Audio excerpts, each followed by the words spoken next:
Cassie, they don't play. Rax and Alicia J clearing the way.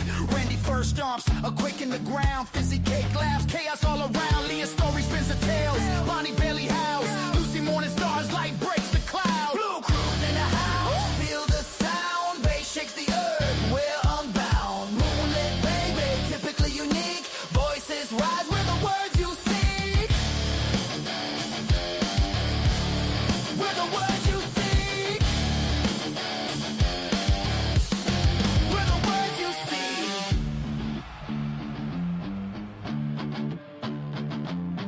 Cat K shouts, True Sock Creed, SRB Zelda, hearts that bleed. Sassy Cassie sparks the flame.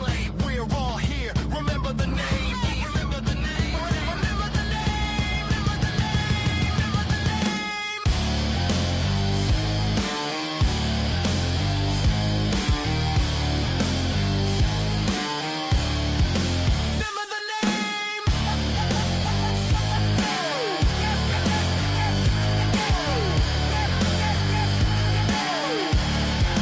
Remember the name.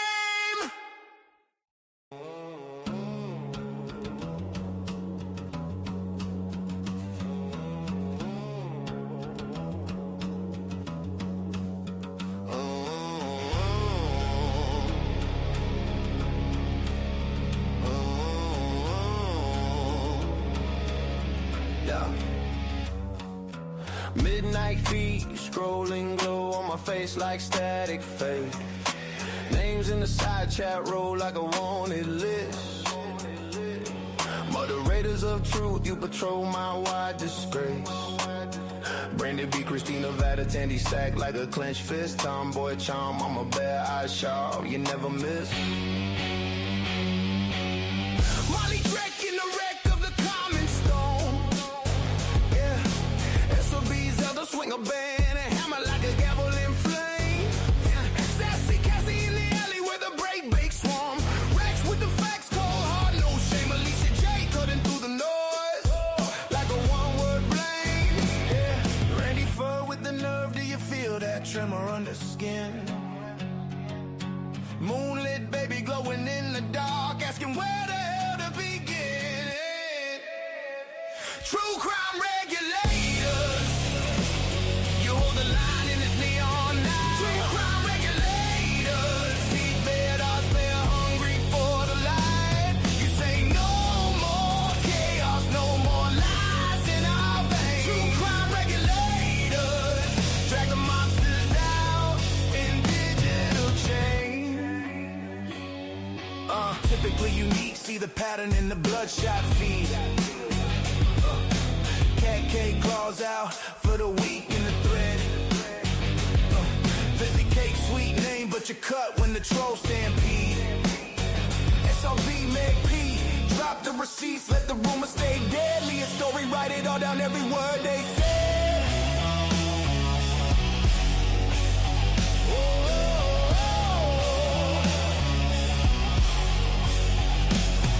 Bonnie Bailey in the fray, lay the boundaries loud.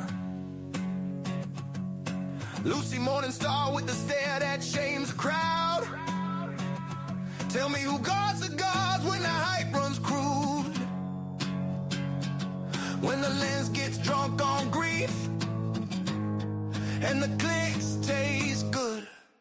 True crime regulators, you hold the line in this neon night. True crime regulators, seatbelt odds, they're hungry for the light. You say no more chaos, no more lies in our veins. True crime regulators, drag the monsters out in digital chains.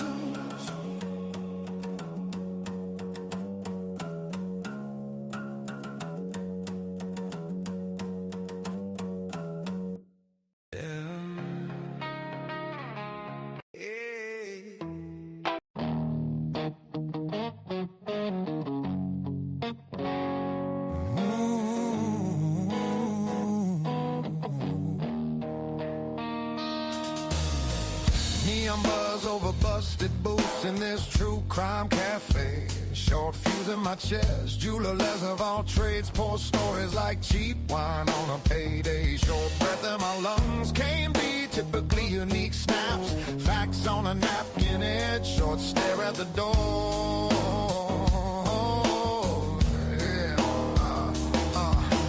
Truth and transparency, hashtag birdie scratched on a bathroom wall. Short prayer to nobody, they go kids outside. Tag halos on bricks for the lonely and the dead. Short echo in the stairwell, outcast voices hum under flickering lights and cabbies in the zone. Short crack in the halo.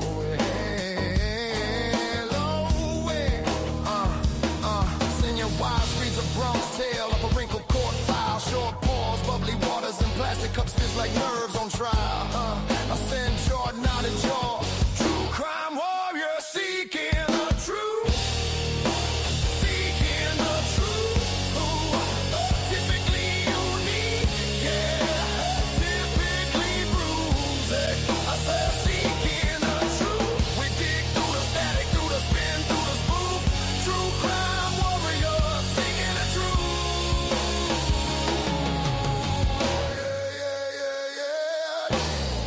Pavarotti on a busted jukebox hits a ghost note over frying eggs. Sure disagrees. True crime unleashed plays low from a phone face down on the table. Short blink from the cop. Custody queens talk custody dreams and nightmare scenes in parking lot fog. Short drag of a smoke. Yeah, yeah, yeah. Oh, yeah. Devil's advocate leans on the bar, says maybe no one here is clean. Short laugh that cuts a convict's thoughts of the steam from his coffee like prayer, like poison. Short wordless nod. Lucy Morning star scribble names in a notebook. Little halos, little horn short shift in the air. True. Seeking the truth. Typically unique. Yeah. Typically bruised. I said seeking the truth. We dig through the static, through the spin, through the spoof.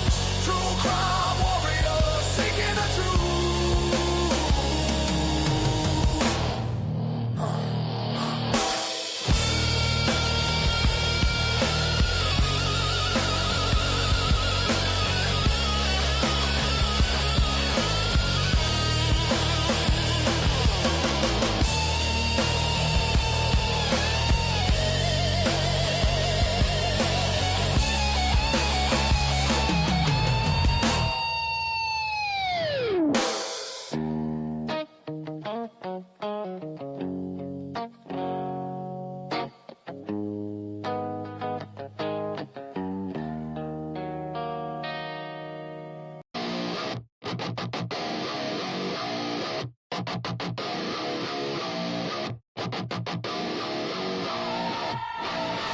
Drop the guitars, truth moderators in the mix. Heavy bass hit your chest like a ton of bricks. Brandy B, Christy with the Nevada glow. Seahawks fan, tomboy charm, let the rhythm flow. Mama bear vibes, Molly Drek in the den.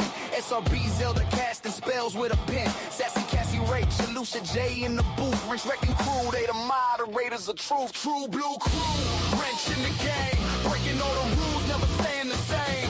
Moonlit baby, typically unique. Rising, let the truth speak. K, Meg P. Leah story unfolds. Bonnie Bailey, Lucy Morning Star bold. From the shadows to the stage, they spark the flame. Each line they drop redefines the name. Randy Fur with the claws, cutting through the noise. True blue crew, real talk, no decoys. Sassy but savage, the truth they pursue. Wrench Wrecking Crew, it's what they do. Moonlit skies, truths collide. Shatter illusions, no place to hide. Typically unique. Fizzy cake sweet, steady on the grind, never taste defeat.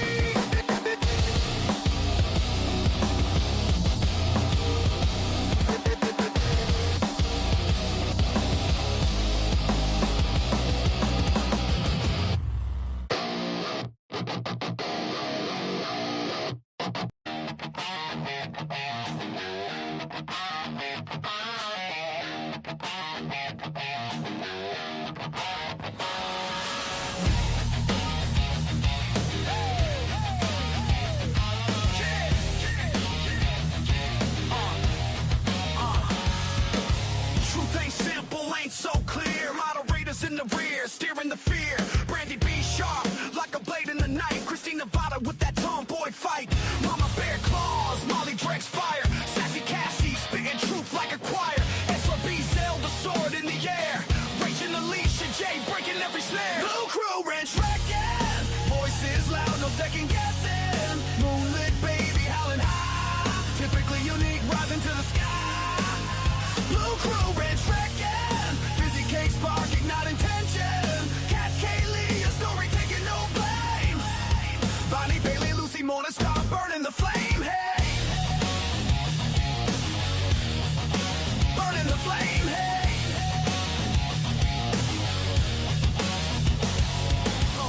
Randy Fur, fists in the storm. Sister Pre-Meg P with a heart that's warm. They don't back down, they don't fade away. Truth is the anthem they play every day. Seahawks fan, but the fight ain't a game. Mama bear roars, ain't tame, ain't the same. Wrench in the gears of the liars and fakes. Breaking the chains for the real it takes. And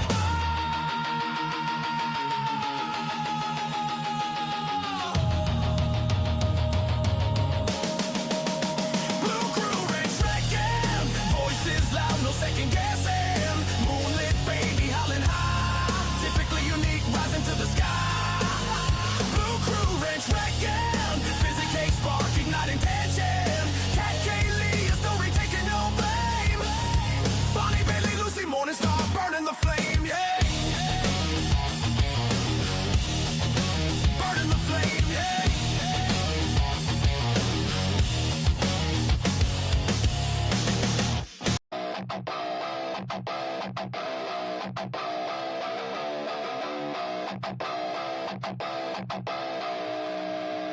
Yo, drop D guitars, truth moderators in the mix. Heavy bass hit your chest like a ton of bricks.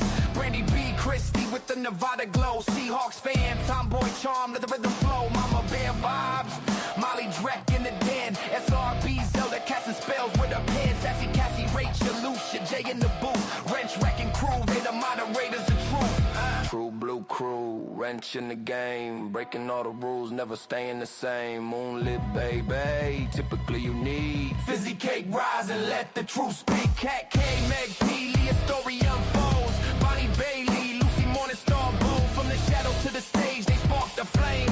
Each line they drop redefines the name. Randy Fur with the claws, cutting through the noise. True Blue Crew, real talk, no decoys. Sassy but savage, the truth they pursue. Wrench wrecking Griff is what they do. Moonlit skies, truths collide. Shatter illusions, no place to hide. Typically unique, fizzy cake sweet. Steady on the grind, never taste defeat.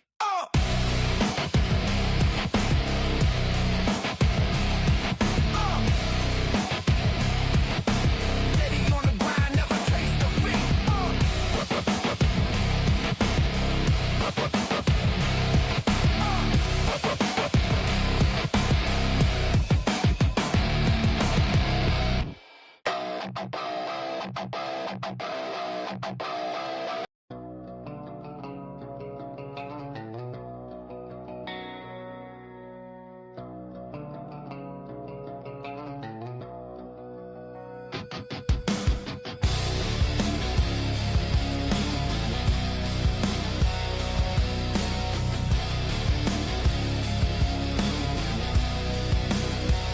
Shadows move slow, like blood on the snow. 4 young souls, Idaho, a scream swallowed whole. Who will know? The truth hides deep where the dark winds blow. Police lines blur, whispers in the air. Prosecutors stare, but do they even care? No voice for the voiceless, cries in the night. Lies in the system, black takes the light. No voice for the voiceless, the broken and lost. The truth's too heavy, too high the cost.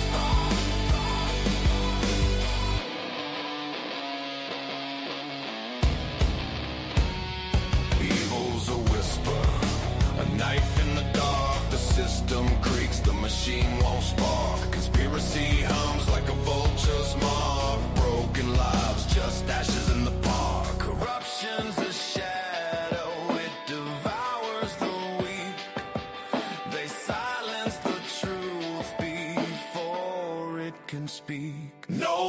for the voiceless, cries in the night, lies in the system, black takes the light, no voice for the voiceless, the broken and lost, the truth's too heavy, too high the cost.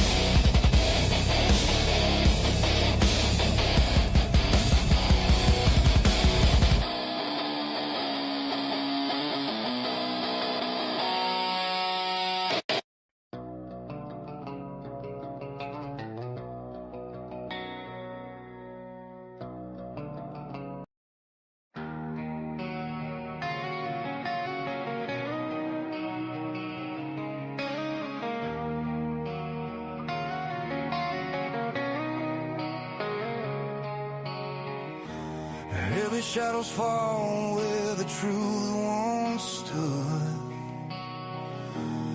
Echoes of a warrior, you fall like no one could. Justice in your hands, fire in your veins. Tommy Jew, brother, you carried our chains.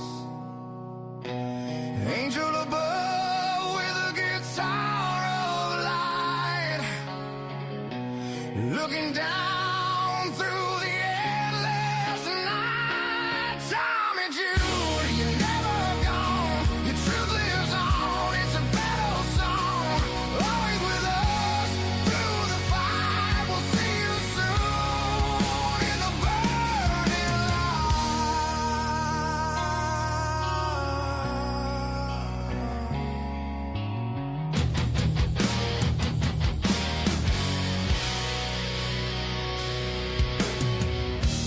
Footsteps in the dark, your voice still calls. Through the storms, through the rise and the falls. Seeking truth, breaking lies apart. Brother, you're the fire in our hearts.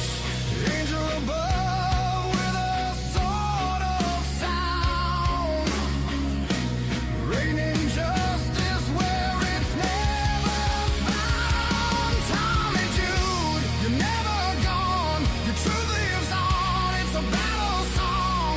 Always with us through the fight. We'll see you soon in the burning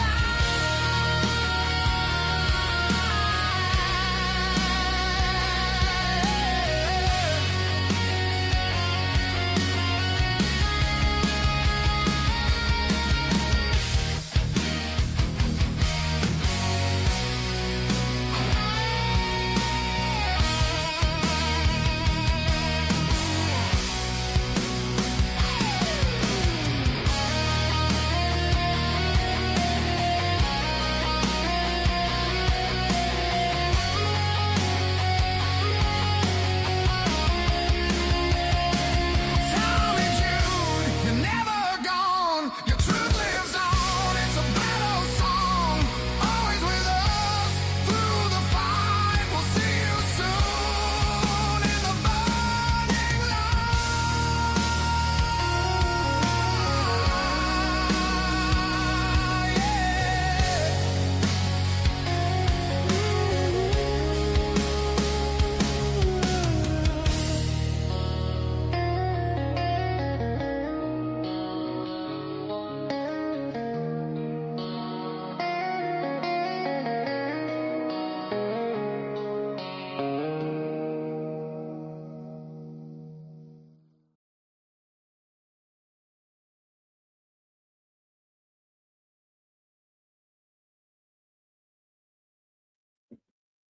All right, all you beautiful people, welcome back to the cafe. We are open for business. I hope you guys enjoyed that.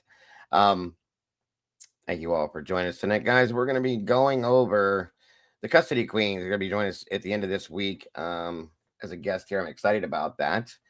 They did a show yesterday, and they brought in an appellate specialist, a friend of theirs. His name is Ron FUNKE. Very interesting video, guys. I liked it a lot. So I wanted to review that with you guys tonight, get into a discussion about that, so on and so forth, whatever we get into.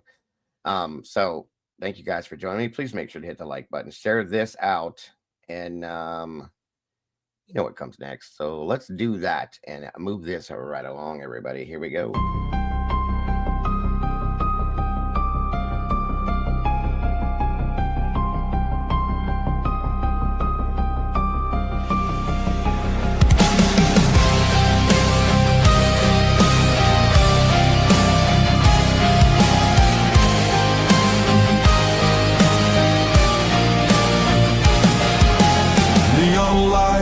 Flicker like broken halos.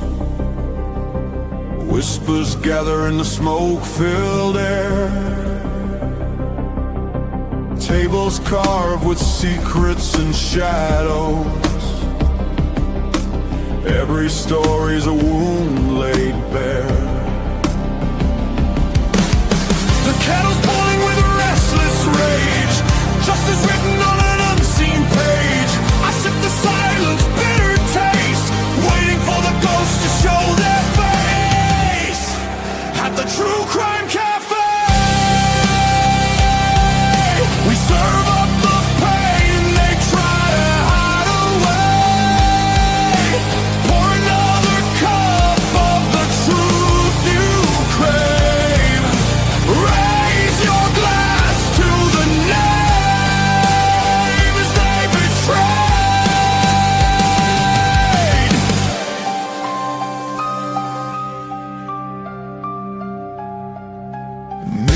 Cracked reflections are liars.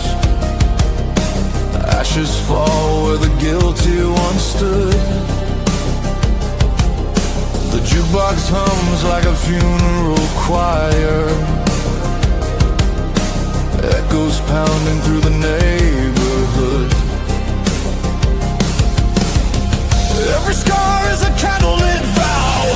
We hunt the how, we demand the now.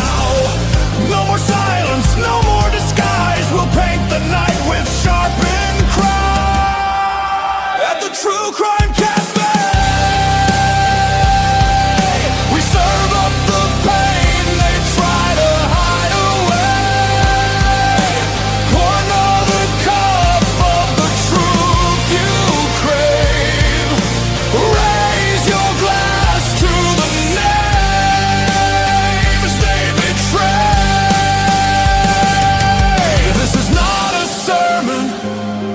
It's a battlefield hymn, a requiem dripping from the bottle's rim. The guilty write stories in invisible ink, but we'll drag it all up from the edge of the brave.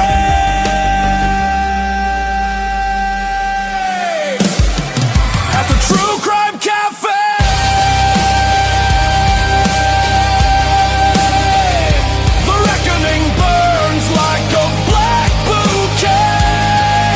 shadow will pay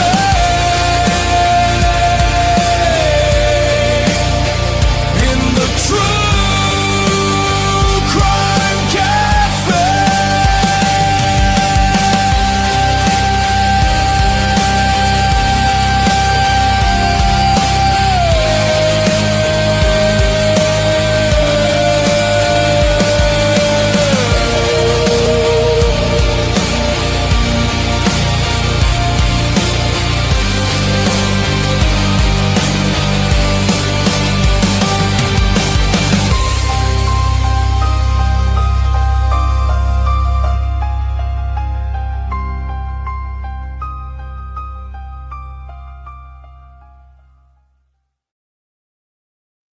All right, everybody, welcome back. Welcome back.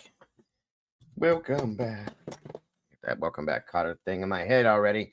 Great to see you all tonight. I'm glad you're all here. Good morning, good afternoon, good evening, and good night to you all, wherever you are and whoever you are. Thank you so much for joining us. It's great to be here with you. I hope you're all having a great and amazing day today. In living life to its best, folks. You guys are amazing. You are the beautiful people, and you are all so very amazing, folks. It's great to be here with you. This makes my day go round.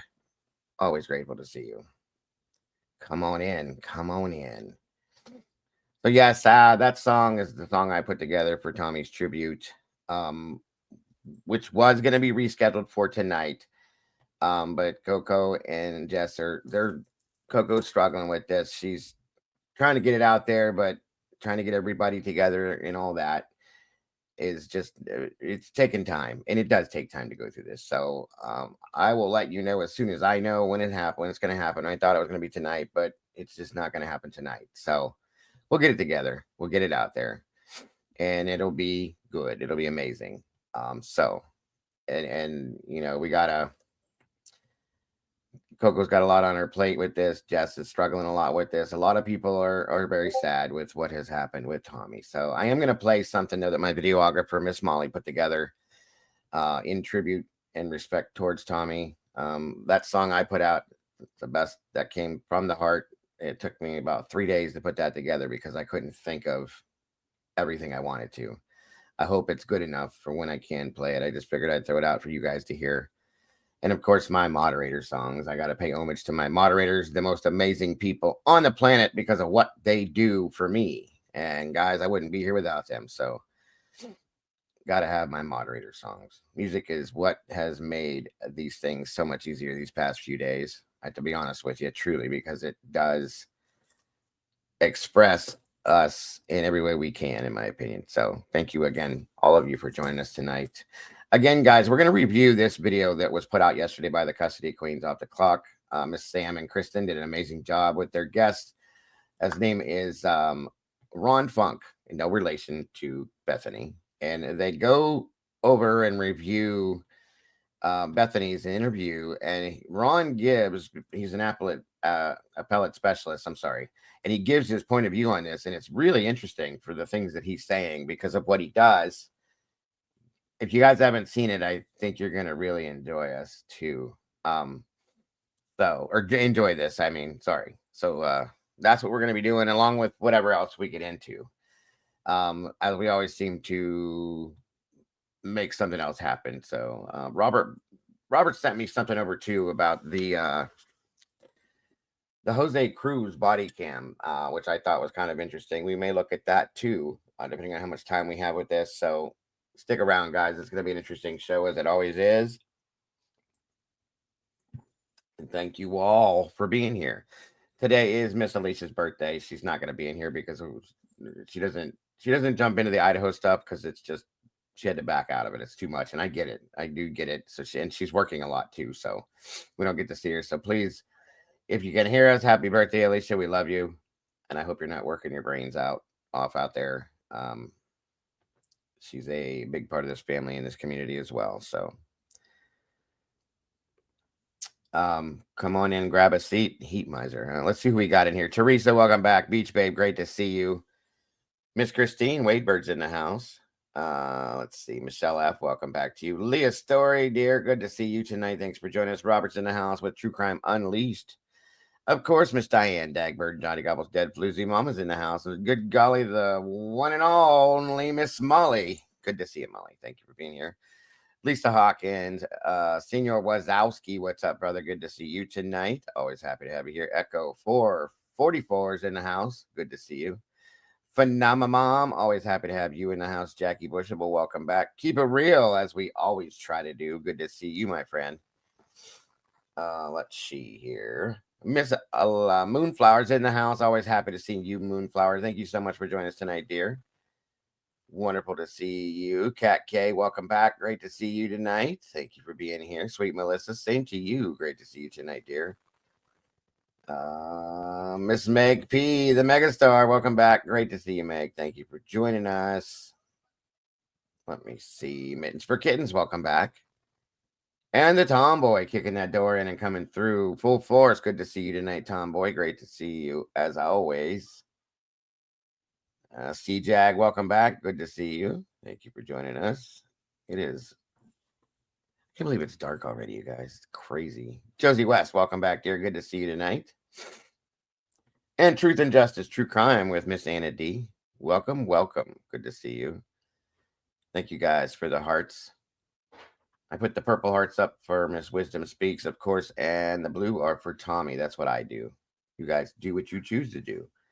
I know it's all in honor of these amazing and wonderful people that we've sadly lost. CZ, wonderful to see you tonight as well. Miss Paula, the positive one, always in the house. Welcome back, all of you guys. Grateful to see you all. Come on in. Miss Sherry, hello and welcome. Good to see you guys. Moonbreaker, welcome. Good to see you.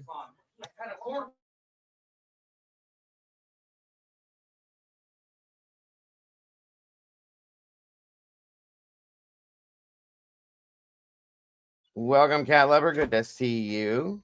Looks like we got a couple of new faces and names again. Wonderful to have you here tonight. Come on in and grab a seat. Get comfortable, if you will.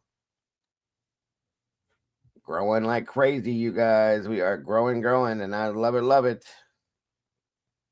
We did what? We watched the Peyton, a couple Peyton interviews, actually. So Miss Rach is in the house. Good to see ya. Come on in, grab a seat. Let's see here. We got a few minutes. I need to wait. Make sure we get everybody in here before we get started. I don't want anybody to miss this. And I need to grab another copy real quick. So just while you're waiting, let's throw some of these in because I see some of the other mods came in.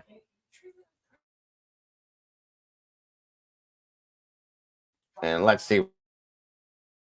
Bear with me, guys, while I get this stuff up and running. Grab a seat and let's get everybody else in here. Little musical entertainment. See what you think. I want your truth. Be honest, guys.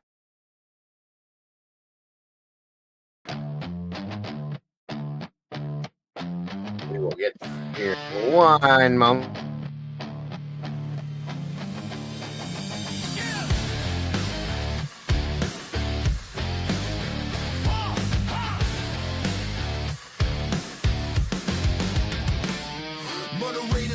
In the shadows they stand, Brandy B with a drink in hand, Christian Nevada, Seahawks ride, Tomboy charm, Mama Bear pride, Blue Cruise in the house, feel the sound, bass shakes the earth, we're unbound, moonlit baby, typically unique, voices rise with the words you sing, with the words you sing, with the words you sing. Molly Dredd, Sassy Cassie, they don't play. Rax and Alicia J clearing the way. Randy first stomps, a quake in the ground. Fizzy cake laughs, chaos all around. Leah Story spins the tales. Bonnie Bailey howls. Lucy Morning Stars, light breaks the cloud. Blue Cruise in the house, feel the sound. Bass shakes the earth, we're unbound. Moonlit baby, typically unique. Voices rise with the words you seek. With the words you seek.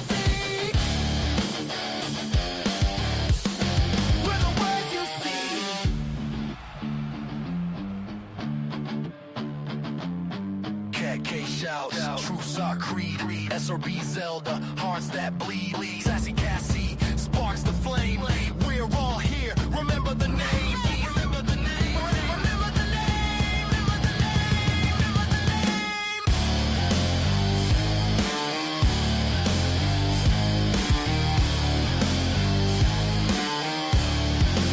Remember the name.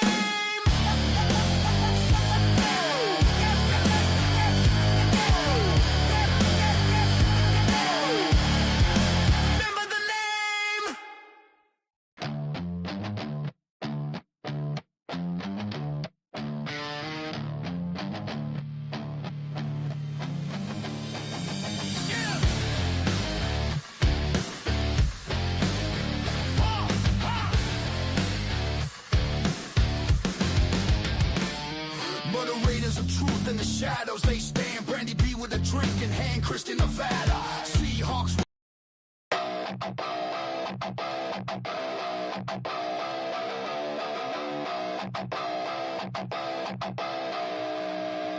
Yo, drop the guitars, truth moderators in the mix. Heavy bass hit your chest like a ton of bricks.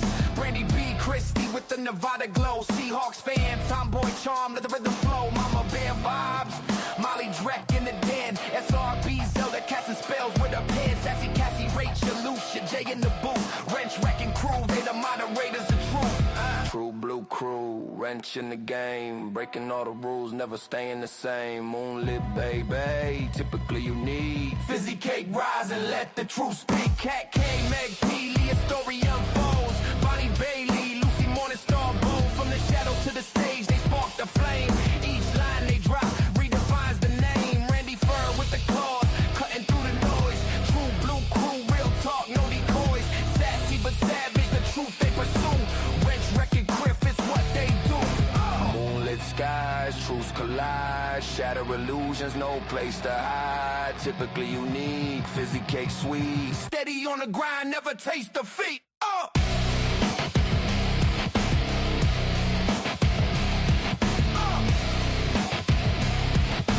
Steady on the grind, never taste defeat.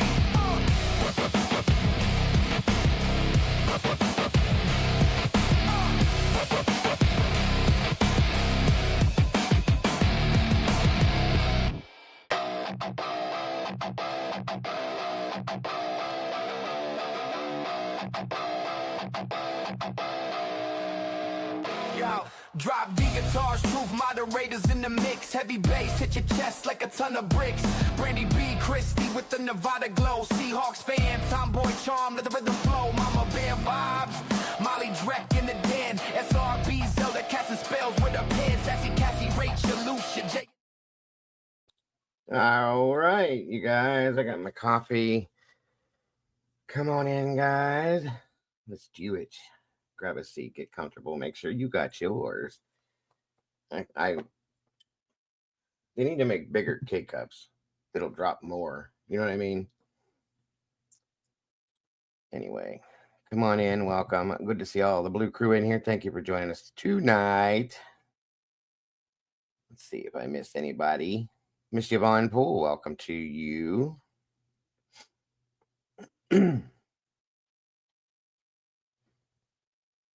Summer Thunder, great to see you. Crime Spy 24 is in the house. Mary Holt, welcome back.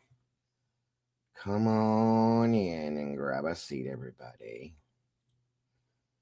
So Hippler partnered at Gibbons Pursley, which has a McClure working for them. Before that, Hippler worked at Hall, Farley, Abrecht, and some other name, Douglas Farley. Looks like Senor Wise has been doing a little bit of dirt digging, have you, my friend? Good job, brother. Yeah, Satire, welcome. Good to see you. I've been looking at some stuff, too. Some things have been shared with me about good old Scott Green and some money issues. Thank you to Mr. Drew Bledsoe himself that just, wow, bro. How did you know that I was talking about you? Anyway, I appreciate the information he shared with me. Very interesting as it is. I'll say that. Thank you so much, brother, for that super chat. God bless. One already towards our goal. You are the man, bro. Appreciate you very much. Dude, your timing is that's amazing. I was just getting ready to speak and here you come. It's like you felt it or something. That's crazy. Anyway, thank you, brother. Appreciate that. And I appreciate the information you sent me over. I hope, did you get my message back? I asked if you could send it to my email because I want to share that at some point too. It's kind of interesting. It involves Mr. Scott Green and the money situations that shouldn't be. Kind of makes you wonder. Just saying. It's going to be a good show tonight, guys. The Custody Queens really put one on last night with Mr. Ron Funk, their guest. They did a great job. Some of the things that, can you email it to me, Drew, please, real quick, bro? I can't transfer it over unless I tried to email it to myself. We'll see if it worked. I'll see. It's interesting. But anyway, yeah, Custody Queens did a great job last night with their guest, Mr. Ron Funk, again, who is an appellate specialist. He gives his point of view as to what he believes, and we're all kind of on point with him. To some aspect, it's all the same. And I want everybody's opinions on this tonight. We want to break it down, discuss it, and see what we come up with, you guys, because it was a great one. Very interesting, to say the least. Also, I got to tell you, I'm excited. My wife loves me. She truly does. I know you guys probably think they're gross, but you know the McRib sandwiches that come out once a year? I love those. I absolutely love those. And she found some of those barbecue riblet things. Most people think they're disgusting. And yeah, so we're going to have them for dinner tonight. And she knows I'm excited because I love them. So a couple different things to be excited about. Cat Lover, good to see you tonight. Saw that last night. And I'm like, oh yeah. Yeah, it's interesting, isn't it, Cat? Very interesting. That's all right, bro. No worries. Again, thank you, Drew, for number one towards that goal. Appreciate that so very much. So very much. All right, guys, on we go. Come on in, grab a seat, get yourselves comfortable. Looks like we got 81 peeps in the house so far with 51 looks. Let's see if we can make that match and get this in that algorithm, if we will. I can't hear anything from you about food, Tomboy, because you don't eat normal things. You eat alien food. You don't like ketchup. You don't put beans in your chili. And I'll give you that because you live in Texas. Never in my life have I heard of that unless you put it on a hot dog. And you don't even do that. So forget about it. It's a fugazi. That's all I can say. McLean, yes. And I remember the McDLT. Remember that with the two sides and you flip it together? Very cool. Very cool. Come on in, y'all. Miss Cat K, good to see you. Wonderful to have you here, Leah. Thank you to all of my mods for being in here tonight. Boy, I'm never going to get SRB or Cassie to hear these songs. One of these days. Maybe I'll have to have a meeting and drag everybody in there. Decide which is which. Harry Potter's beard, good to see you.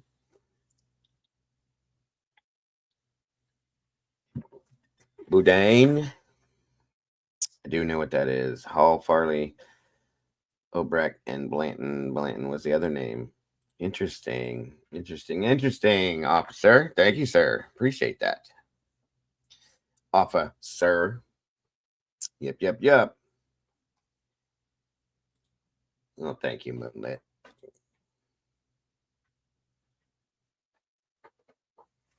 So the first thing we're going to do is Molly put something together the other day. And there's our fizzing around. Molly put something together the other day. It's beautiful. And it's in tribute to Tommy. And I want to play it. We were going to run it on his shows, the tribute show that Coco's doing over there. But they have to be rescheduled because they're just not ready. So I'm going to run this tonight. And I want everybody to give gratitude to Molly. She did an amazing job, as she always does. And then we'll kick that. Once we get through that real quick, we're going to kick into what we're doing over here with the Custody Queens, reviewing that video. And yay. Give me 1 minute here. Again, thank you all so much for joining us. Please make sure to hit the like button. And please, if you will, share this out. Let everybody know what we be doing here tonight. It looks like we got 54 likes and still climbing. So let's keep that going, you guys. Please and thank you. Come on down. Oh, where'd it go? What the heck? What happened here? Molly. Come on now. There it is. Okay. Again, for those of you that aren't familiar, Molly is our videographer. She does amazing things. She does the intro song, the outro song, the intro videos, the outro videos, all that. She does it all. She's an amazing creator. Very talented when it comes to that. She's got some amazing things on her channel itself, and she's an amazing person. Beautiful heart, beautiful soul. She puts it into everything she creates, guys. So know that before you even see this. Again, this is in tribute to Tommy Jude. Molly Drake herself put this together. So thank you, Molly. You did an amazing job. This is beautiful. And here we go.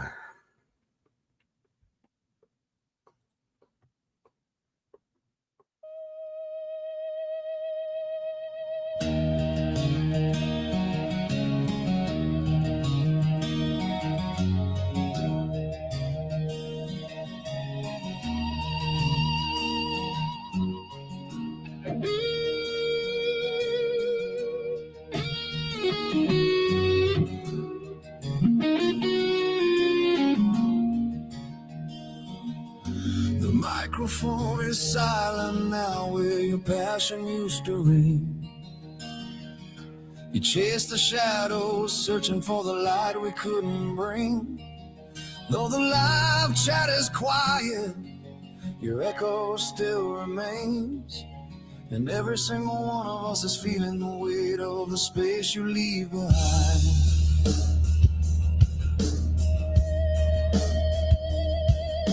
We hear your final notes now, dear friend. They say you've been reassigned to trade the darkness of this world for music in the clouds you find. Your fretboard tells the stories, your strings still humming dreams. And somewhere past the skyline, you're solving cosmic schemes.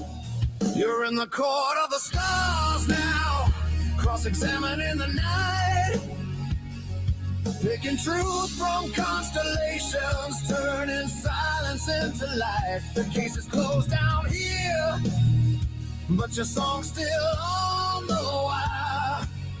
You lit the stage with thunder and left it still on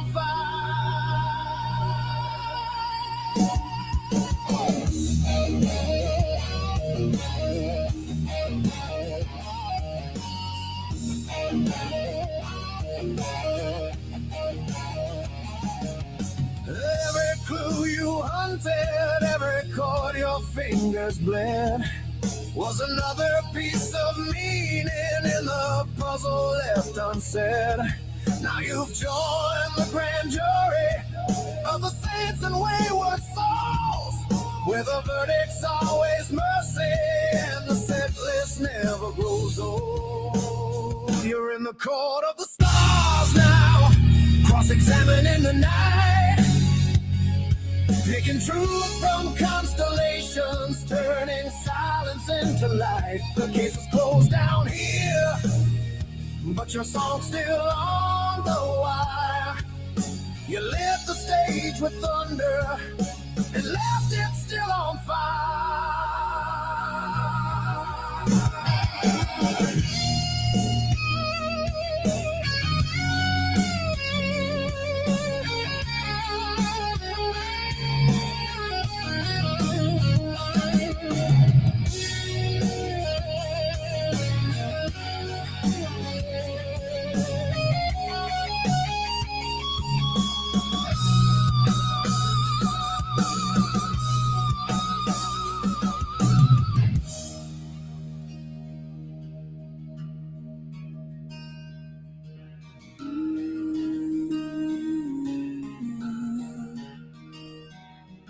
The amp hums a requiem in a key the sky can hear, and the moon keeps time with a heartbeat we hold dear.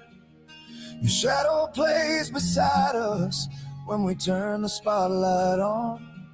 In the chapters we keep writing, you're the never-fading song. Now you're my court of the stars, where the record always spins, where the truth is always freedom and the music never ends. The case is closed down here, but we'll meet in your empire, where you lit the stage with thunder and left it still on fire.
Thank you, Molly. It's amazing, as I had no doubt. Absolutely amazing. We love you, Tommy. Rest in peace, brother. 1 minute, you guys.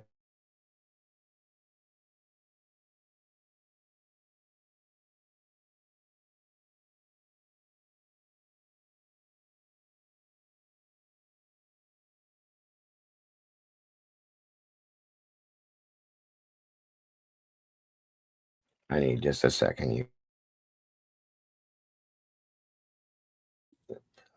The one that I put together for my tribute to him, I didn't do a video because I'm not very good at that, but I threw a song together. Took me a few days, so give me 1 second. I'll run that one through and then clean myself up, and I'll be right with you.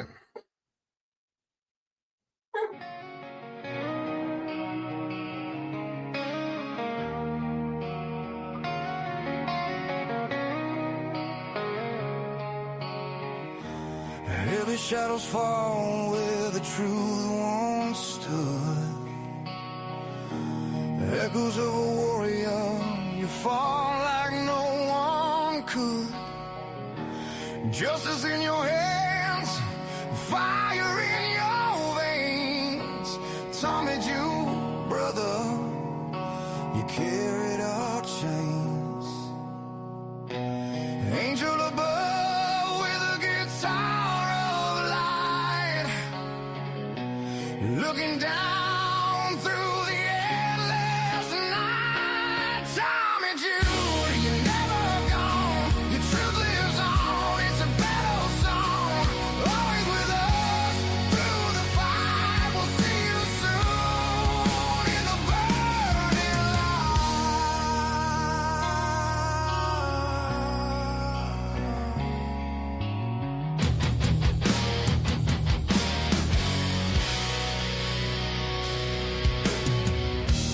Footsteps in the dark, your voice still calls. Through the storms, through the rise and the falls. Seeking truth, breaking lies apart. Brother, you're the fire in our hearts. Angel above with a sword of sound, raining justice where it's never found. Tommy Jude, you're never gone. Your truth lives on. It's a battle song, always with us through the fight. We'll see you soon in the burning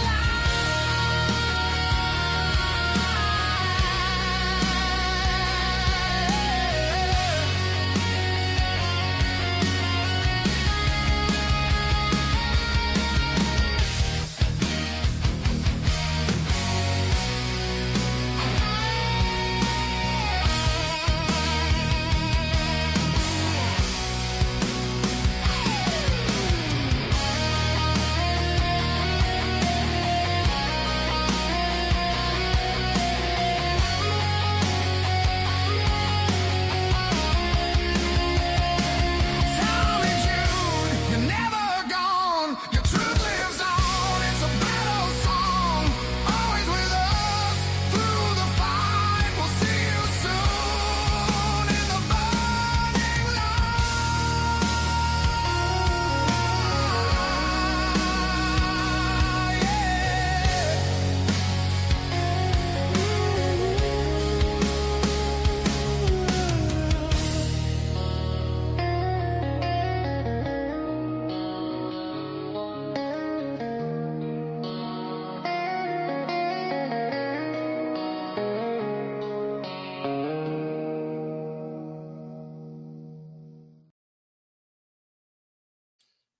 All right, all you peeps, thank you guys for joining us tonight again. Looks like now we got 81 of you beautiful people now, 62 likes. We're getting there. Thank you, Moonflower. We appreciate you so very much. That was my tribute to Tommy.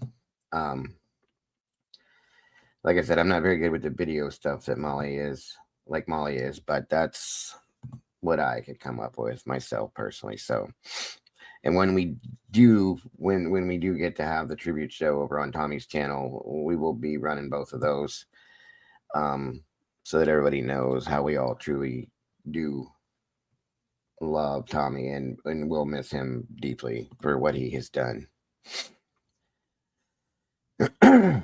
So, welcome everybody. Thank you, Molly, again. That was amazing and beautiful as always for what you did. Appreciate you all so much for joining us, guys. Tonight we are looking into and reviewing the Custody Queens video from last night. They brought in a very good friend of theirs. His name is Ron FUNKE. Again, no relation. Sure, anybody says it. He's a Appellate specialist, and they get his point of view on this case. And guys, a lot of us are not far off from this gentleman. I'll be honest with you guys. Cat Liver, thank you for that. Number 2, guys, on our goals. Amazing Dago, I have goosebumps and tears. The guitar cries and it soars. Rest in peace. Absolutely. Amen to that one, Cat. Thank you. And thank you so much for the super chat. You're an angel. God bless.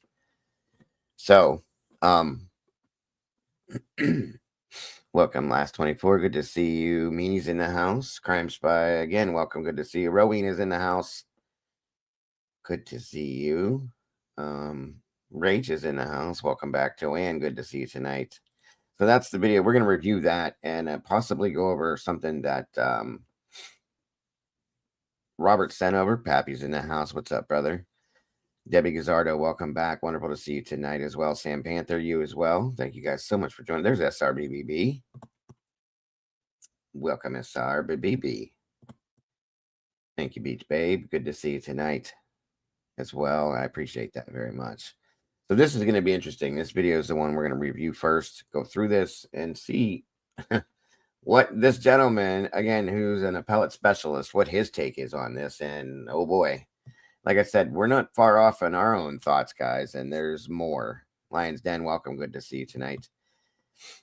Sweet Melissa, thank you for being here. We appreciate you very much. Wonderful to have you all here, guys. 87 peeps in the house, 69 likes. We're getting there. Let's get this in that algorithm if we can, everybody. And again, there was a bit of an emergency last night. That's why they didn't have the show over there. They're trying to get everything together, and they will be doing it, guys. It just takes some time. Everybody's taking it pretty hard, so, which is understood. It is completely understood. And like I said to Coco, I said, just take the time you need to do this, you know. But this thing is really good, and I wanted to break this down, get everybody's thoughts, feelings, discuss it as we do with a lot of these things.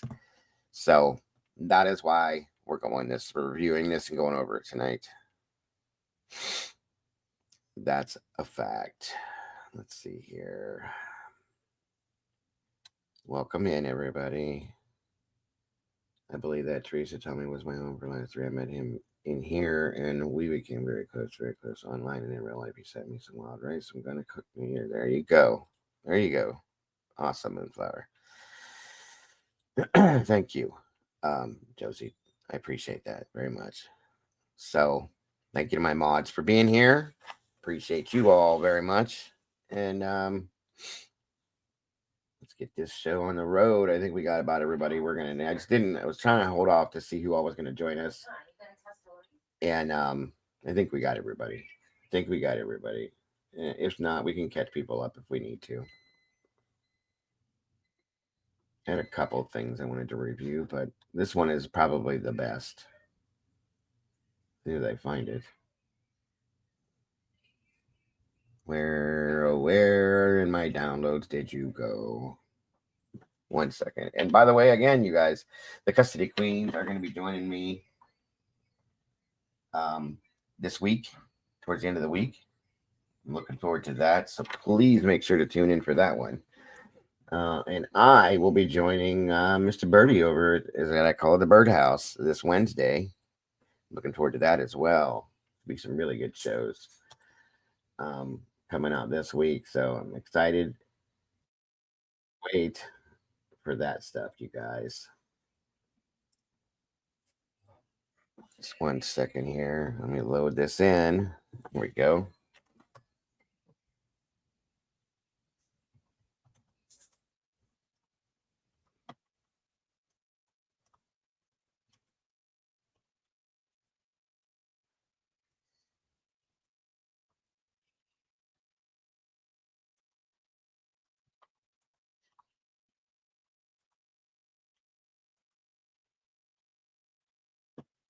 Okay. 1 minute here. All right. And if you have not yet done it, guys, please make sure that you hop on over, subscribe to Custody Queens Off the Clock. These two are amazing, Miss Kristen and Miss Sam. They are family law attorneys, and they have been putting out videos on the Idaho court case for a little while now. And I think it was her third video in, and I was like, wow, these two, they make some sense. They put it down, and I really like listening to their thoughts, opinions, and feelings on this stuff. So that is why I reached out and said, hey, can you guys join me? I would love to go back to the beginning and have a discussion with you guys about this on your thoughts with my community here, and have everybody ask them some questions, so on and so forth. I'm excited. Truly, I am. Towards the end of the week here, I'll give you the exact day and everything beforehand. And then, like I said, Wednesday, I'm joining Birdie over at the Birdhouse. Or the Hive. I'm sorry, I always say the Birdhouse, but it's the Hive. And that should be a really fun show as well. I'm looking forward to that. Love Birdie and the things that he's been doing. A lot of fun over there. Outcast was just with him over there a day or so ago. Pretty good. Great show. Great show that I followed. Welcome, Amethyst. Good to see you tonight. So we've had some really bad and sad situations happening, but we got some great things coming. So Crime Spies, thank you for welcoming Tommy Jude's crime family. Oh my God, no thanks needed. My door's always been open to all of you, always, always, always, and it will stay open. Truly, Tommy's crime family. We're all one big family, in my opinion, but please know that my door's always open to all of you and always will be. So I love Tommy to death. And that's the least I can do. I'll just put it that way. So thank you so much for that. Yeah, I think Outcast hooked up with the Custody Queens last week. That's right, Melissa. Thank you for that. Very true. Very true. Moonflower says, Dago, can you ask them if there's a letter we could send to the U.S. Attorney General to have the investigators? And that's a great question, Moonflower. Hang on to that thought. Remind me about that, and I will let you guys give you guys the exact day that they're going to join us, and we can ask those questions. Absolutely, Moonflower. That's a great question. A lot of people have told me that, Moon, that a lot of people met Tommy through me, so I'm grateful for that. I'm grateful to see, it's made a 360 all the way around. He's going to be missed by everybody for a lot of different reasons, guys. He's an amazing person. He had a beautiful soul. And he had his eye on the truth just as much as we all do. So he's going to be missed, but I don't think he's gone, guys. He's going to be with us in some part forever. Because once somebody like that makes a mark on your life, they don't go away. Just like Wisdom Speaks. She's forever going to be with us, guys, as long as we're here, and forever in our hearts for those of us that were very close to her, because she made that mark and made that imprint. And that's what happens, guys. That's a fact. So that's how it works.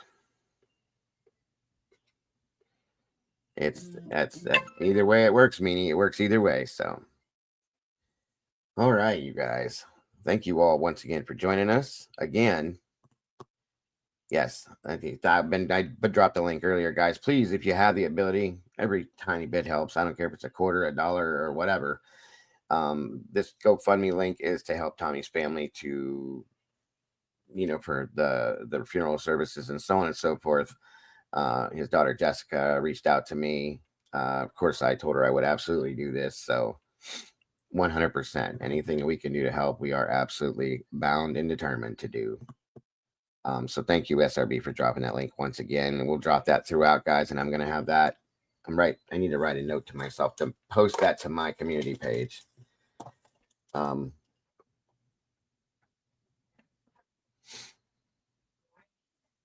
It's doing well, but I would like to see it hit its goal if we can get it there. So thank you again. Good on my mom. Wonderful to see you tonight. Moonlit, welcome back. I think I've seen everybody. If I haven't yet, I will catch up with you. Teresa, welcome. There's Miss Tandy. Good to see you tonight, Miss Tandy. Always happy. All right, guys, let's get this rolling again. Checking out the custody queens off the clock. Brought their guest on last night, Mr. Ron Funk. He is an appellate specialist and gives his point of view and his thoughts on this case. And I'm telling you, very interesting for sure. Yes, she is, Meg. She is. And we will be tuning into that as well, guys. Thank you, Meg. We can drop that link in here for Miss Lana's Truth and Transparency. One good thing that I think out of anything that has come from this horrible, sad situation is that a lot of us have come closer together as far as creators, and we'll continue to do that. And that is one thing that Tommy always said he wanted. And here we are. So we love you, Tommy, and God bless, brother. Absolutely love it. I do. I truly do. So on we go.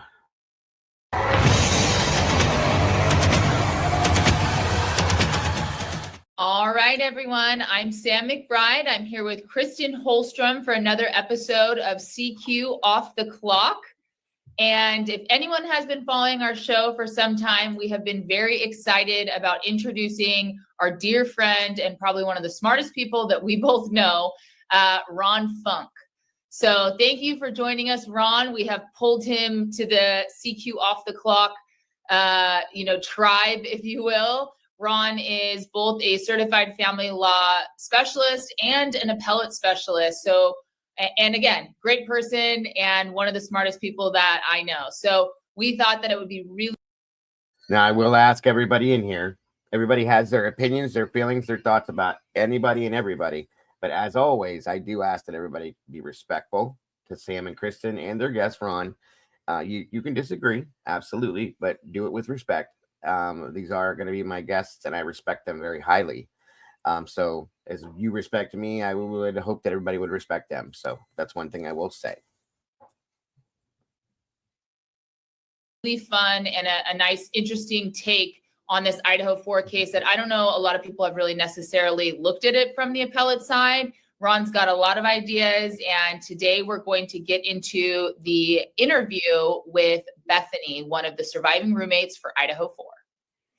And really quick, before we let Ron kind of jump in, if you have been involved in any of the other creator chats that Sam and I are doing our best to keep up with, because there's so much good content and great creators out there, but we have been sprinkling in that this episode was coming and it is finally here. And for all of you guys watching this premiere with us, we are so excited. Keep the questions coming. We are going to be using Ron.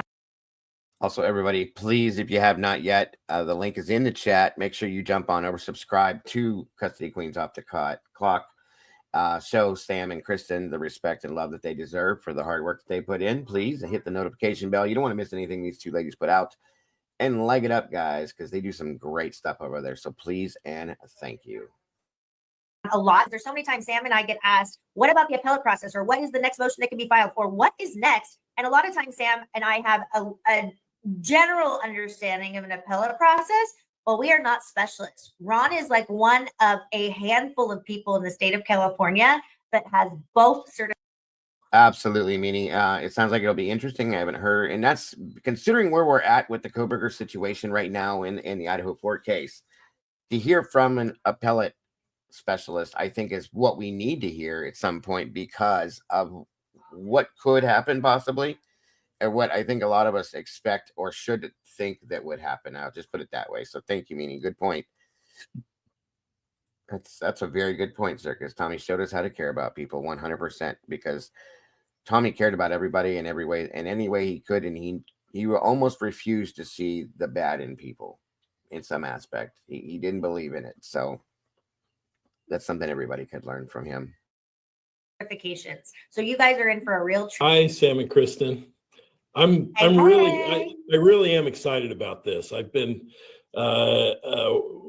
getting into this this particular crime, and I remember hearing about it as it happened, and it didn't seem particularly noteworthy to me until I forgot, you guys. I always do it, and I forgot. Hold on. I will throw the link out here, and if anybody wants to join me real quick, I'm so sorry. I was talking too much. If anybody wants to join me up here as we discuss this like we always do, you are welcome. As always, 1 second. What did I just do? Hold on, you guys. Jesus, Dago. Never fails. I always give everybody the option to pop up here and express your feelings and thoughts. So sorry about that, you guys. Anyway, back to where I was supposed to be. Here we go. My apologies. Link is pinned. Here we go. Promise no more interruptions. Started looking at these interviews and talking to you two, and this is really, there's so much that is bizarre and questionable and just really interesting. This is a fascinating one to start with, in fact. So would you say that I, with my persistence, motivated you to get a little more into this case? I think that's a fair thing to say. Thank you, Debbie. Yeah. Yeah. You gave me homework. Then I went did. beyond. I watched your when you were on with Bertie, and I've watched now some of the with Truth and Transparency. Was that Lana? And you were in our chat with Outcast as well. And I was in with Outcast, yeah. And it's just been great. This is really, really interesting, and you know, these situations do happen in family law, and so I do kind of perk up when I hear usually about a domestic violence thing where a family member, but roommates fall under the Domestic Violence Prevention Act here in California. So this is something, it's to the point where whenever something like this comes up, at least here in Southern California, my first question is, what's the name and is it one of mine? Yeah. No, we're gonna break it down. Sam's actually got like a little, we're gonna go through the investigation, we're gonna show clips, we're gonna break it down. But Sam and I are with you. And for everyone watching, remember, disclaimer, this is our speculations. These are our opinions. We are taking evidence that is already been released to the public. We are also analyzing it with respect to the law and how this process works. And we are not here to convince, well, we are here to convince everyone that they should look at the evidence on their own and they should ask the hard questions. Whatever way you come down on this, that is okay. We want to solicit the engagement with our viewers and really kind of normalize the discussion. But when you start saying, okay, was that a coincidence? With every big issue, that's when you're like, this ain't adding up. Yeah. And I think that, look, all the creators out there that I've really seen cover this case are fabulous. And most of them have, you know, even covered, for example, in the next couple shows, we're going to go through both Bethany's interview and Dylan's interview. But, and we've seen a lot of content out there, and just a shout out to all the creators because it's all wonderful. But when we're looking at it, there's a lot of times where I am like cringing at the questions that are being asked, especially in the interview process. And I'm sure Ron and Kristen agree with me, because just as attorneys in general, there's so many questions that you want to ask that aren't being asked. And that's one of the things that I think in this case, there was, you know, a lot better questions could have been asked, if you will. Or I have questions that I wish I could sit down with either Bethany or Dylan and ask. Yeah, I think it's almost borderline neglectful the way these open-ended questions were just left, the lack of follow-up. And I think you're going to see here with Bethany, because she's actually in Reno after she went home following the, you know, tragic incident. And so you're going to see a couple Reno investigators, and then obviously we have our Moscow PD investigator.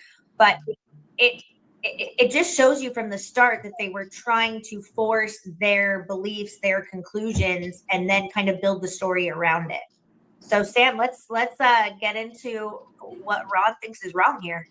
Yeah. So what are your first thoughts, Ron? Well, and you bring up trying to force everything into their conclusions. That doesn't necessarily mean it's for a nefarious purpose. I think a lot of people in our profession, in law enforcement, have a certain amount of arrogance, and that we think we know sometimes more than we do. That's something that we always have to at least I try to guard against. But it may be that they already have in their mind what happened, and so they're just trying to get the evidence to support that. Sometimes, especially in an investigation, when you have the end in mind, that's going to affect your questioning, and it may cause you to miss things. And that's why it's so important to have an open mind and consider all the possibilities when you're investigating something like this and interrogating a witness.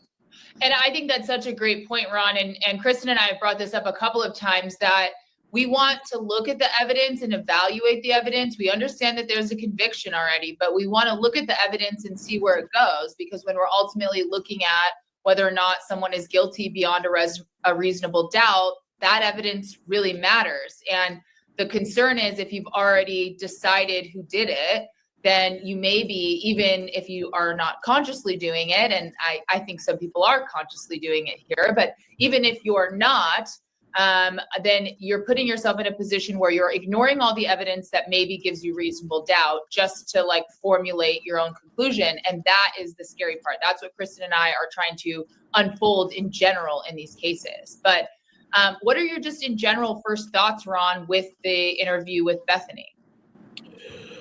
One thing really stood out to me, because I watched her first interview, the day of the murders, and I know her demeanor was definitely very different for good reason.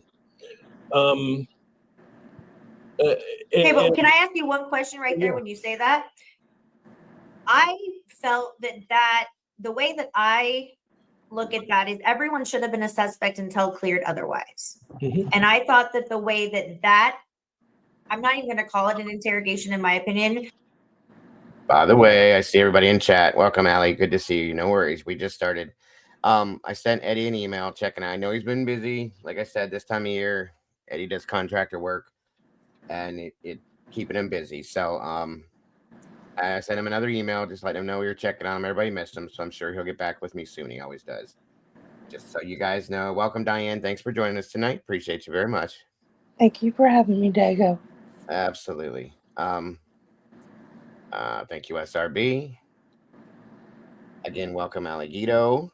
No worries. Pamela Smith, good to see you.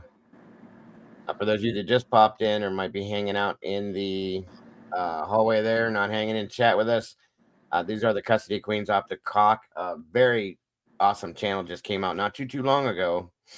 And I've been following them, probably, like I said, since their third video. I have a lot of respect for these two. They're going to be joining us at the end of the week. And they brought on a good friend of theirs. His name is Ron FUNKE, and he is an appellate specialist and got his point of view on this case, as you're hearing, for those of you that just popped in, so you're not lost. Welcome, Smiling Sleuth. Good to see you. On we go. And then we're going to discuss this and break this down as we go through it. So thank you all for joining us. And here we go.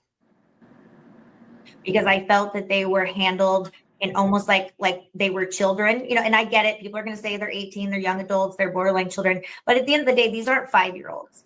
And I think that the way the questions were being asked and the answers were so aloof without follow-up questions. Do you think that was appropriate, that the way that these investigations, do you think that they were direct enough? Do you think that they were handled in as much of a professional way as they should have been?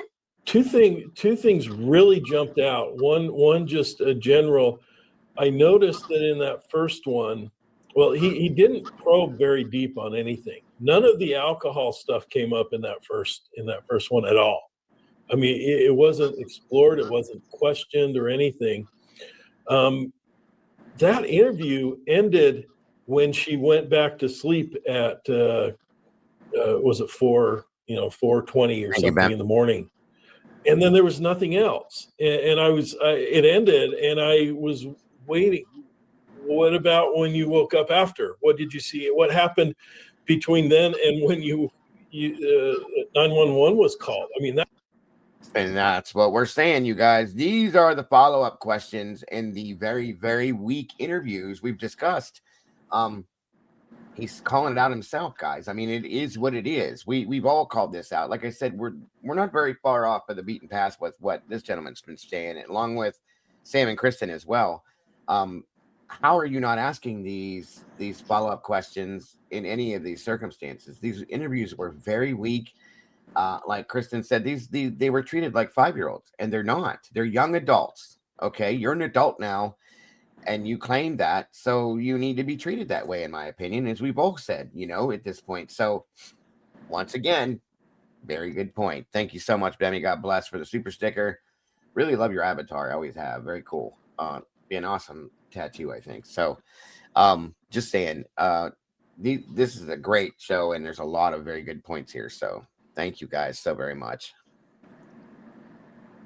That's it right there. They are adults. They can go to war for us. They can vote. Okay, so come on now. that's a huge gap. Oops, sorry. Welcome, Mary Holt. I just saw you there. Thank you for joining us. I don't know why that was left blank. I don't know. The skeptic in me says there's a reason he didn't want to ask about that, but I don't want to impute anything to him necessarily. I don't know. It could have been intentional. It could have been very negligent. I mean, sorry, Allie. The last one without the video, or the one with the video, Molly put that together. The one without the video is the one I put together. I think my concern with it is that you can be interrogated very thoroughly without being the suspect necessarily. Like, and so to kind of miss those big points, like how much were you drinking? Were you drinking? How much do you usually drink? Would this cause you to be inebriated? Do you have memory issues? Have you ever had memory issues? Has anyone ever claimed you had memory issues? Like, all of those questions to me would just be part of a more thorough investigation. And so whether or not anyone wants to sort of point the fingers towards guilt, or maybe there's a reason they're not asking a question, I think everyone can agree, like, there's so many questions that were just left on the table. And even if they have nothing to do about it, and they assume they weren't lying, which I think is hard to assume, but even assuming they weren't, there's not even enough information there to have a thorough investigation. Yeah. One factual thing stood out to me that I noticed in that first interview. When she was describing the firework or sparkler outside her door, I don't know if you guys caught this too, is she said she saw the light, the sparkler, and then she heard someone fall. And then something else happened. I don't know was the dog or what, but he totally skipped over that part about hearing somebody fall, and I didn't hear that ever come up again. And there it is. Like I said, you guys, follow-up questions. Any one of us that don't have law enforcement credentials or legal credentials per se would have asked a follow-up question. If we were just sitting here, if I had one of these people on my show as a guest, okay, I myself would ask a follow-up question if a statement like that was made, and they didn't. And they're going to hit a point here where he says, and I think they said, was it done purposely? Was it done, accidentally? Or what? How did this work out this way? Because I'm sorry, but too many of these questions rolled off that way. Okay, and they shouldn't have. This is a quadruple homicide, guys. This is not, the corner store robbery or a carjacking or something. And I'm not saying that those are minimal crimes. I'm saying 4 people lost their lives. This is like serious. It's not a joke. Where's the investigation at? Where's law enforcement at? Why are you not doing your job the way you should be, considering that there's people out here, thousands of us, that are looking at this going, what are you doing? How are you not doing this? And how are you not asking that? That's the point. So just got to say, I'm glad. I'm really grateful to see this and this gentleman put his points out there. So again, I'm sorry for interrupting, but I'm going to make points throughout this that I think are big points to me. And why don't we go ahead and play that clip? Yeah, let's play that. I woke up and I was like half asleep and I thought I saw like a firework or something, like it just sparkled like under my door, and I thought I heard like something kind of fall, and then Murphy barked, but I thought people were just making like food, like and Ethan was here or something and knocked something over because he's usually loud in the kitchen upstairs. Okay.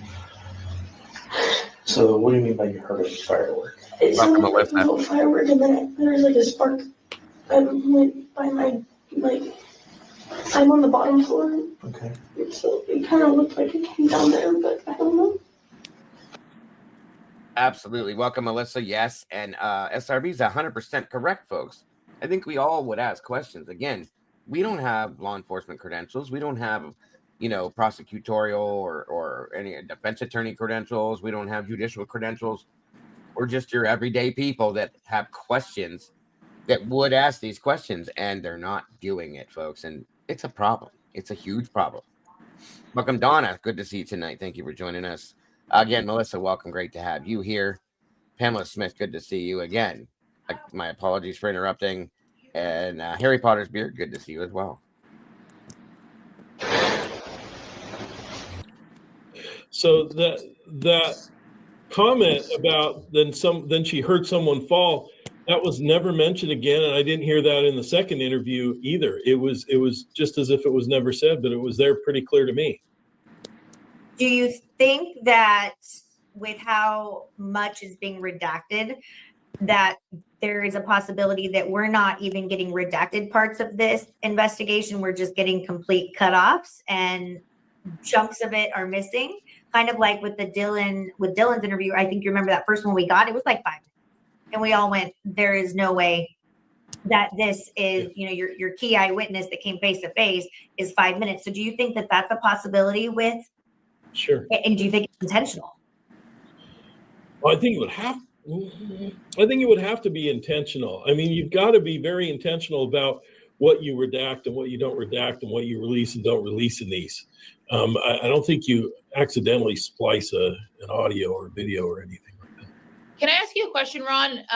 If you know it about like redaction and how that really works in an appeal? I mean, we're provided this information. Someone's making a decision that we're not entitled. So like he said, thank you, Megan. Tell him I said thank you very much. I love it. Like he just said, they asked, hey, Jen, Seven's in the house. Good to see you. Do you think it's intentional? Well, Mr. Funk said, I think it would have to be intentional. What other reason or answer could there be for something like that? You know what I mean? Very good point. Very good point. Entitled to all of it as members of the public. I don't know if there's a reason for that or if there's any grounds to ever be able to see all of what that was. Yeah, I don't know that necessarily the public is gonna be able to get at everything eventually. The most important thing is that the defendant is able to get that information. For an appeal, the most important thing in an appeal is to preserve your objections.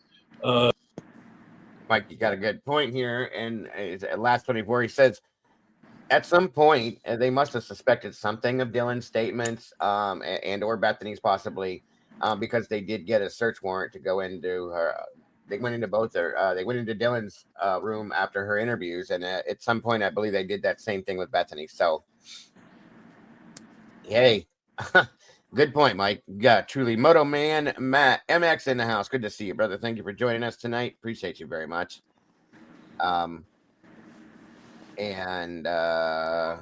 Yes, happy birthday to Miss Alicia. I know she's not going to join us for this tonight, but if you can, throw out some birthday wishes just in case she does go back and check it out later, if you will. Bonnie Bailey's in the house. Welcome, my love. Wonderful to see you tonight. I hope you're feeling good. Thank you so much for being here with us, Bonnie. We love you. And always thinking about you, Bonnie. Let's see here. Let's see. One moment. Sorry, guys. Dago, Yes, ma'am. can Dylan's, because obviously she has memory problems. If you want to call it that, sure. Yeah, I'm trying to be nice. I get it. I respect it very much. But could that be pulled up in an appeals for As grounds far of, like, I don't know what's real. I seen a fireman with, a vacuum. I think they probably could use that at some point, maybe. I'm not 100% sure, Diana. I don't know how that would go. Maybe they'll answer that question in this interview here, but it could be, I guess. It's a thought, plausible. I never caught Bethany saying she thought someone fell. Yeah. Automatically, why wasn't it asked, who do you think fell? Who fell? That's his point. That's exactly his point, in my opinion. And then it was, like he said, it was never brought up through any of their interviews after that. So that's pretty wild. You know what I mean? James Mullen, happy day anniversary, my friend, for 3 months. Mini Meatball reporting for Dirty. We appreciate that, sir. And thank you so much for that super sticker. God bless, brother. Very generous. Good point, though. Good point, Diane, for sure. But that's what he was referring to and made that point very well known. So on we go. At the trial level. So, for instance, if the defense attorney got a copy of a video and it appeared to be redacted or not whole, the defense attorney would need to make a motion to the court, potentially to release the full video. And a lot of times you'll have experts who will review those videos and can tell you. Welcome, Miss Lily. Thank you for that. Number 100. We are in that algorithm. God bless. And welcome back, Lily. Always happy to have you here. You, particularly if they're given to you digitally, they can tell if they've been modified at all. And if you get a modified video, that you need to preserve, you need to make the objection, you need to bring it up to the court. I do agree, Moto Man. Over time, so much has fallen into place, and it seems to push BK further away from the yardstick. Amen to that, bro. Very good. Like I've been saying, guys, the more we see, the more that's released, the more we read through, the more we review. It, in my opinion, it pushes Brian further and further away from guilt. And I can't help that. It is what it is. Lily, congratulations on 22 months. Happy day anniversary. Much love to you, and we appreciate you very much for being here. Again, grateful to have you here tonight. Thank you so much. Hemi's in the house. What's up, brother? Good to see you tonight. Thank you for joining us. It's like we are heading towards the goal with you guys dropping these super chats. You guys are amazing. Thank you so very much. All so very generous of you all. Tina Gobley, welcome. Good to see you tonight as well. If the court makes them give it to you, great. If they don't, then that's something you've preserved that you can then address on an appeal and say that it was error for the court not to give us this entire interview. And, just to sort of add to that, to anyone that's listening, and we will have a lot of additional shows about the appellate process and what that looks like. But when Ron's talking about objections, he's talking about making an objection on the record.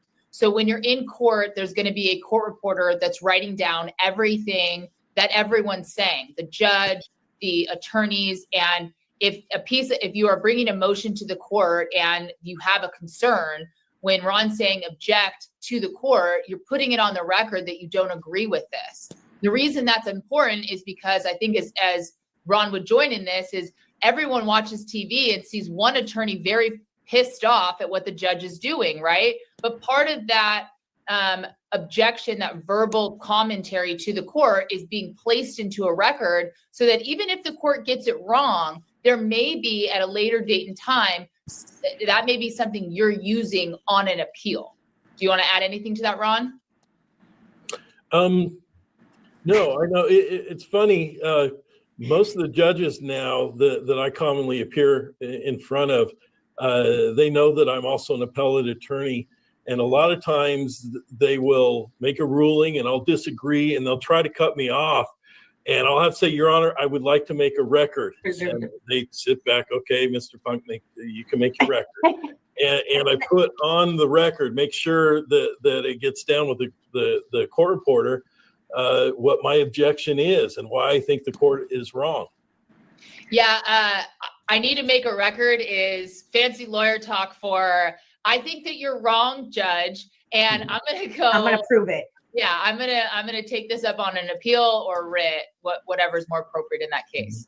That is something that Ron teaches. So we have, give or take, 30 attorneys that work with us, and Ron is, he's been doing litigation for 30 plus years. He's been a huge mentor to both Sam and I. But I remember he taught me very early on in my career with domestic violence is that you always want to make sure that the judge knows that you are preserving the record and that you are requesting, that you're asking additional questions with respect to the findings so that you're getting as much information as possible to avoid speculation. We get a lot of comments about Ann Taylor and why didn't she do this and why didn't she do that? And for the record, I think Ann Taylor did a decent job for what she had, the help that she had. Every attorney style is a little bit different. And yes, for instance, Sam and myself might be a little bit more outspoken, but I do think she did a really good job at preserving the record. If we go through that case print, and that will be a whole episode, we'll go through that case docket and we'll obviously go through as many objections that we can that were filed. But I want to just make that point that I think that she did a good job doing what she could with the amount of help that she had. And if you notice, that is one objection she was continuously making, very persistent, very repeated. Your Honor, I am telling you, I don't have enough time, or we are 3 people to go through this many documents. I will not be ready. It is borderline, X, Y, and Z. If I don't have this time, we are setting this up. We are preserving the record. That's what she's doing with Hippler. She is telling him over and over and over, I need a continuance. And if you don't, I'm making this objection over and over because I'm preserving the record. She was kind of treading a very thin line there too for a while, because before he waived his right to a speedy trial, it was kind of the opposite. They were trying to get it to trial and trying to pressure him to waive his right to a speedy trial. Part of the benefit of that for the defense would be that maybe the prosecution doesn't have its case all together as well. But at some point, they piled a whole bunch of documents on her, and at that point, it turned into that. Well, now we need time to be able to digest this. And for those people that think, oh, it was 2 years. To be able to go through evidence, I can't even really mentally wrap my head around of how many documents, and to go through the footnotes and really the information and how many experts it would take to go through audio and video and all of the footage. I mean, just look how many hours of body cam footage there is, right? And I want everyone to remember when Bethany was doing this investigation, this was 3 days following the second one. The first one was the day of, the second one was 3 days after. So they didn't even have the name. Well, arguably, they didn't have Brian as a suspect at that point. So that kind of keeps things putting in perspective when you go back, knowing what we know now, going back and applying it to these interrogations back then. And you have to really also think about the fact that there is,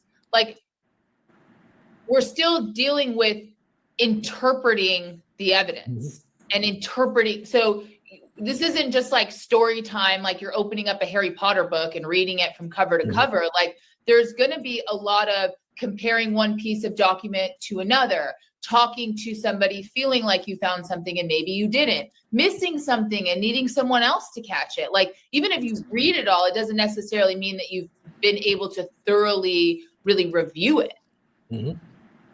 No, and everyone keeps saying, oh, there's AI softwares that do. Yes, there are that we use in the legal profession that help us, but you still need that human approach. And when you're looking at inconsistent statements, just from say Bethany's 2 interviews, you're going through this line by line and you're saying, okay, at this point, she said that she called her dad because of her toothache at this time. And in this interview, she said it was this time. In this interview, she said the firework was at this point.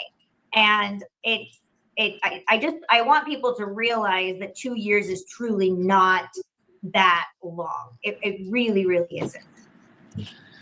No doubt. So I want to play another quick clip of Bethany in her second interview when the police start asking her what Dylan said to her following this terrible, terrible crime, and how she just has an absolute lapse in her memory.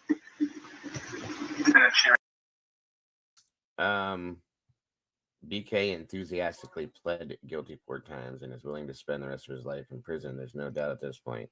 Where did you find enthusiasm at, Jill? He accepted charges that were laid on him that I feel he was cornered into accepting. He never gave a confession. So, again, I respect your feelings on these things, but there was no enthusiasm behind it. He accepted the charges that were handed him for a reason that I am sure at some point we will find out at some point down the road. There was a reason for it. My opinion, personally, I feel that he was cornered into it. So, again, we'll see then. Yeah, I think he was Yeah, because you made some comment about she's making a I've watched the plea hearing almost 6 times, Jill, and nothing. I don't feel any different about it.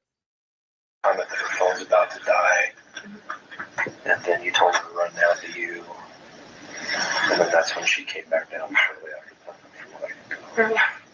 And what did you say when she got there? I don't really remember. Just that she was scared and we didn't really know what was happening. Did you cover this with her initially, this section? With her? Yes. Yeah, I never. Did she tell you about whether this person had anything Like in his hand. in his hands? She said she didn't look like a vacuum. So I didn't know what that meant. I thought she was just like seeing stuff because she was drunk still. Did she tell you the shape of what she saw? She said it looked like a small vacuum that he was holding. So I was confused. I was like, I thought she was like imagining something.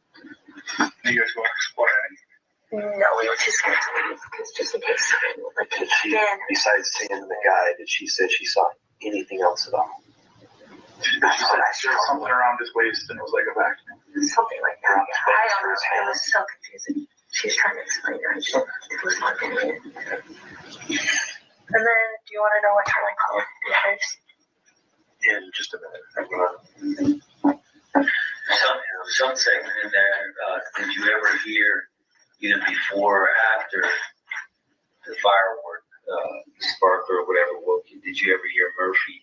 Oh, yeah, I heard Murphy bark a little. And then I heard, like, the pong table that was in our family room. Like, it's just like a table. And that's fine, Jill. I respect your feelings on that. Like I said, but if you look at the situation, I want you to show me that I respectfully, I'm asking this too. I want you to show me where you saw evidence that Brian committed this crime. That's all I want. And I will look into your theory and your feelings on that. But just show me where they showed us any proof that Brian did this is all I'm asking. Those are feeling kind of moved, but I thought, like, he's a pretty big guy, so I thought he, like, And was that's, drunk and just hit it. But I don't know what time. was that before or after you heard It was all kind of all at once. I all feel at like. once? Yeah. But I don't know what time Ethan or Xander got home, so I was Right. just guessing. But shortly right after you heard Murphy bark, the beer pong table get bumped, Yeah. and you heard the firecracker sparkler. Yeah. It was all Was that kind of also kind jumbled. of when? That's when. And I Did think you I pick heard up and Haley call? playing music too. Don't remember a couple of days. I don't know how long this interview was, but was shortly 3 after the days. murders, you guys both don't remember what you said to each other. Like, you both have memory issues, and you're telling me that you guys didn't actually like talk to each other and decide that your story couldn't match up totally, and you didn't both know that you were going to get interviewed by like the second time you're going to get interviewed. You're telling me you didn't link up, and you both just magically cannot remember at all.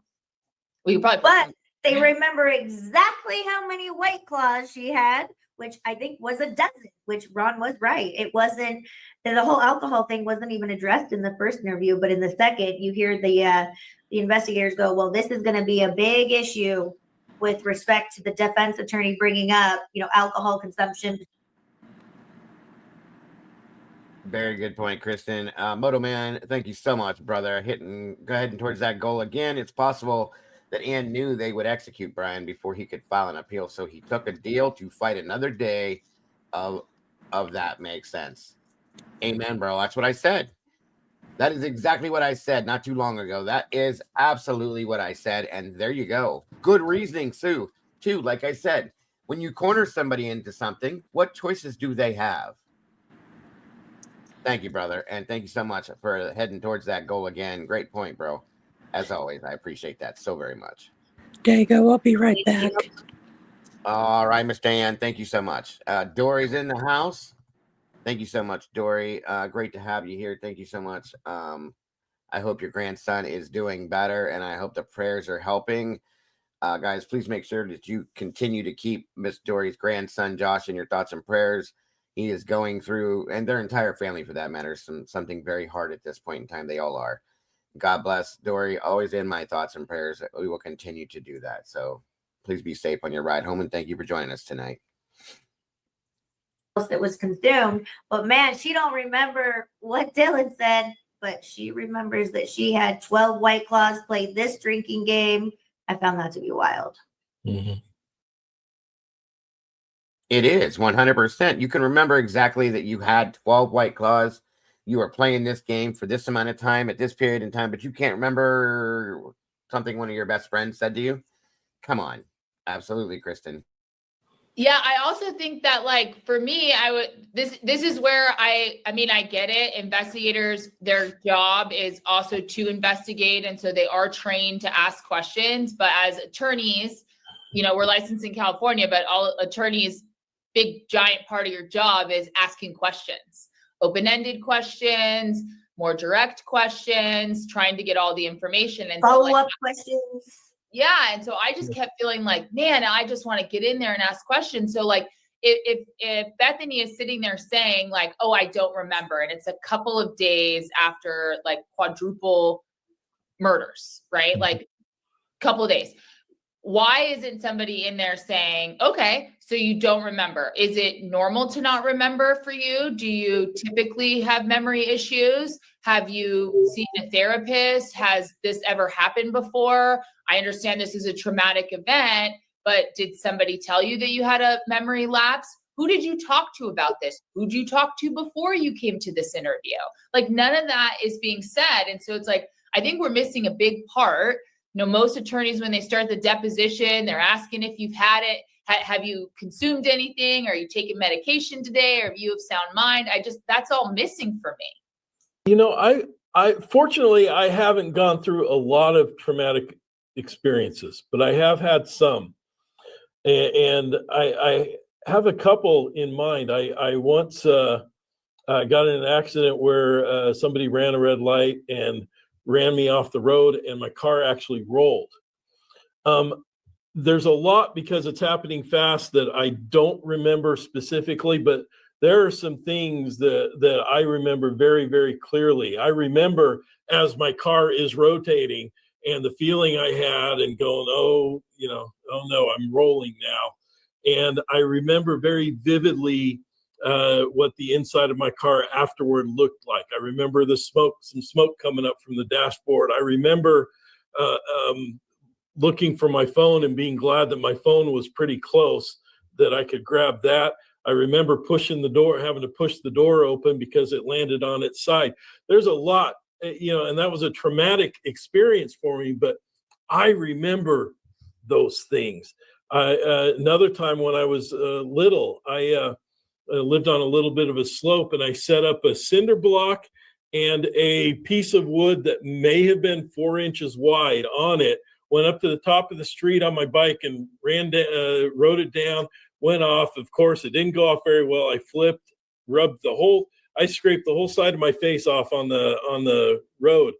I remember sitting up there right before it happened. I remember coming down. I remember the feeling going through, I do remember those things, and they stand out to me, even 40 years later, very vividly in my mind.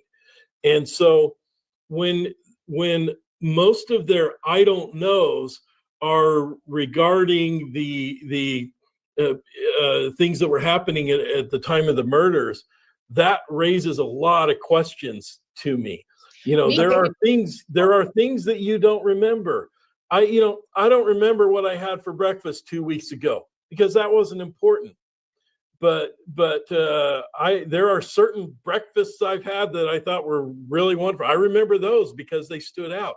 Do you think the I don't remember is I do remember, but I'm not going to talk about it. So we actually get a lot of questions on that people email us, and that is something we've discussed before. Do you think the I don't remember is I do remember, but I'm not going to discuss it for whatever reason it is?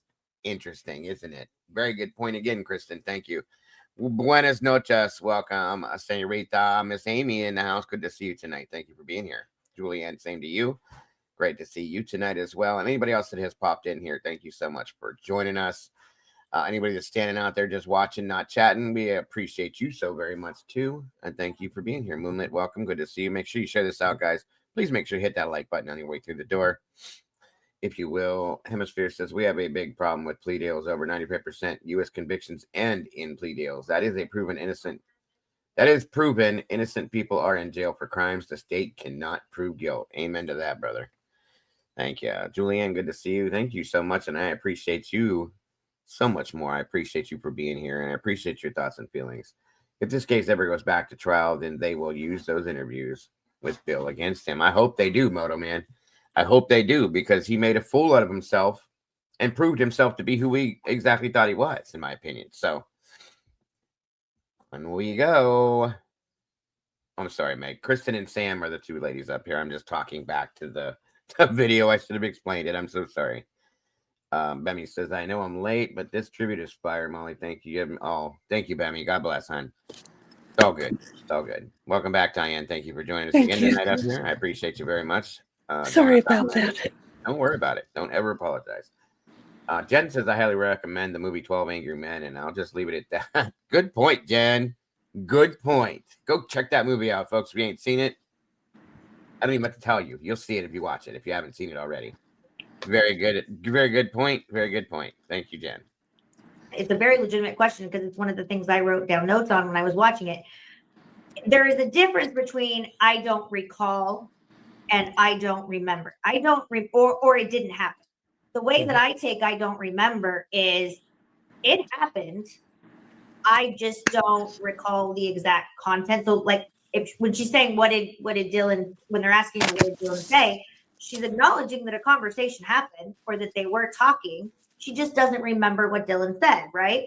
So wouldn't that be a red flag for you as an appellate specialist, that you're not saying that you didn't talk. You're saying that you did talk and you don't remember. You're not saying, well, I don't know because we didn't talk. Mm-hmm. She's just saying, I don't remember. Like when she's asking, were you at X and X places?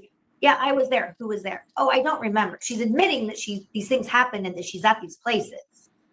There's a lot of a number of possibilities. It could be she doesn't remember. It could be that she doesn't remember the story that she's supposed to be portraying. It could be that she remembers, but it's not something that she wants out there. Yeah, and I think just to add on to the trauma bit, like I'm not a health professional. I'm not qualified to diagnose that by any means. But certainly most of the time when I hear someone have this giant like lapse in memory, there's like a concussion associated with it or something like that.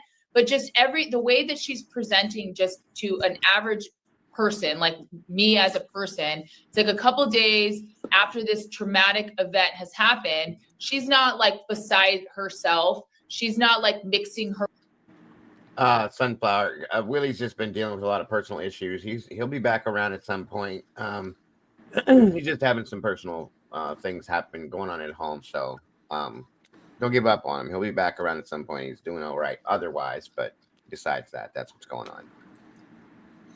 Words. There's nothing else that I'm seeing visually that would like show somebody confused or otherwise like mixing up certain things and not mixing up others.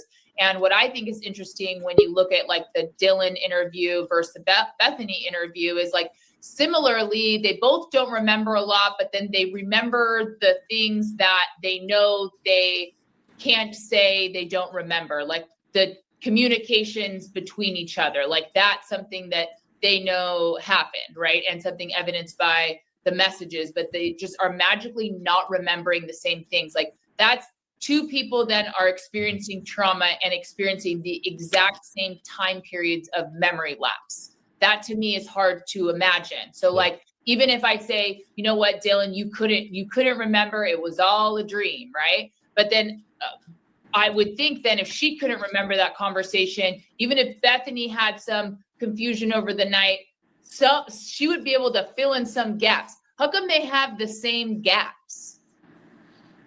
Yeah, that's a great point. Because they were also together in the same room for a period of time.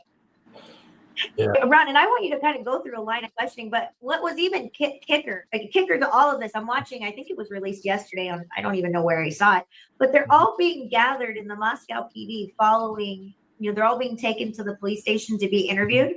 And I'm looking, I got to find it. You know what? I will find it by the end of this video and we can share it. But they're all sitting in like a waiting room, like a foot or two apart. Maybe one or two is a couple feet away, but we're talking about 10 kids, okay, college kids. And then they're walking up the stairs in a single file line. And I'm sitting there going, no wonder this investigation had so many problems from the beginning. The 101 of investigation is you separate the witnesses and everyone is a suspect until proven otherwise. Give us like, in one of the Bethany interviews, and we can kind of lump them together because one was so short, but tell us that what was an example of something that you don't think there was enough follow-up questions on, and what that line of questioning would have looked like. Well, I think a good example is the testimony about the sparkler, the firework. He's totally skipped over the part about somebody falling, that she heard somebody fall, and to my knowledge, she never brought it up again. I don't think he went into that well enough. Exactly, what did you see? Meaning, did you see sparks under? The thing that's come to my mind about what that could have been is a taser. Same. And especially to me, if a taser is a possibility, somebody falling to the floor is very consistent with that. And the fact that he just skipped, I mean, that's a clue to me to what this might have been. It was almost like he didn't want to know. I agree with you there. But I would have followed up a lot more on that. Did you see sparks? Where was it? Did you just see the light come in? Did you see the sparks? Did you hear that when you said somebody fell, you heard someone fell? Where? Right outside your door? Was it farther down the hall? Did it sound like it was more distant? Did you hear? What did you hear next? How long after that did you look out to see if anybody was there? How did you know someone fell as opposed to a loud noise? Or like something being dropped. But I'm and it's interesting too, Ron, is that whole apartment or house was so lit up, right? They were saying that all these signs were on, and I think even in a lot of the crime scene pictures, you can see lights that were on. So this was not a super dark house, even though it was, during the nighttime hours, it was very, very lit up. So did you see the spark come under the floor? Did you see it like as a shadow just through, that little period? That's a good point, Poochie. Welcome, by the way. Very good point. I think that the I don't remembers from both is maybe because they're unsure what the other is telling law enforcement. You got to try to keep the stories the same. That's a good point. Again, welcome back. Good to see you tonight. Also, Christina Reynolds, good to see you. Welcome to you. And thank you, Hummy, for jumping up here with us, Miss Diane and I tonight. I appreciate you very much. Between the floor and the end of the door, what exactly did you see? I mean, were there burn marks? Anything? I mean, if it was a firework of some sort, you would think there would be burn marks of some sort, or spent fireworks somewhere. But and why do you think it's a firework? Yeah, versus. Good question, Sally. Welcome, Sally. Good to have you here tonight with us. And that's a good question that's been brought to my attention before. I've been asked that question. What if I thought about that? What happens if Bethany was threatened by the perpetrator or a perpetrator and she won't talk because of the threat? Well, that would make certain things make sense. That could explain why she took off and left state and it refused to come back, so on and so forth. And a lot of people have asked that same question. What if that is a fact? And it could be. We don't know, but it could be. Very well could be. Again, Sally, thank you so much for joining us. I appreciate your input. That's a great question to ask. Yeah, but wouldn't a way to eliminate that threat is to go, hey, so-and-so threatened me. Well, He said okay. he'd do this or that. That's a good point, Diana, Go but get him. not everybody thinks that way. Do you know what I'm saying? Some people are so, I know people, or I've seen people get so scared of a situation that they refuse to acknowledge it, ever again. And also people fear others to that. We don't know if there was a threat made. We don't know what that threat was, and people don't trust in law enforcement enough to know that, somebody could have said, I don't care what you do. Yeah, you can call the police, you can do this and you do that. We will find you, we will deal with it. And that's the end of it. And so I get that. You're right about what you said, but not everybody trusts that situation either. You know what I mean? I agree.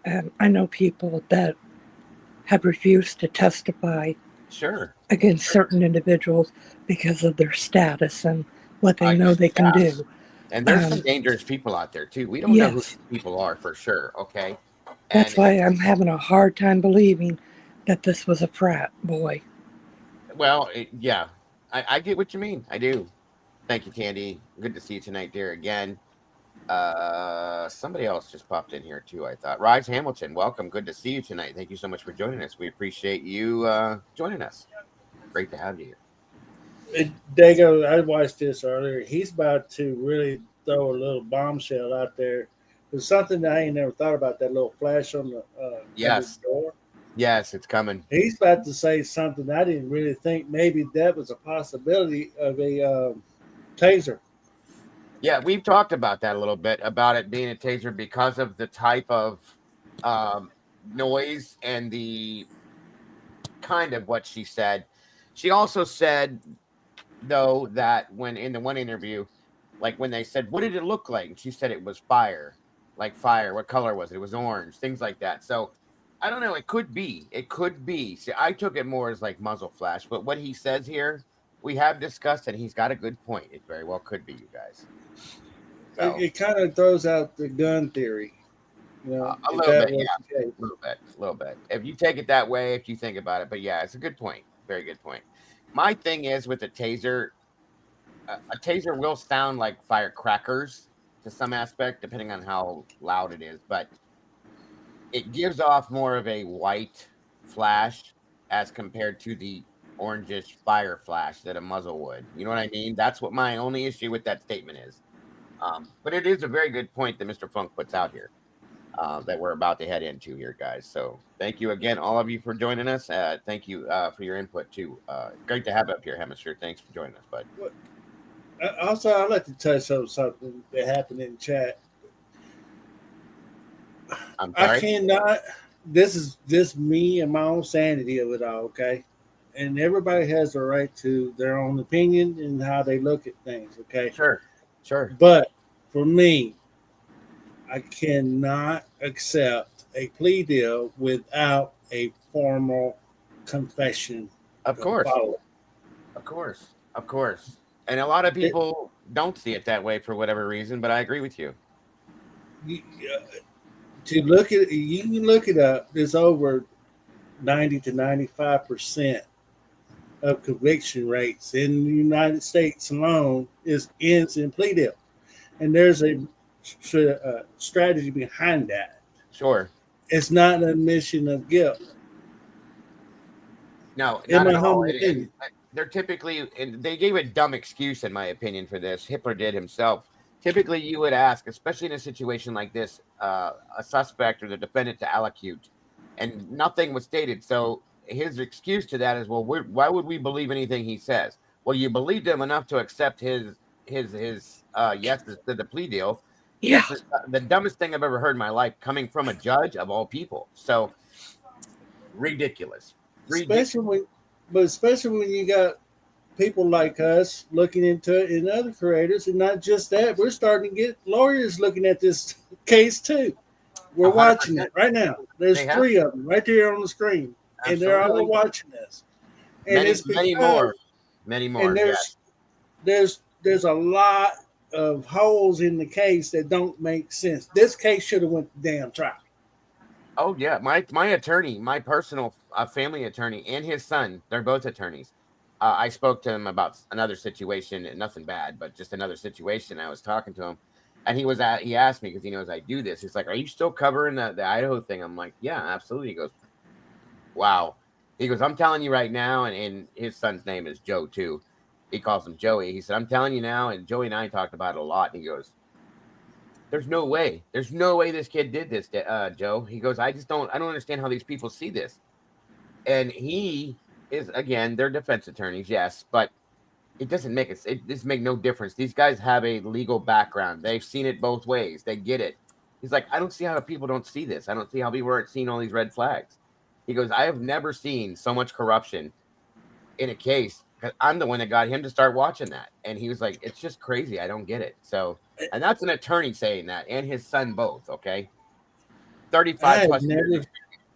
I'm sorry, Dago, but I had never seen a judge just makes it a personal vendetta against a defendant like this.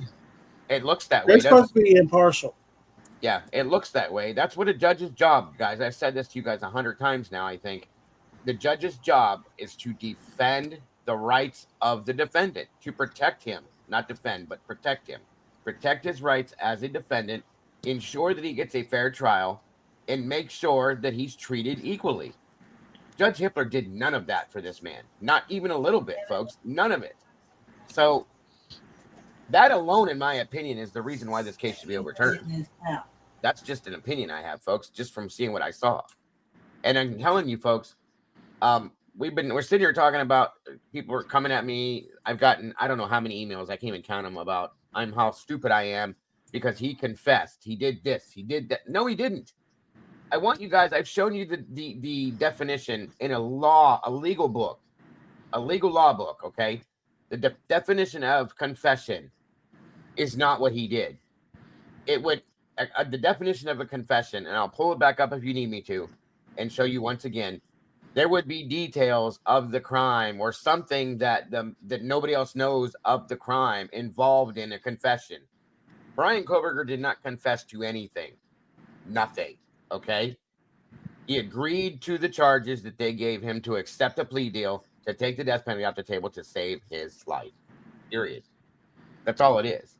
And if you guys don't believe me and you want me to, I will pull this back up out of Black's law book and show you exactly what it says. Andrew Baldwin put it out and showed the world. Many others, I think Gildy has done the same thing as well. There's multiple attorneys that are watching this, guys, that are saying, no, this is not what it's supposed to be like. This is not real, folks. It's a joke. Welcome, Aquarian. Good to see you tonight. Thank you for joining us. Kaleida, welcome back to you. Great to see you.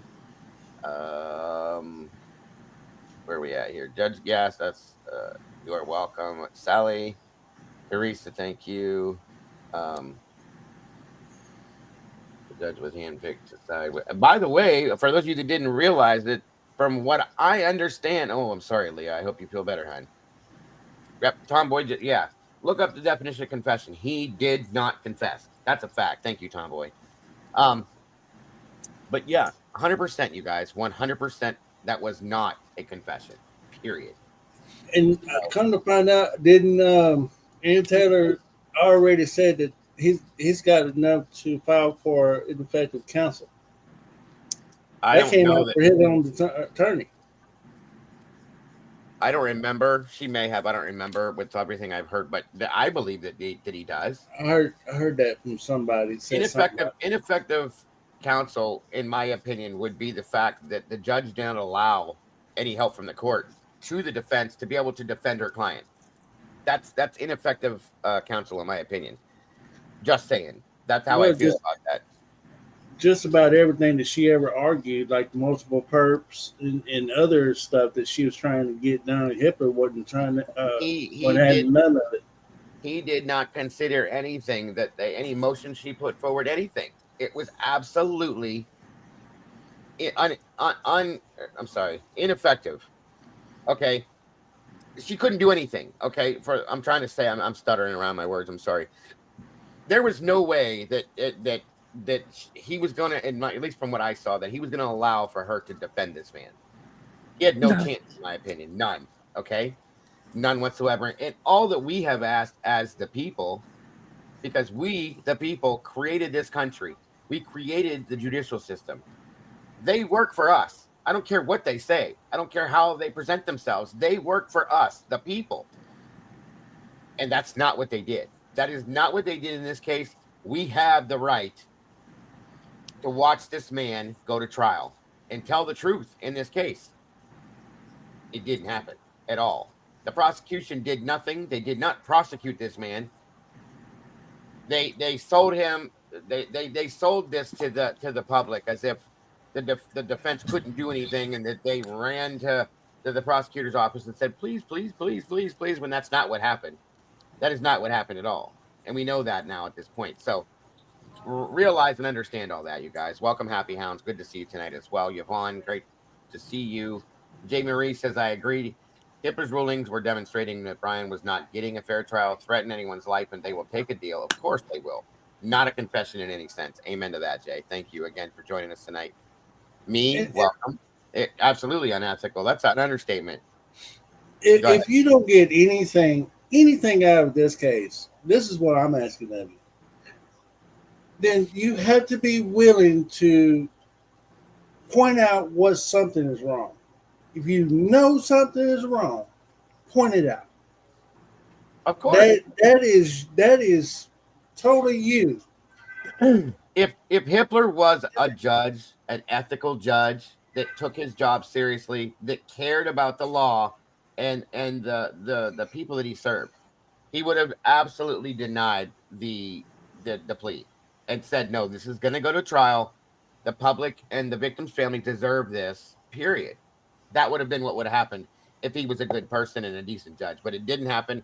And that tells you, to me, exactly who this person is. So see, and that's the thing, Snooper. Hippler did not know nothing about the evidence. He didn't even read none of that. Welcome, Names. So again, I agree with you. I do wholeheartedly agree with that one, bud.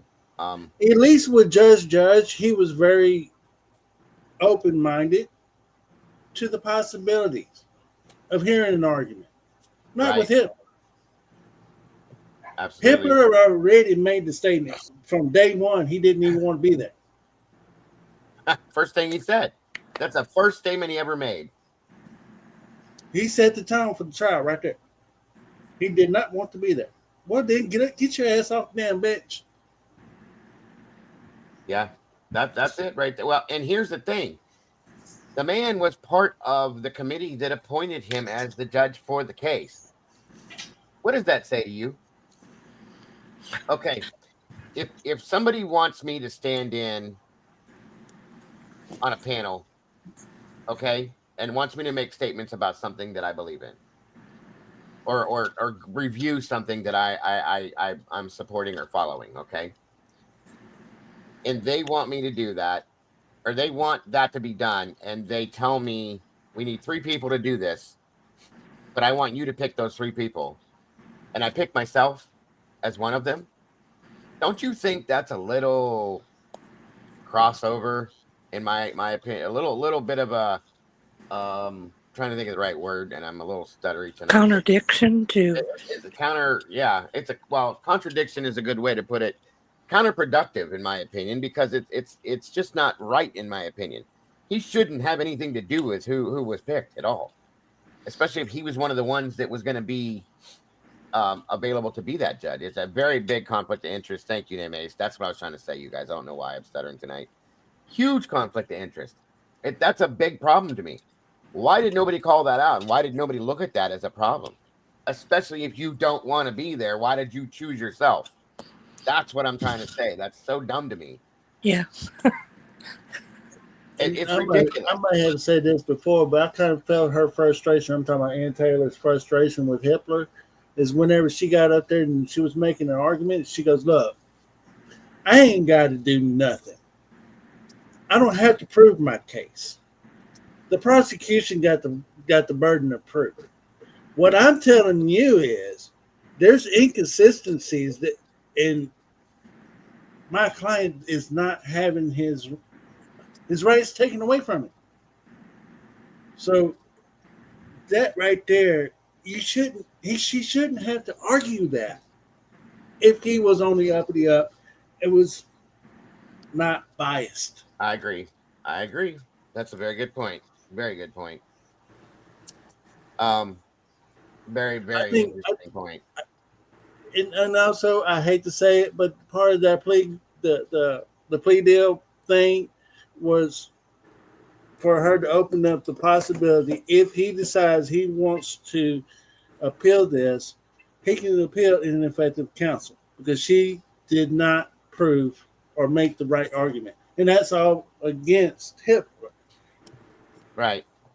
Very good point. Me just said, welcome me. Lana says, if you want to throw the game, who do you pay off? The referee. Well, guess what? That's who the ref is in this game. Big time, for sure. Absolutely agreed. On we go. But haven't they kind of sealed his fate, and it is what it is, and it can't be turned around? I mean, I can't see that, No, he's got 2 years. Hey, typically, good to see you tonight, Kim. Thanks for joining us. He's got 2 years for something at this point to be brought about. Okay. That could be what is going on right now. I said before, with that period of time in hand, we know Anne wasn't ready for this. They purposely did not give her enough time. They basically picked up all of the discovery and threw it at her, and she had to play 52 card pickup with all that, and she had no assistance with it. They didn't give her time to do this, that, or anything else.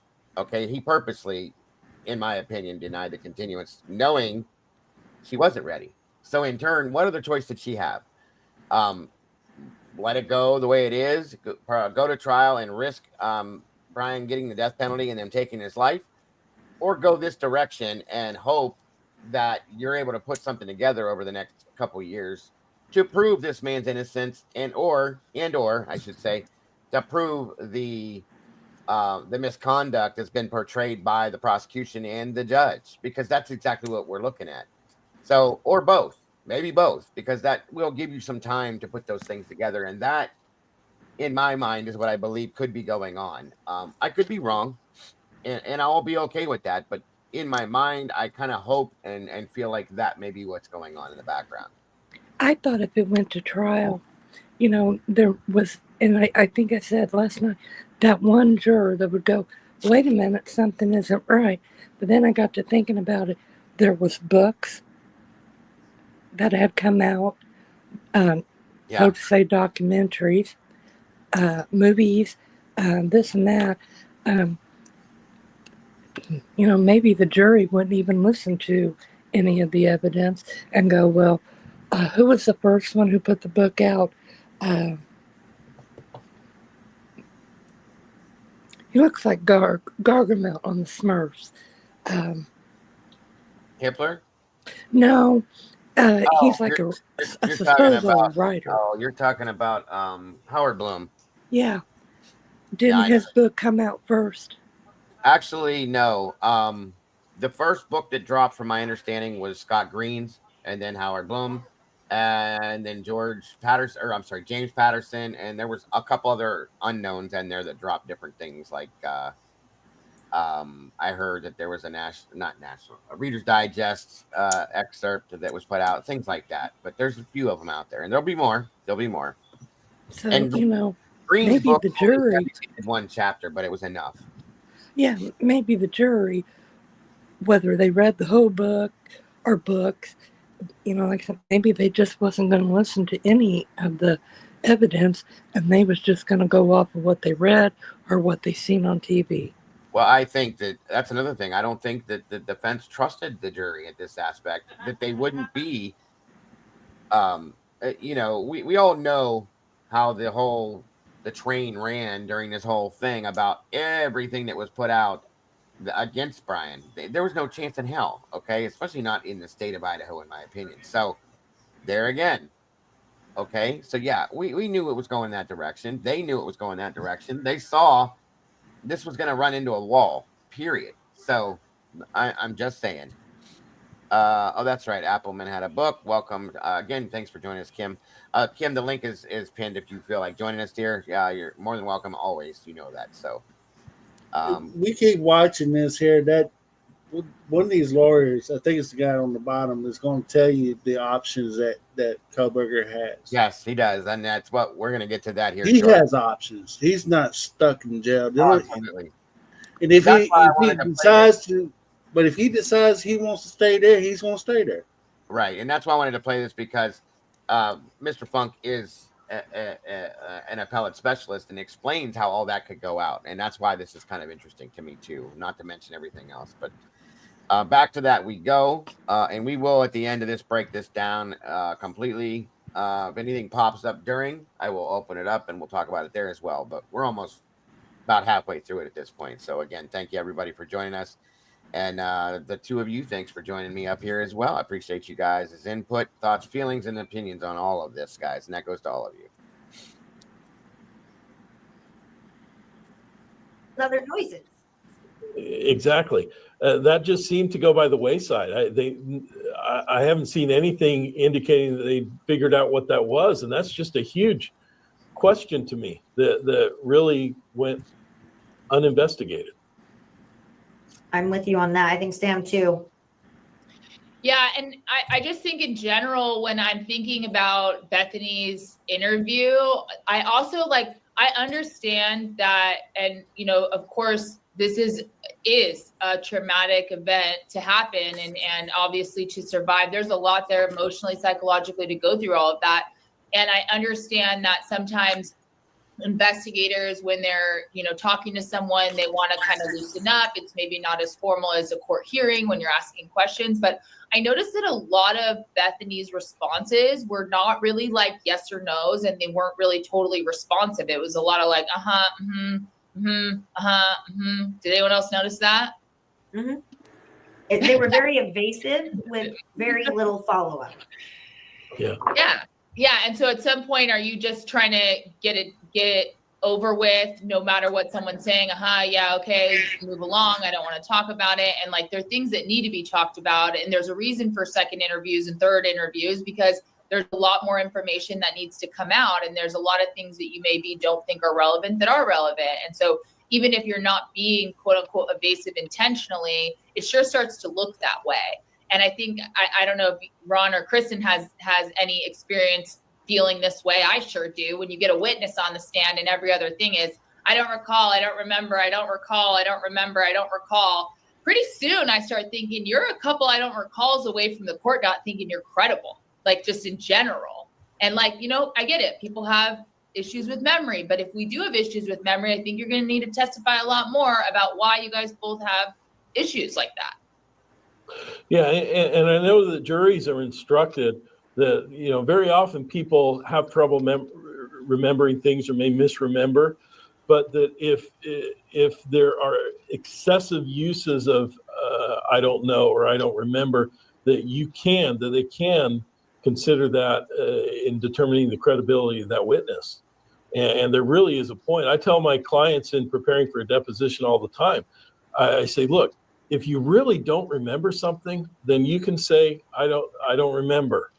But if it's something that maybe just in the moment you're flustered or whatever, then you can say something a little less specific, not that I can recall right now, or something less like, maybe I'm not sure, I'd have to think about it, or things like that. But I tell them, don't just say, I don't remember, because that's going to really affect your credibility. Because if you don't remember things that you should reasonably remember, then your credibility is really going to take a hit.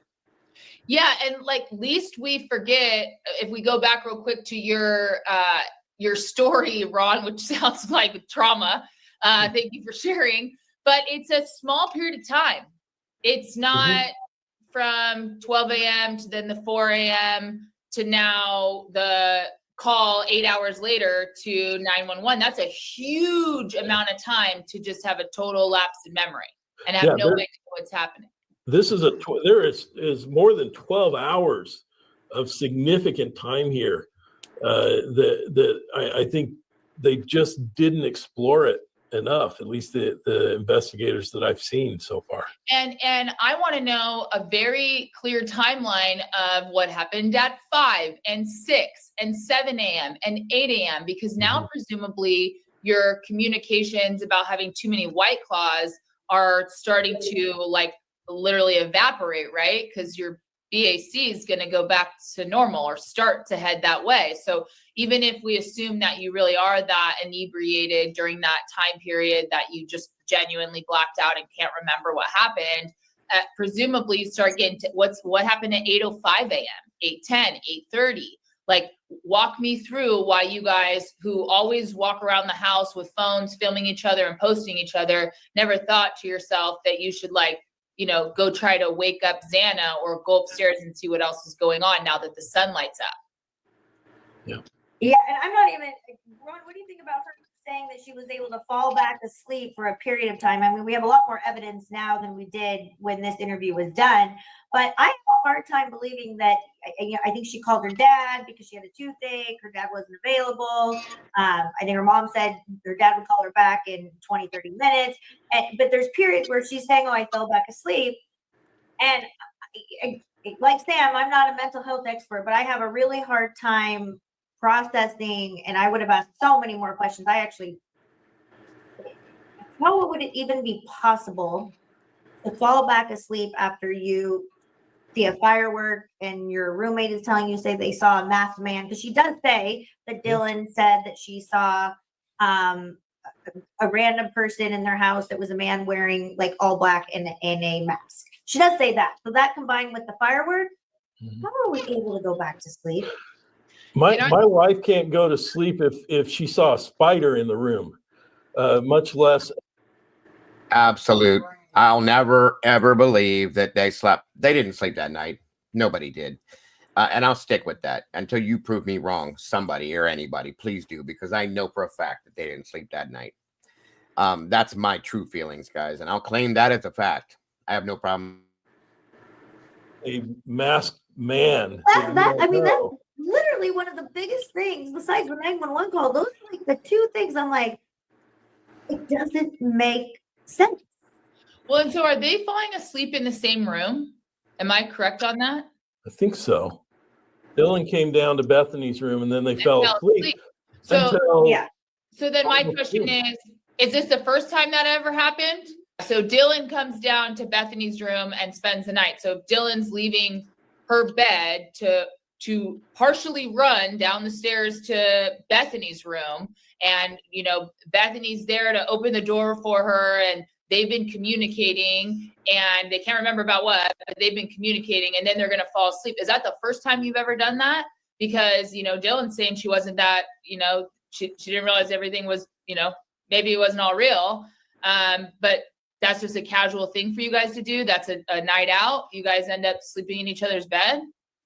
I don't know. And that's in direct contrast to what she says in that interview, that she said that, remember, she was scared before that something happened to the house and she called her friend and they came and picked her up and she left.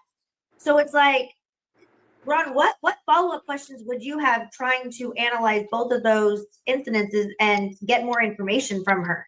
Well, I'd ask what was different about this one because she heard a scream outside. And I don't think she could even tell if it was a man or a woman. She called a friend to come pick her up and take her out of the house. And yet here she is told that there is a masked man in the house and she falls asleep. Why After didn't she saw firework in the house? Yeah. That's the most bizarre part of this whole thing. And I don't know if part of what she and Dylan are saying is a story that was made up or what. I do think there was a masked man there, and they're just not telling the whole story. I don't know what the motivation is. Could they have blocked it out of their memory, both of them? I don't know. Anything after that? Do they think they fell asleep? Good point, Summer. Then I don't know. It's really curious. I would want a lot more follow-up with both of them. But how do you fall asleep when you run down? And I remember Dylan said she ran. she ran down the stairs to Bethany's room. Even though it would have been probably easier for her to run out the kitchen, run out either of the entrances to the house and call 911 like a normal, reasonable, rational person would have done, than it was to probably run down to Bethany's room, barricade themselves, and lock the door after you saw a masked man, heard a firework, heard somebody fall, and this is totally not normal because last time you heard a scream, you had someone come get you and run you off away from the property. Right. And that brings up another thing that's really curious to me is there's a lot of testimony about the moving the table, about the dog barking and stuff. But 4 people were stabbed over and over and over and over again, and they didn't hear anything relating to that at all. And did you think they asked enough questions regarding that? No. Yeah, no. I didn't either. And what was it, Bethany, that even said the walls are really thin. We can hear everything through the wall. Mm-hmm. And that's why I think Lana says the paper thin house, super small house, and we can hear things going outside. We can hear things going on at neighbors. Dylan herself even said, you hear everything in this. You can hear everything and anything in this house. Those are Dylan's words, folks. Once again. But we can't hear 4 people being unalived in a paper thin. And by the way, go ahead. Oh, and it may be, it is possible that 4 people can be killed without making a noise. But that would require more than one person doing the killing and being involved in it. And so if there was no noise, no screams, or anything, then I really question that it was Brian doing this alone. If there were screams, I really question why these 2 girls didn't talk about it. Dylan actually heard a scream. She kind of goes inconsistent with respect to who she initially thought was screaming and then who she kind of later, I think, was told maybe had done the screaming. But Bethany doesn't elaborate a whole lot on what she heard other than the firework. Well, and we'll get into Dylan's interview in our next show, and we're really excited about that. But just because it is relevant, and Kristen just brought it up, is she mentioned that she thought she could hear Kaylee crying. So you can hear someone crying, and you can hear this masked man apparently saying he's here to help. So like you heard human beings and you heard a dog, but just not any of them being unalived. Yeah, and this is a house that's multiple stories. So there's was it the second floor or the first floor where the 2 were, and then 2 on the 3rd floor, was it? So Dylan was on the 2nd floor, Bethany was on the bottom floor, and then Kaylee and Maddie, their rooms were up the top. And it would they had the 2 weird entrances. So depending if you went through the front door or the back side, which was the kitchen, you could come in on a different floor. Here's the thing. When I was in college, my last year of college, I lived in a house, and I had a roommate who would bring his girlfriend over, go up to his room on the 2nd floor, blast the stereo, and think that it masked everything. No, we heard that bed moving downstairs. I knew you were going there, Ron. To have what happened to particularly to Kaylee and Maddie upstairs, like 50-something stab wounds. There would be noise, even if they weren't screaming. You would hear a bed moving with that arms being force and all that. Yeah, and it's just there's nothing that I saw about that. It's very convenient that Bethany and Dylan were asleep during that time and had nothing. When they say we went to sleep, well, then there's nothing to ask about. Okay, but here's a follow-up question, Ron. So, and Outcast is actually the one that I think brought this up on his last show with us. If some of these audio cams and house cams, ring cams, whatever, they were picking up some of the screams, you know, the worst of those sounds that I think that Dateline so highlighted, but it cameras on houses outside of King Road were actually picking that up. Good point, Jen. And it's interesting too that how do you hear, or Dylan, I know you meant Dylan, how do you hear somebody down the hall from you saying in a normal speaking voice, "It's okay, I'm here to help you," but you don't hear screaming and yelling and slamming and banging? That in itself, in my opinion, tells its own story, folks. That Yeah, but proves didn't they say that proves that in the they're very lying. beginning that they did hear that? A Sorry? struggle and commotion, I think were the words. After the fact, yeah. Eventually it came out after the fact, but it took 3 years for that to come to the table. Do you know what I mean, Diane? Initially, we were told they didn't hear nothing. And I said, I called bullshit then. I said, there's no way in hell when we read through that PCA that these girls didn't hear anything. So slowly but surely it's creeping out now. You know what I mean? It's just insane to me. Absolutely insane. And people still believe that what was stated on day one is that nobody heard. They didn't hear it because they were sleeping. Miss me with that BS. I'll tell you right now. Yeah. Absolutely bullshit. They needed to arrest them for failure to report. That should have 100%. That's a true charge that could be charged. I still think they should. Again, my opinion. On we go. Is it possible that some of these unalivings took place somewhere else? I think it is. Could it be? Could some of what happened that they were taken from there? Although I haven't seen the crime scene videos. I don't know the amount of blood and stuff. There's not a whole. Well, that'll be a whole nother episode. On, and then we'll back on that one. So I'll have to do some research. Well, if you go back and watch one one of the Custody Queens, shorts, we actually give you all the pictures. But that's something we can talk about in the future, because that is one of the biggest points of contention in this case. Is people are saying this is coming from Moscow PD. This is one of the reddest crime scenes to ever have exist. But when you're looking at these photos, and yes, some are redacted, some are blurred, but you're really having a hard time. It would be everywhere. Yeah.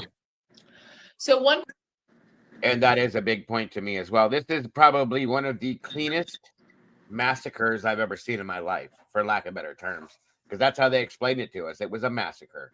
It was horrible. Well, it's probably the cleanest massacre I've ever seen in my life, is what I'm saying. So welcome, Carrie. Good to see you tonight. Thank you for joining us.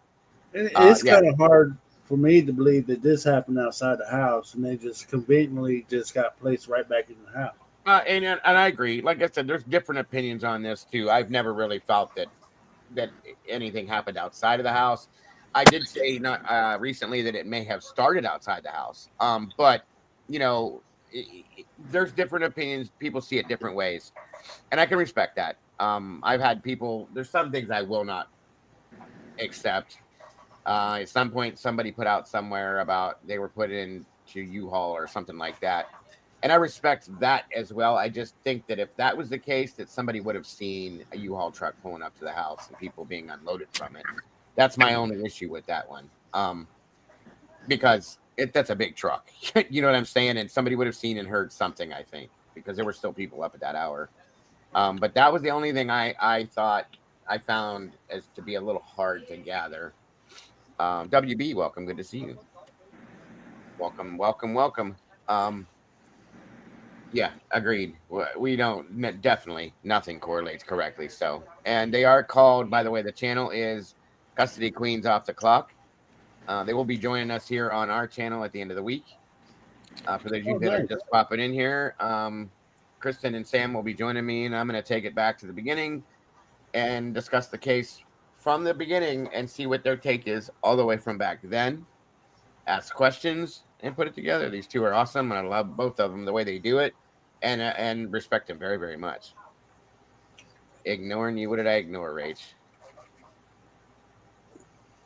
My last two longer comments. I wouldn't hear if they I'm just trying to keep up with everybody, Rach. I'm not trying to ignore you, hon, I promise. But why wouldn't... Wait. Hold on, let me back up. 1 second. Where are they? Bear with me, you guys. Hold on. They really... If they really didn't hear anything, then in my opinion, it didn't happen in the house. Would also explain why no tracking between... I did see that, Rach. I thought I put that up already. No tracking between the rooms, easier to clean. That's a good point. I'll just never believe that they didn't. And I struggle even thinking that neighbors didn't hear something. Okay? There had to be a lot of chaos going on with that.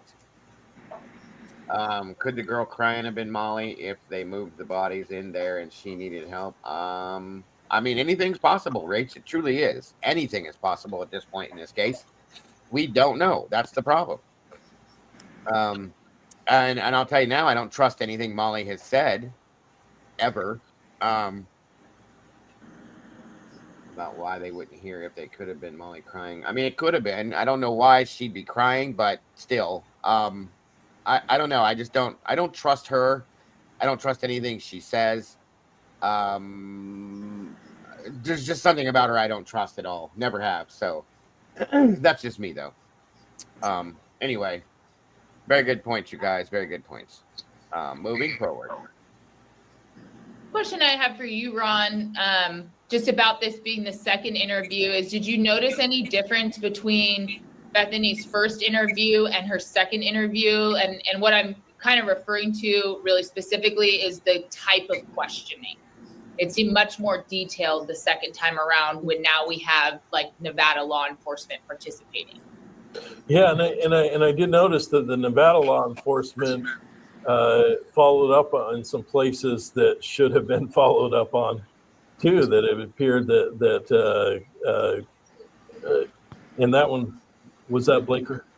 Yes. Okay. Yeah. I'm not saying anything about him. Whether I just have questions about the thoroughness of what he was doing. I don't know his motivation. Well, motivation aside, Ron, as a certified family law specialist and a certified appellate specialist who is very clear on making his record and taking this to the court that it needs to go, if you were to give him a grade on his questioning, what would you give him? Oh, he gets a D. He gets a D, you guys. And I'm giving him a D minus. Motivation aside, the man's not passing. Okay, but Ron, did you also notice, I think Sam, you noticed it too, when you just said that the Nevada attorneys were trying to follow up, oh, was this consistent or was this aligned with what she said in the first? And the Moscow PD investigator just goes, oh, yeah, it is. Like, I'm like, what? First of all, why is he answering for her? And I think that the Nevada law enforcement, they were simply observing because that's where she lived. I think they were involved to some extent, but it was clear that Moscow PD was the lead. But like, Sam, did you even was there anything in that moment that you thought was wild too, or was it just me? I mean, I just kind of thought it was all wild. Like the whole time I was watching the second interview, I was thinking, I'm glad that there are more questions, but I have even more than that. And then I was also just thinking about how, of course, there's a reason to continue to have follow-up interviews just to get more information and to see if they're inconsistent with the former ones. But I just feel like for me, the biggest part is that there wasn't a thorough initial interview, because that's before anyone has time to talk to each other. And, even if it's a couple days later, that's a lot of hours to really kind of even just, again, even if you don't have a bad motivation, like presumably you guys have all been talking in front of the house and talking with each other and hearing what people are saying and talking to your social media, text. So like, even if you're not trying to be influenced, you're not trying to change where this is going. Great point, Mohamed. I would love to hear his opinion and talking about Ron Funk's on Bill Thompson being in the house before collection of evidence and photographs, before the coroner could step foot in the house. Bill Thompson steps himself in there, and that's something I have a big problem and question about. I thought it was Ashley Jennings. They were together. They were both there. Oh. Ashley Jennings, Bill Thompson, Brett Payne, and a couple others all did a nice little tour through the house. Kathy Mabbitt hadn't even gone in yet. How is that legal? If you read Idaho law, it's not. Welcome, Miss Bianca. Wonderful to see you tonight, dear. Very much not legal. And they did it, though. Isn't that interesting? Nobody said a damn word. Gotta love it. Gotta love it. And not only that, the body odor of itself will knock you out when you hit that house anyway. Well, here's my other considering question. how long they've been there, you know. Right. Where's the body cam for this at, you guys? Where's the body cam for them making that tour through the house with Jennings and Taylor? I want to see it. Show it to me, because I don't trust it. Sorry, but I don't. And if there's not, were they gloved? Were they protected, or did they go in and trash the crime scene even more? I do believe, from what I seen, and I didn't see Santa Claus, but no, there was no gloves. There was nothing covering the shoes, the hair, right. Nothing. They should not have been able to go inside that house until Kathy Mavick came in and took custody of the victims, period. But they did, because Bill Thompson does what he wants. He's the boss. We all know that every bit of this case went right through him. So thank you so much, Bianca. I can't tell who received that right now. Whoever did, congrats. Welcome to the sauce. And thank you so much, Bianca. So very generous, dear. We appreciate you much. So much. Let's see who received it. I'll catch up with it here later. Thank you so much again, Bianca. God bless. On we go. I'm kind of looking forward to my bombshell. Yeah, we're coming up. Babe, pick that up. Thank you. Congrats, Beach Babe. Welcome to the sauce again. And again, thank you so much, Bianca. God bless. Very generous. Thank you. David, I will say this much here. What we talked about this last night in our theories about Dylan and all that. This right here, what I got, I wanted us to go through, kind of validates it. No, I got you. No spoilers. Let's get there. No, it's coming. It's coming. Yes, welcome to the sauce, Beach Babe. David Bird, welcome. Good to see you, my friend. It is very interesting, guys. Just saying. For those of you that didn't see this art. It really is, like you said, Kristen, at the beginning, it's like you got to separate.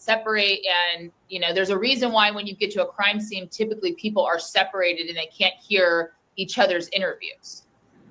That's why when we do trials, if there is a witness, they're not even allowed to sit in the courtroom during the trial because they want to keep it from presenting the witnesses in a way that they are not making statements based on what other people have testified to. And that is the sole purpose. And that happens in every trial. I mean, it's 101, even if that person is potentially going to be called, okay, well, you need to go sit outside because your brain can be influenced and your testimony could change based on, I heard that Dylan said this, so maybe I need to change mine so it looks a little bit more aligned. And again, we're not saying it's nefarious. It doesn't. I thought they asked more questions about Murphy. And I do think that if Murphy could talk, I think that we would all know exactly what happened this night. I really do. But the fact there wasn't any DNA on Murphy, that should be an objective. Are you leaving already, Tandy? Have a good night, dear. I wish to be able to stick around longer. Thanks for joining us. Have a great night, hon. See you soon, hopefully. Red flag to anybody that has ever spent 5 minutes on this case.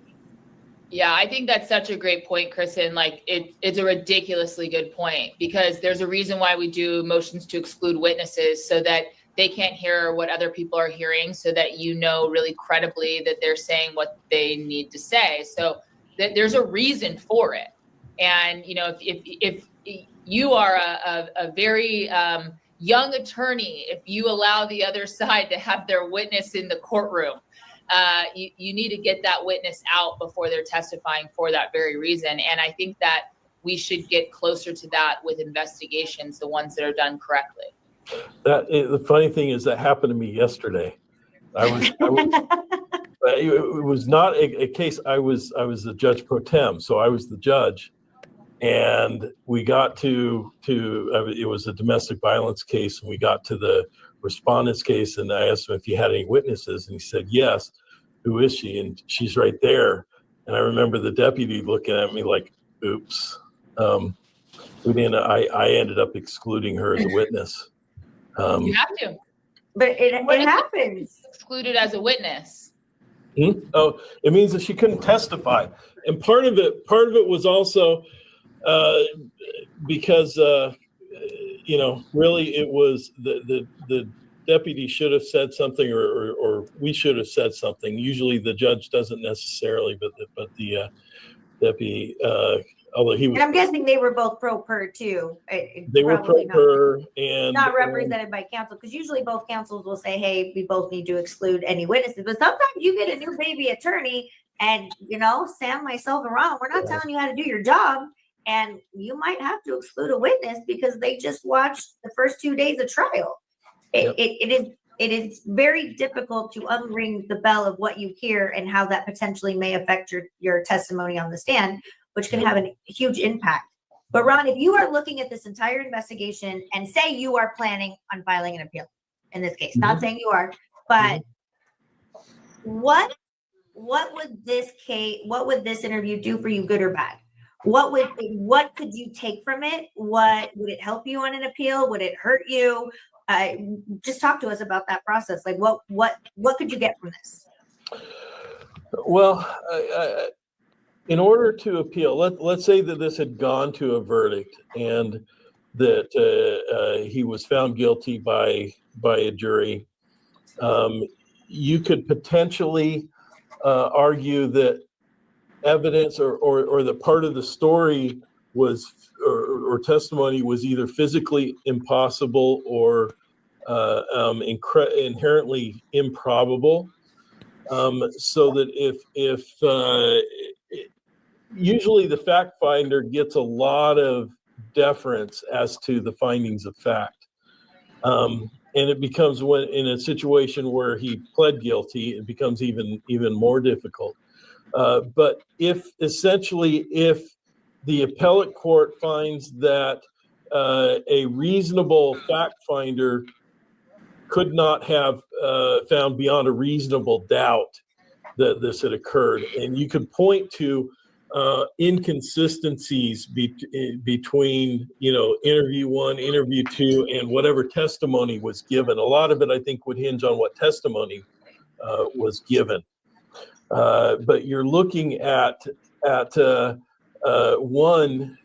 something that would create a reasonable doubt, and that's something potentially you could have some arguments just on the inherent inconsistencies in her testimony. Which is why I think it's so important for those interrogations to be more thorough, because it's literally the difference potentially between a successful appeal. Would you agree? I think a lot of times, yeah. It's very important that the evidence is thoroughly examined. And I do think you're right, Ron. I do think there are big pieces of gaps that were intentionally not. I mean, I think the amount of questions that were not followed up as a whole was pretty crappy. Mm-hmm.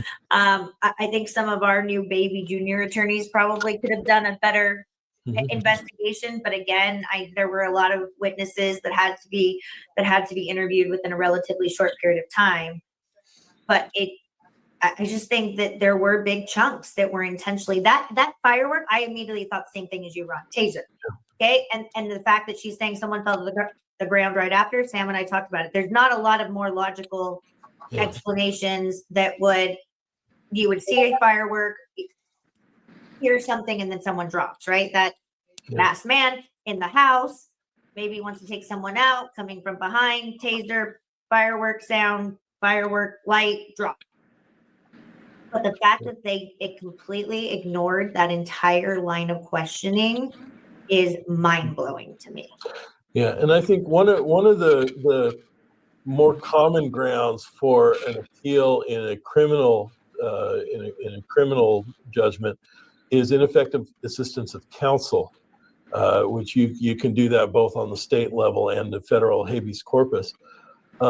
And I think the thoroughness of the investigation and the evidence, potentially, you could look at these interviews, I think possibly in supporting, was his counsel, was it appropriate for her to have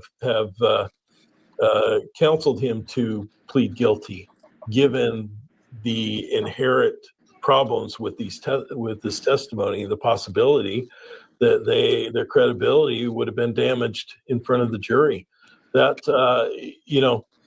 I think every criminal defense attorney is very aware that an ineffective assistance of counsel is going to be coming at them at some point.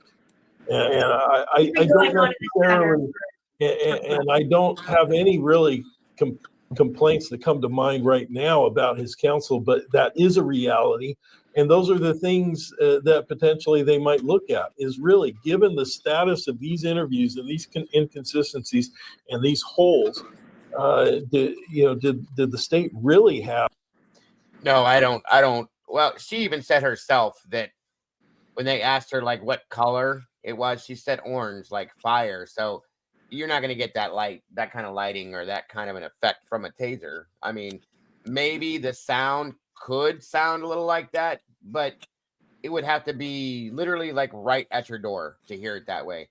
But she herself claimed that when he said, so what color was it? She said orange, like it looked like fire. So to me, that's muzzle flash. That's truly what I would imagine that would be. I can't imagine anything else besides that being that color, like the color of fire. A taser emits a white, bluish white, like electrical type current looking light, not fire. So, and I get it. That's just an opinion. It's an opinion, and I respect that. Many have different opinions. So, but I agree. I agree with that full-heartedly, Tomboy. I don't believe it's a taser either at that point. But what I will tell you right now that I did at some point think it's possible. And then when they asked her the color of what she saw, and that changed my mind completely. Like I can't imagine that at that point after that at all, unless there's some kind of a new taser out that emits orange lighting, Anyway, but like I said, everybody has opinions, and maybe he didn't hear that secondary interview from her where she made that statement. So, just saying. Enough evidence to convict. Was it worth not taking the chance? And I think all I'm really hearing you say, Ron, is that it's not necessarily over. No, it's not. Even when he pleads guilty, there are some potential appellate remedies, particularly if evidence comes out, say in the next couple of years, and I think it's 2 years that he might have, that would exonerate him or would show that there was a manifest injustice done. Even in under Idaho law, potentially he could file. It's a post conviction remedy. He could file a motion and potentially get that set aside. Otherwise, there's also federal possibilities with a federal habeas corpus. If it's shown that essentially his constitutional rights were violated, he didn't get due process, that even the plea and the conduct of the trial came in a manner not consistent with the Constitution. We're going to do a whole show on that. We are going to do an entire show. So I don't want because we're going to we want to break down all the factors of all of those processes and how we go from point A to B, actually A to Z, realistically, because those actually intrigue me, and I know that Ron for once is going to give Sam and I homework to go do. But I definitely with you, Sam. I hear that, in my own personal opinion, maybe it's just hope. I don't feel like it's over either, but again, I don't have any crystal ball, and I really don't feel like when Sam always says we follow the evidence, we follow the evidence, we follow the evidence. If you continue to follow the evidence in this case, or the lack thereof, I think that's even more of the issue in this case. There is the lack of evidence. It's really hard to follow and to come to the same conclusion without recognizing that the storyline doesn't make sense, that the timeline has holes. And I don't know if you both saw, but the Mad Greek, the restaurant that Maddie and Xana worked at, they actually came out and had a post on the 3rd anniversary of the tragic night, the 4 beautiful victims, Ethan Chapin, Maddie Mogan, Kaylee Gonsalves, and Xana Kernodle, that restaurant came out and said, we do not believe that justice was served in this case.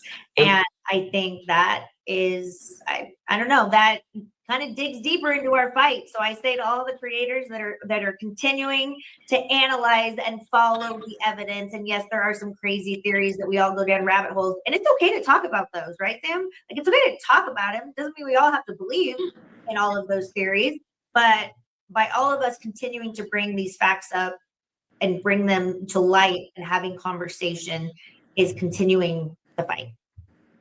Yeah, and I also say, like, if you have a problem with us analyzing a theory, that's the reason that that's hard for me to grasp is if your theory's right, and I don't know what that theory is, but say your theory is that the prosecution got it 100% right, that the conviction was correct, and that it should not be overturned. Why do you mind us looking under other rocks? Because those other rocks should point us right back towards your theory, right? Like, we would be checking off theories. This isn't viable. This isn't viable. Yeah, no, we're at the right one. Like, why don't you want us to look the other way? That's, to me, where I'm like, I don't understand it. You know, it's like if you're in a relationship with someone and they're like, oh, you're cheating on me. It's like, look at my phone, figure it out. Am I? I'm not. Okay. Well, I've just proved my own point. So I just don't understand what's the big deal about us looking under other rocks. And it may be that Brian never appeals and never pursues any of these things, but the fact is, we don't know what was in his head. We don't know why he pled guilty. Were there outside factors? Was he coerced? We don't know. If somebody else participated in this, then that means there's somebody out there who did something horrific that has not met justice. I think that's the hardest part to wrap your head around, is that, and I just don't think that even this entire thing was possible with one person. I don't. It's so hard for me to wrap my head around that. But you're right though. There are rocks. I think Sam or Birdie and Outcast were saying that thing last night. Why are some of these creators, they're doubling down in the fact that we are bringing things to light? If they are so 100% sure of their storyline that they're protecting and that they believe, why do they care that we're analyzing things a little bit further, or that 2 attorneys, now 3 attorneys, are talking about this case? They should be more. Bingo. That is exactly what we've been saying, you guys. Why do you care? If you know in your mind that this is the guy that did this and he's in prison now, what does it matter at this point? It's done. You got what you wanted. You got what you believe in. So be it. Why are you so worried about it? What's the big deal? Or is that truly what you think? Do you question yourself? Are you second guessing yourself? I know a lot of people are, guys. Also, Dago, I like to say that I saw something just the other night. I didn't speak out on it, but we have some not pro-buggers, but people who think Kohlberger is guilty and the prosecutor is right. Guilters. Yeah, guilters. If you really and truly believe that, and you're against what we're trying to do, which is seek the truth, and not to solve the case, but just have a nice little conversation, because can't say that, other lawyers like these 3 up here, and I'm sure there's other lawyers that's probably looking at it, just not on YouTube yet. So conversations is being had all over the country about this, because this went worldwide. Yeah. And I think Rach is right when she's saying, because they're afraid of our questions. Well, guess what? That makes perfect sense. I mean, if you have your theory, that's fine. Let's get our theories and put it all on the table, and let's have a conversation about it. Well, Go ahead. That's where it starts, because what I'm seeing, what we all see. I'm saying that a man got railroaded. There was no way he was going to get out of it, and people see it differently. Right. But let's have a conversation about that. Exactly. That's what I'm saying. Like, if you have something that you want to discuss, if you have a reason why you believe this, let's talk. I want to know. I'm curious. But here's the thing. I think a lot of people are afraid that if they don't continue to run this narrative that Brian did this, that at some point, because many people's eyes are starting to open to this.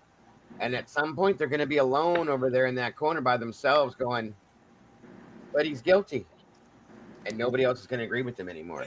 That's why people are doing this. And that's why they're continuously trying to overrun what we're saying out here and talking about and the questions we're asking. Go ahead. And that's another part of the appeal process as well, because if the courts are hearing all this debate, or what do you call the prosecutors are getting a bad report, the judges are getting bad reports about a case, and the law enforcement is getting about the case, that inspires change. That's bringing everybody back to the table. Hey, let's negotiate a little bit. This is what's going on here. I'm going to tell you why it doesn't happen, in my opinion. First and foremost, it doesn't happen because I don't think that most of us are taken seriously here on YouTube. That's the number one reason. Secondly, we don't know, though. We don't know that they're not being looked at. That's the thing. They're not going to put that out to the world if they're looking into how this case was handled, if they're looking into the prosecution and the judge. They would never tell us that until after the fact, okay, until something were to come out of it. But they could be. They could be, because there's been so much noise made about this. I can promise you, I can tell you something right now that I know for an absolute fact, that there is at least a handful of people that have reached out to the Department of Justice about this. I can promise you that's a truth. For sure, I know of one person, I can tell you.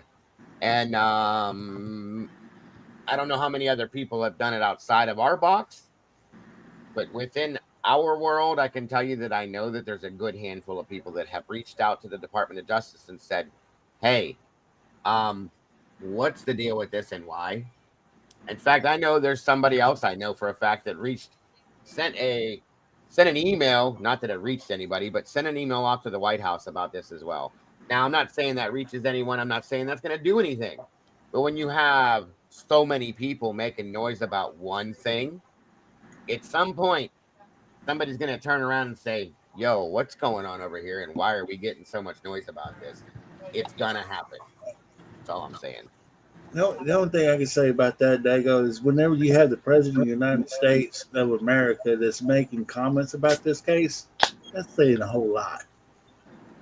It does. It does. I'm just saying. I agree. I do. I agree with you wholeheartedly. That's a fact. So, yeah. And that's true too, Rach. That is absolutely true. So, we're about to the end of this. Let's finish this up and we'll break it down, guys. Thank you again for all joining us here and going through this with us. Confident. But did you guys watch that? It was the reporter room. I don't even know their names, but the gun called us. Steve and his wife were on it, and they're still trying to claim with the reporter room that they were all sleeping at the time. She's talking about the interview with Chris McDonough in interview room. She just got him cross confused. That's all. Of the unalivings, and I'm like, dude, that was so like 2 years ago. Yeah, I mean, if we're wrong, prove us wrong beyond a reasonable doubt. I just don't know how. Yeah, I just don't know how anyone sees all of this evidence that we didn't have out or wasn't disseminated to the public, especially at the time of the plea deal. But I don't know how you could find a jury who would unanimously not have doubt. Ron, what would be the last thing we talk about before we go on to the next interview on the next show? What do you believe they were all sleeping at the time? Because I think most of the evidence that has recently come out in the last 6 to 12 months actually refutes that any of them were sleeping. No, I don't think they were. Do I think that Bethany and Dylan were involved? Not, I think they may be. Wait. Do you mean you don't think they were involved in the unalivings directly, or do you think that they were not involved in potentially hiding any other suspect? Like, I don't know whether I don't necessarily think that they were involved in the incident itself. I think they may have witnessed more than they are revealing, and whether they have been scared or coerced or otherwise manipulated into going along with a story or not, I don't know. I want it to be clear. I don't think either of them were involved in this. I think they clearly were traumatized by this. And honestly, if someone has coerced them into hiding part of the story, then that concerns me a lot. And those are some people that need to be found and brought to justice. Yeah. And real quick, I agree with Fizzy. This is how I think of it too. I think that it's very, very plausible that yes, at the very beginning, before anything happened, that they may have been dozing off or had just dozed off to sleep.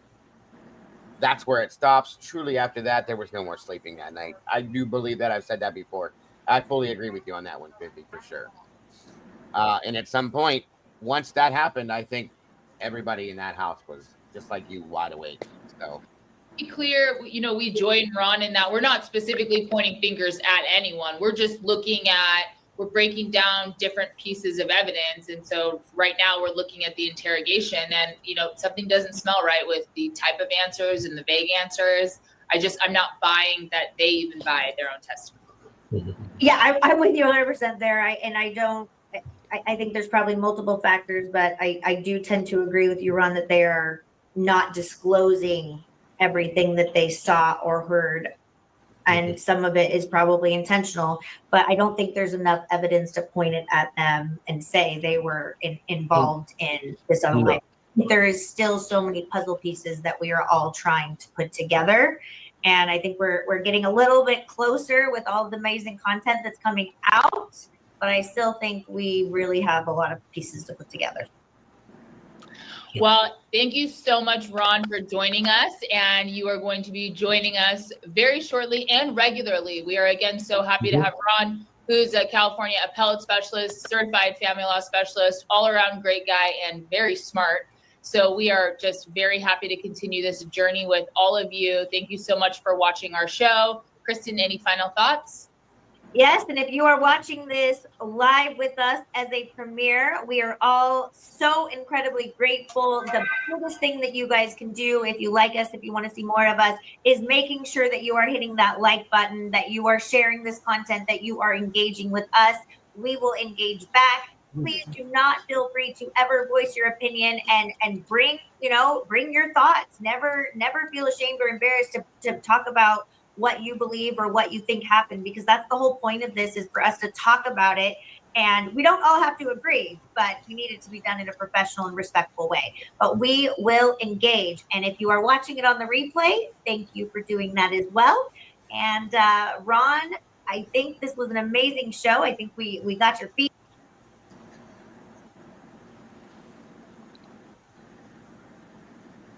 Again, everybody, I want to thank Sam and Kristen. Again, who will be joining us here towards the end of the week. I'm really excited about that. The Custody Queens off the clock and their guest, Mr. Ron FUNKE. It was an amazing show. I really enjoyed that a lot. There's the link there, guys. If you have not yet, please make sure you hop over, subscribe to these two. They do great things. Hit the like button. Let them know I sent you over. Whatever you want to do, it doesn't matter. Just make sure you subscribe. Hit the notification bell. You don't want to miss anything that these two put out.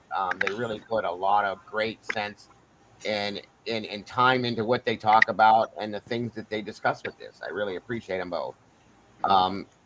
Absolutely excited for that show to come up, as I am Wednesday's show with Birdie, guys. I can't wait for either one of them. Truly and honestly, it was very interesting. So now you can express, if you'd like, Hemi, what you think about the bombshell you were talking about and things like that. Let's break it down. Let's discuss it now, you guys. Well, there's two videos that I like to play, but gotta do it Yeah. in order. Play that Yeah. Emily video first from True Conspiracy. Okay, hold on 1 minute here. Say that again now. True Conspiracy video on Emily, her interview with Payne. Truly Conspiracy? Mana's channel. Oh, Truth and Transparency. Yeah. Yeah. I'm sorry. No, you're good. You're good. I just didn't hear you clearly. That's all. And you're talking about Emily's interview? Yeah. 1 minute here. I'm going to say I truly disagree with Bethany and Dylan being traumatized.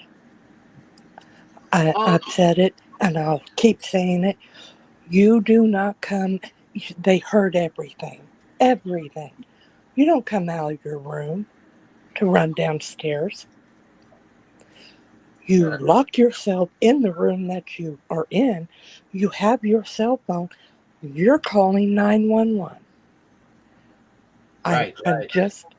I cannot believe, and I refuse to believe that Dylan said, "Oh, wait a minute.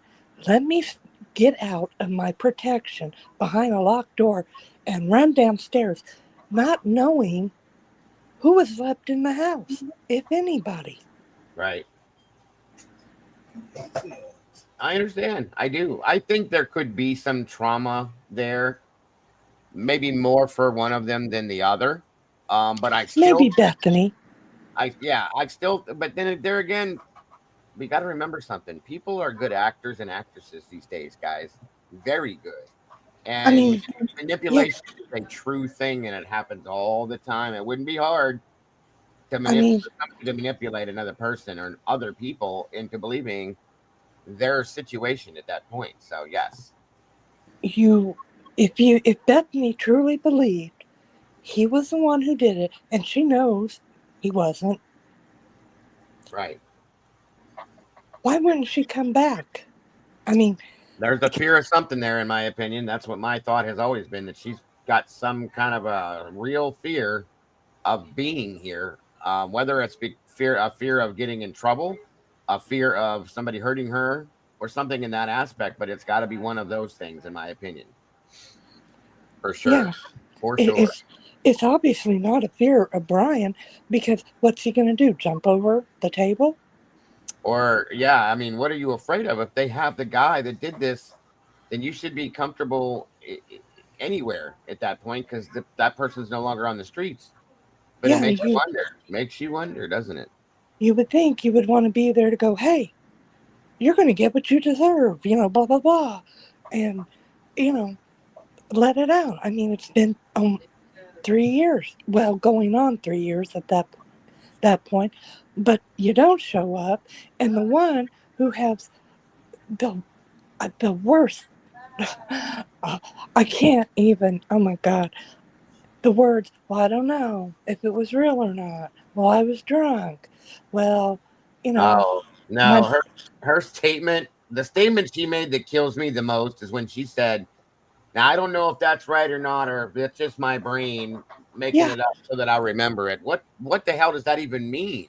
Yeah, I mean, it makes zero sense. So there's a lot of that. And like they said here with Bethany's interview, she just kind of like, Jesus, I don't even know how to explain it. It's like she's like, no, yeah, okay. I don't remember. I don't know. That's how I envisioned. And then some mumbling. Yeah, there's a lot of mumbling. A lot of mumblings. What'd you say, Hemi? What gets me is the part where she was saying that when she saw the perpetrator, she was thinking about that for a while, and she said, well, I always wondered if he knew me and I knew him and all that. That's sus to me. I mean, I'm sorry. Yeah, I mean, if you're traumatized about it, you wouldn't be saying stuff like that. Right. And Kim again is pointing this out. She said this the other day too. I think I know, but I really don't know. But I don't know. I don't really know anyone. What did you just say? And nobody stopped her and said, like, if I would have been that officer, I'd have stopped and I'd put everything down and I'd have looked at her and said, well, what did you just say to me? And I'd ask her to repeat it. And if she did, then I would get right in her face and say, do you realize how dumb what you just said sounds? Now, tell me the truth. First off, I'd have never handled them with these kid gloves that they were handled with. They'd have been treated quite a bit different. I wouldn't have been purposely mean, but I would have been stern and to the point and absolutely ask follow-up questions that they did not do. So even after the comment that I just said, I mean, there was no challenging that. Oh, really? You like to know? You was wondering if you knew the guy? Yeah, right. And then digging it out. I think he knows me. I think he might know me because he let me go. It's weird. What again did you just say? And I was waiting to hear her lawyer's head smack the table. Like, oh my God. Yeah, what? Well, and it's amazing that the attorney, her attorney didn't step in and say anything with that. So I agree. And yes, absolutely happy. So this next thing here, Hemisphere requested that we go back to Emily Onstott's interview with Corporal Payne. And then we're going to take that, review that. Now, Robert also, again, I told you earlier at the beginning, sent something over in regards to Jose Cruz in the body cam. Welcome this evening, Miss Krista Marie. Hi. Krista's channel Reality with Krista Marie, where she goes in on the Bravo stuff and shreds it out and puts it back together, guys, and explains everything to you. You got to go check her out if you will. If you have not yet, you really need to. Thank you. Thanks for joining us tonight, sis. It's good to see you. I hope you're doing well. Appreciate you very much. Thank you. Absolutely. I just want to set this up real quick. So remember everything that Dylan said, right? In PCA.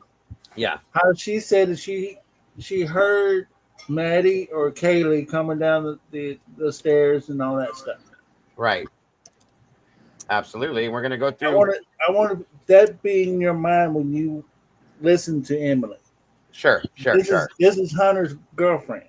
Yes, this is Emily Onstott. She was one of the 3 that were first there that morning, according to what we were told. And at some point was actually, from my understanding, on the phone with the 911 operator for a minute as well. Or that might have been Josie. Either way, this is Hunter Johnson's girlfriend. They were there that morning, standing there when Officer Nunez responded. So she's going to run through the whole interview, and then she's going to, at the end, she's going to replay the whole thing, but she's going to break it down. Right. Yeah. We covered this once, but there's a reason why Hemisphere wants to reapproach this. So on we go. Again, thank you all for joining us tonight, and appreciate you very much.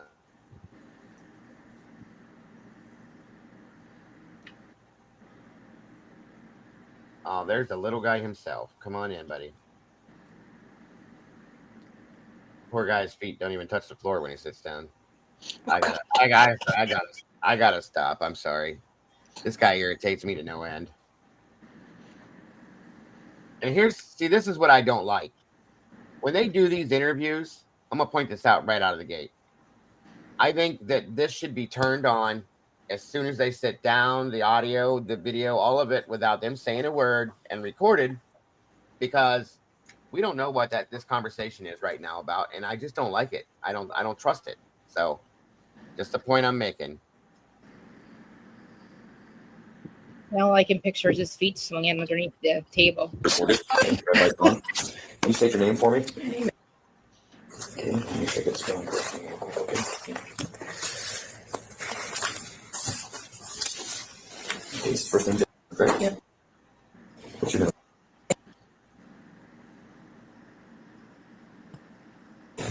What's your date of birth?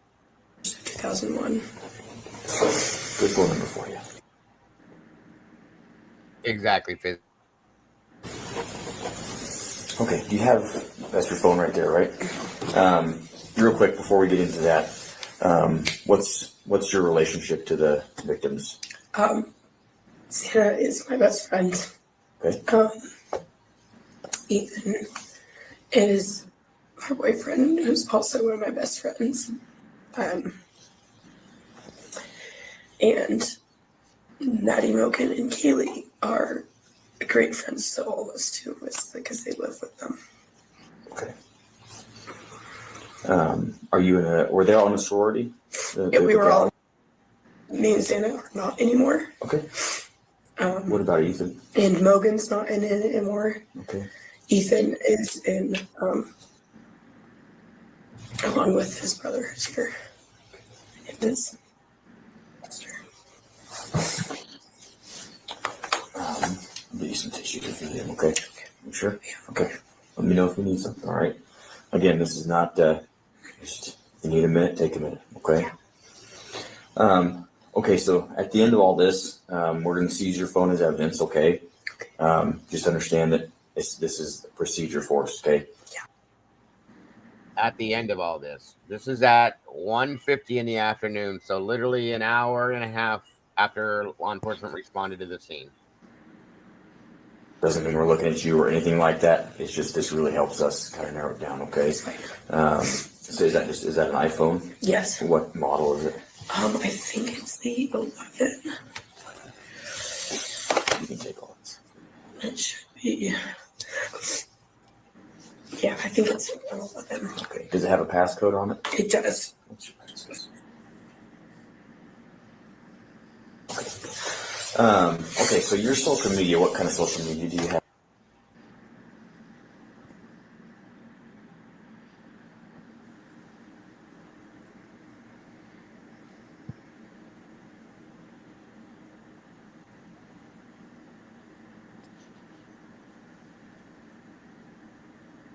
Legally, you don't have, when he said we're going to seize your cell phone, legally, you don't have to turn over your cell phone.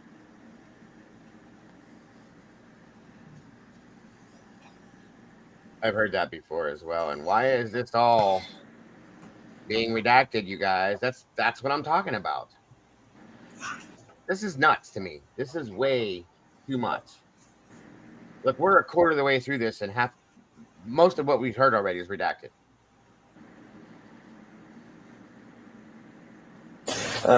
So Christ. Why don't we just kind of start with yesterday? Did you go to a football game or anything? Now I'm gonna tell you, I was watching at that period of time, that whatever that was that we just passed. Her mouth was moving. She was talking to him. So why was that not added into this? If you look at this and watch it again, her mouth is moving. You can see it underneath the bubble. So why did they redact that? I know that's something small, you guys, but it irritates the hell out of me because I feel like there's certain things that were purposely left out, or that they said, no, we're not going to put this on record, blah, blah, blah, so on and so forth. I think that's truly, in my opinion, probably very highly illegal. I'm just saying. I was at the game working. Okay. Why don't you start with kind of about the time you left the football game, like got everything wrapped up, just best as you can recall, just kind of walk me through the rest of your evening, okay? After the football, well, I got to leave early. I left probably 5 minutes after halftime, and I walked home from the dome. I went and said hello to all of my other friends in a different apartment, right next to where I live. Where do you live?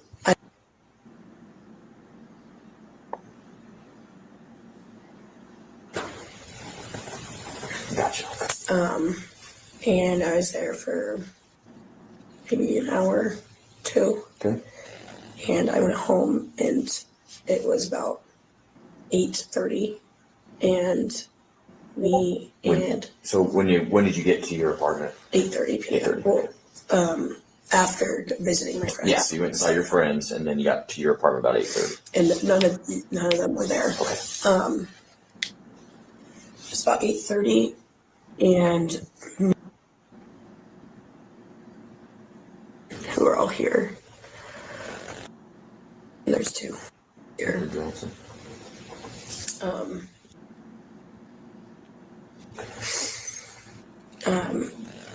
We all slept. We all went to bed like super early at 8:30. We were gonna go to the lodge party, but we just didn't go. To what party? There was a lodge party. We didn't make it there. I know that this morning I saw Snapchats of Xana and them there, so I know that they were there. Can you kind of tell me what is a lodge party? A lodge party is a it's just like they host and they have their house is all apartment styles, and then there's a big center, and that's just their lodge. So they just have people come over to the lodge. Pretty much. That's it. It's just a party. It's just no special significance to it. No.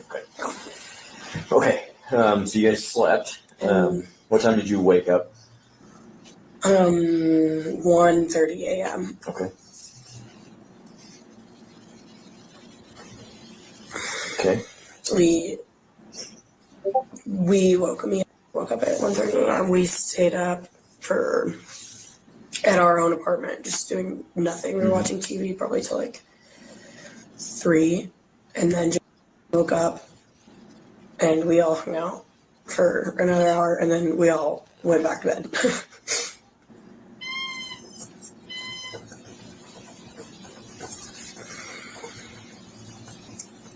Nothing out of the ordinary between that time you guys are awake? No. Nothing at all? No phone calls, text messages, nothing like that? Okay. So after you guys went back to bed, what time did you wake up? This morning? Yeah. 10:30 a.m. 10:30? Probably around that time. Okay. What did you guys do the rest of the morning after you? So called me. I can't recall the time. I could look. Okay. You want me to look? Yeah, if you wouldn't mind. Okay. Called me at 11:51. Okay. And said, she is my little, so she called and said that last night around 4 a.m. she heard and saw a man, and she and were locked in their room sleeping, and they woke up, and she wanted me to come over and check the house because she was too scared. So you said, I'm sorry. Yes. We're locked in the room. And I was like, okay, I'll come over. That was 11:51. You said, Yes. okay. So they saw and heard a man. Did they? They saw a man last night around 4 a.m. She saw Kaylee scream and go up the stairs, and So this is. Pause it. Right there. Yes, sir. Know what she just said? Yeah. Dylan called her at 11:51. Right. And the PCA, Dylan said she heard what sounded like Kaylee running up and down the stairs. She didn't even. She just said, they didn't even put that in the PCA, but yeah, go ahead. She just said Dylan told her on the phone she saw Kaylee run up the stairs. Now, let me play it back. Hold on. I thought she said she saw her scream. Hold on. I'll play it back. That's why we do these kinds of things, folks, is to catch these things. Just saying. it saw a Locked in the room. and I was like, okay, I'll come over. And that was 11:51. You said, Yes. okay. So they saw and heard a man. Did they? They saw a man last night around 4 a.m. She saw Kaylee scream and go up the stairs, and She saw Kaylee scream. She saw Kaylee scream and go upstairs. So she watched this? Now that's kind of a what the hell? She just said Dylan saw Kaylee scream and go upstairs. And go upstairs, which I'm sure this is a mistake on wording, but still, like, how do you? Oh, it gets better. That's Oh, it interesting. gets better. I watched this before, but I wasn't really like focused in on specific things when I was watching this one. So that's interesting. Good point.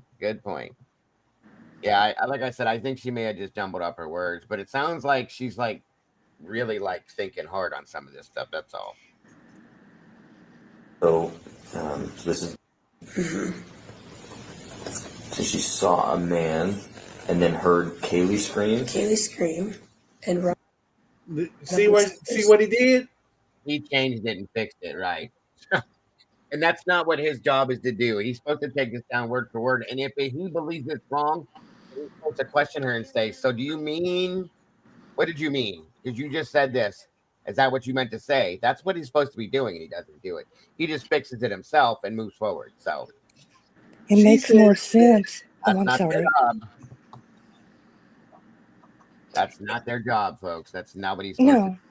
It's not, it makes more sense. She's seen her run up the stairs than down. Well, and that's kind of an important point, you guys. And that the reason why, okay, is because if you were in your bedroom and you heard her go up the stairs and then scream and run back down, as compared to if you were standing there and you watched Kaylee go upstairs and scream and watched her run back downstairs, two separate situations, and that leaves cause for a whole other situation here going on. There's the problem, okay? Now, I want you to take this right here, right where we're at, right? Yeah. Think about what Dylan was doing in her text. What was she doing? You'll see it right after 11:51. After she called her, she went back on Instagram. Okay. In the text messages, you mean? Yeah, in her text message, in Dylan's text messages. Yeah, I can pull those up afterwards. But after she called Emily and them to come over, you said she went back to Snapchat or whatever she was doing? Yeah, went right back to Snapchat like there ain't nothing wrong. Right. And that's, yeah, okay, I got you. And yeah, you're going to see it. You're going to see where I'm coming from with all this. I got you. Welcome, Siggy and Mike. And typically said Dylan put that narrative out there from jump and then turned around at the same time and said, this is a good point here too, Kim. It all goes on Dylan because everybody else is repeating her, and that's absolutely fact. Like it's almost like Dylan handed out a script and said, "Here you go, read this." You know what I mean? I know that sounds dumb to say it like that, but that's truly what this is coming back like. Good point, Kim. I agree with that wholeheartedly. And he's not doing his job. He's not stopping and questioning things, understanding that maybe this is traumatizing, possibly to Emily. His job is to say word for word and write down word for word what she's saying and make sure that it's clear. And he's not doing that. He's not asking any follow-up questions. He's not doing anything. He's just changing it where he needs to change it to make it sound right. Even at best, have a damn tape recorder sitting there taping it. Well, they're supposed to have it's supposed. That's what this is right now. We're watching. It's recorded, but the point is, he's just not doing it the right way. That's all I'm saying. No, I'm sorry, Dago. What I mean is, Payne can have a tape recorder taping this. Yeah. So that way they can go back and listen to that and correct the details of it. Well, I mean, and again, that's what this body cam basically is what this is doing. And then the thing is it should be being, he should just be paying more attention and making it, doing it the right way is all I'm trying to say. But you're right. Yeah, that's a good point too, Dago. Now, here's what my question is though. What conversation did they have before they walked into this room? Okay. Was there a conversation? Because I saw a video, folks, and I don't think I showed it to you. I didn't get the chance to, but there's a video where you watch and I call them kids because they're younger than me, but you watch all these kids walk into the lobby of Moscow Police Department and sit down for a minute, and in comes the detectives, and then they all go upstairs to where they're at now. And I'm just curious as to know what the conversations that were had before each and every one of them walked into these rooms. That's all I'm saying. But on we go. Because she lives upstairs. Kaylee does. Upstairs. Okay. Ran into and locked themselves in it. And then, she was screaming their names. And she didn't hear anything. So a while later, she came back out to check. And I guess the man was standing right there staring at her. Okay, so let me kind of just back up just a hair here, okay? So she said that she saw Kaylee run upstairs and then Kaylee was screaming for... No, it's just screaming. Just screaming? Screaming that she said that there's a man here. someone in the house. Okay, that kind of stuff.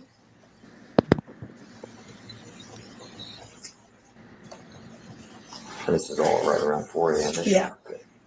Okay, then go ahead.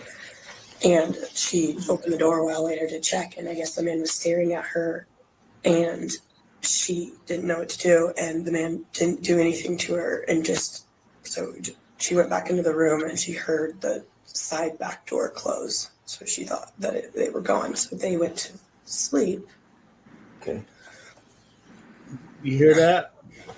And called me in the morning to come check out the... Did you catch that? She said Dylan heard that back door close. Oh, yeah. I'm going to play it back again. And she straight up opened her door and she's standing there looking at her. Right. And that's not at all what was said before, but I'm going to play that back one more time. That's the point in this. Good call on watching this back again, Hemisphere, by the way. Someone in the house. Okay, that kind of here, okay. So she said that she saw Kaylee run upstairs and then Kaylee was screaming for... No, she's screaming. Just screaming? Screaming that she said that there's a man here. There's someone in the house. Okay, that kind of stuff.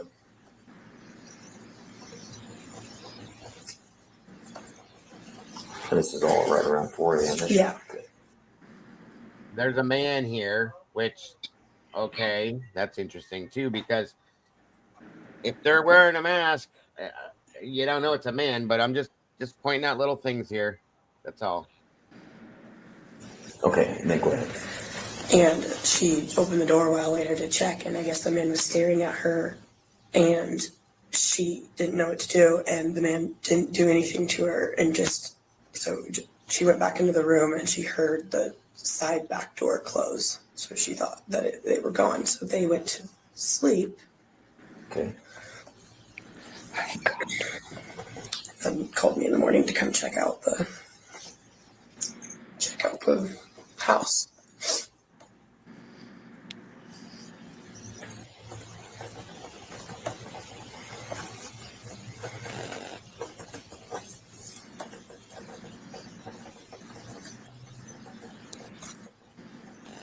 Said it was a side door she heard open? Like It's on the second floor. It's in the kitchen. It's a sliding door out the back. Okay.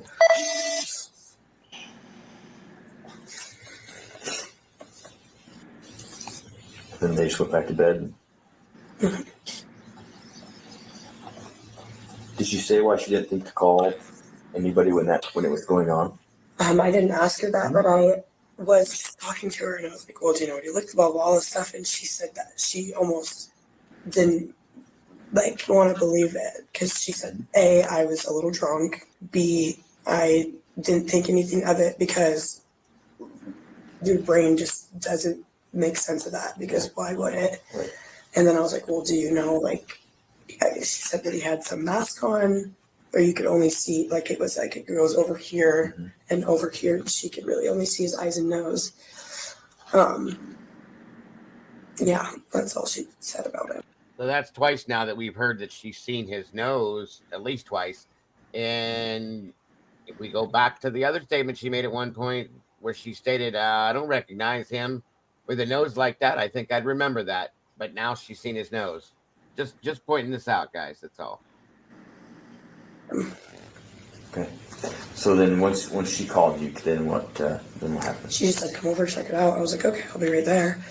Went over there immediately. I went to the bathroom, and we walked over there, and I went upstairs because she said Dana and Ethan were not waking up, and I was up there, and he grabbed me and told me that I didn't want to see it, and so I never went in there, and then the police arrived. So you were just down? Were you downstairs? I went upstairs. They were all outside. I went upstairs. Hunter was in their room, and then he came out and said that he really didn't want to see it. So, did you? So actually went in. Yes. Did you see anything? I mean, when you were walking in there, did you see anything that would have seemed out of the ordinary to you? Well, they didn't do anything last night, except for the night before they threw a big party. So it was like a mess. Okay. But it's always a mess when they throw a party. That would have been Friday night. Yes, because it was their formals. On Friday? Yes. So, but Santa and Mogan and Kaylee, they're not all in the sorority, neither am I. Mm-hmm. But they hosted it and okay, like the pregame before. Okay, I see. Okay. Yeah, the only thing, there was a knife on the floor, right? Immediately we walked in. Where? He didn't even ask her, and she goes right to that. Did I miss something? Whoa, hold on 1 second. You both talked over. Oh, Go ahead, sorry. real quick, Diane. You're all right. What were you saying? Did I miss something? Like the not call 911? She said he said you don't want to see this. She goes downstairs, and the police are there. What do you mean? Did you miss something? What happened to call 911? She doesn't say anything. This is before 911. This is before 911. This is before it. This is the walkthrough that she had with Hunter. This is what I was trying to point out. This is the right before big reveal. But he goes back in and has the same interaction with Dylan and or somebody else. Like they did the exact same thing twice. Right, yeah. Right. I'm like, yeah, but she doesn't mention. It hasn't gotten to that point yet, Diane. Oh, yeah, okay. They'll get to that point. She's about to hit up on it. She was just telling Payne about that party they had the previous night. Yeah.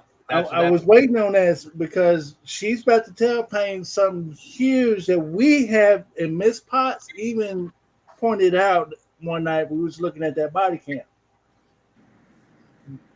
This is before the 911 call. Now, guys, keep that in mind. This is what she brings up when we went over this before.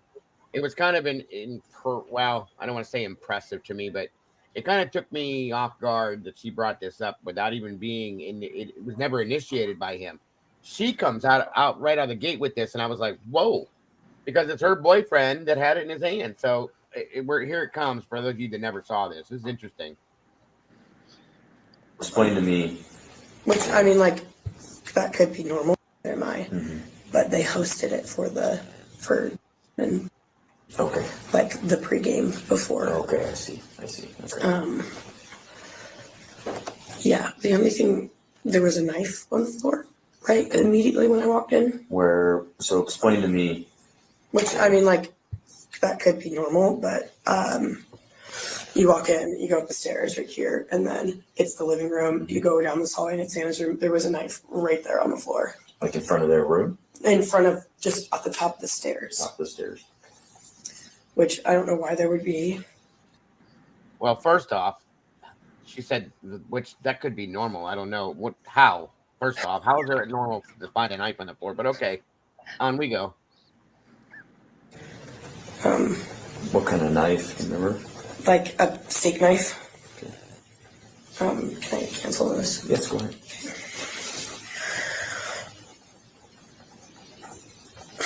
All right, Dago, I want to point out something. Remember what Hunter said when that officer walked into the room.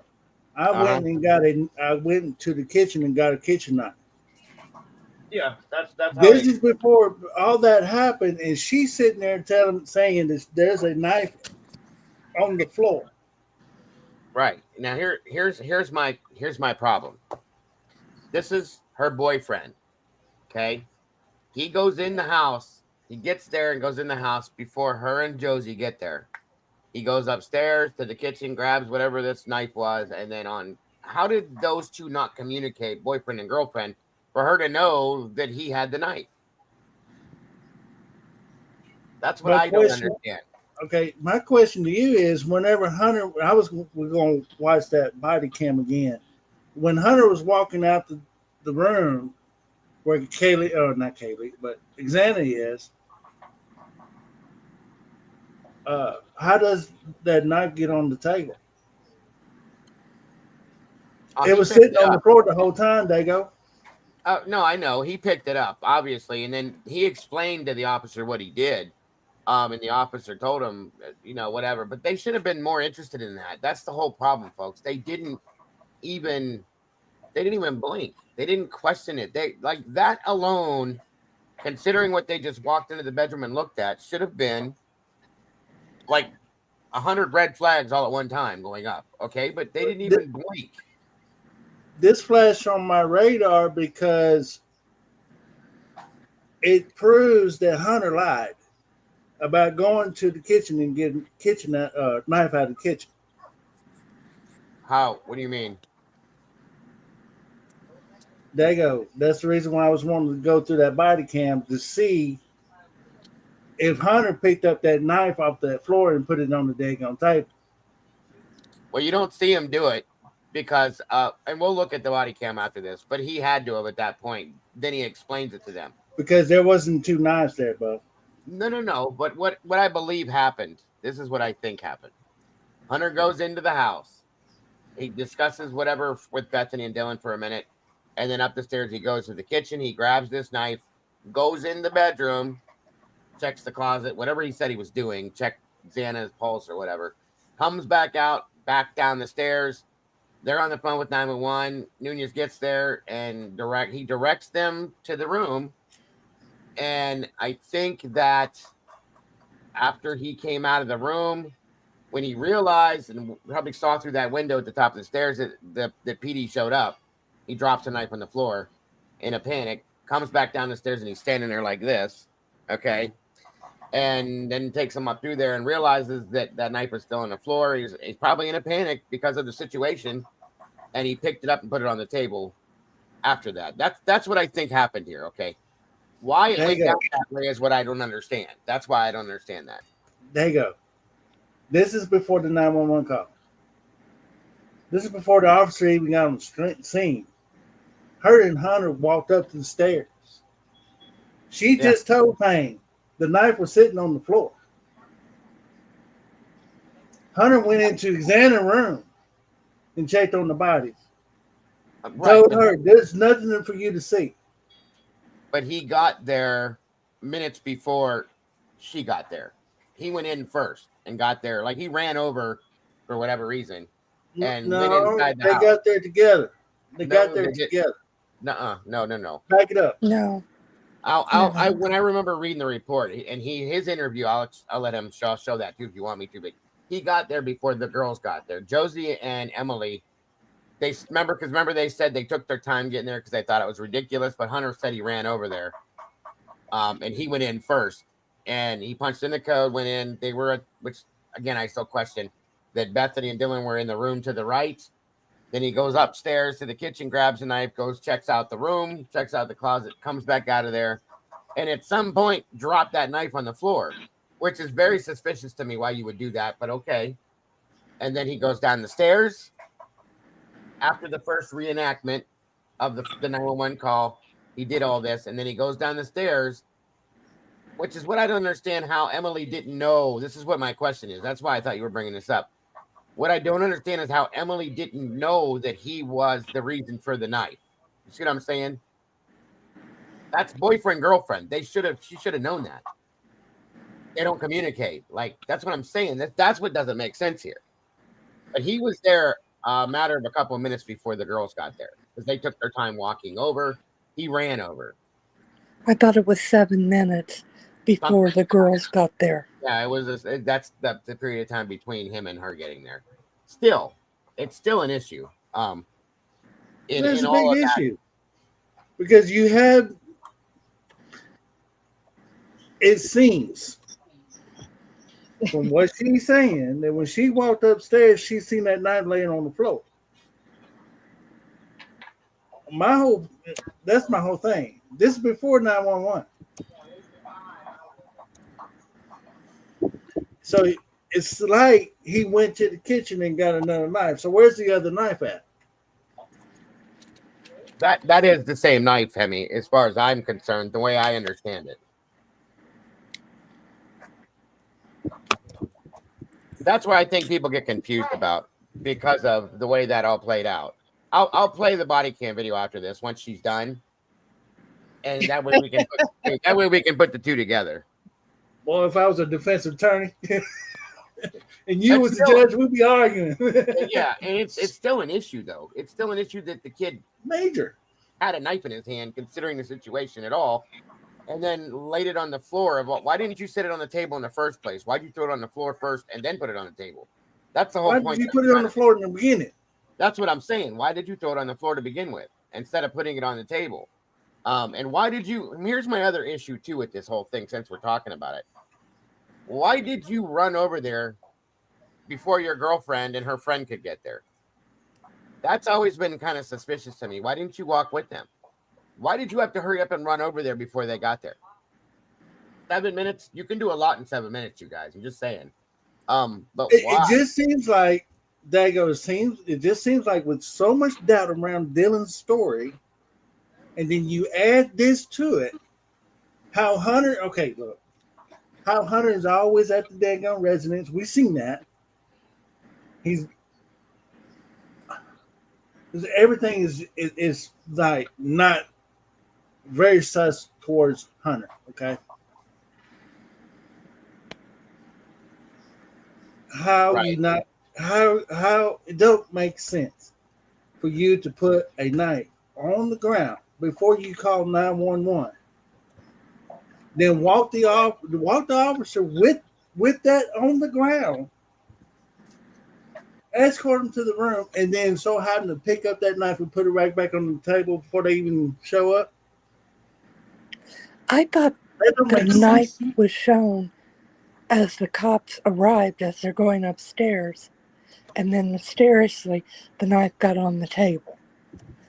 I think that's in the body cam.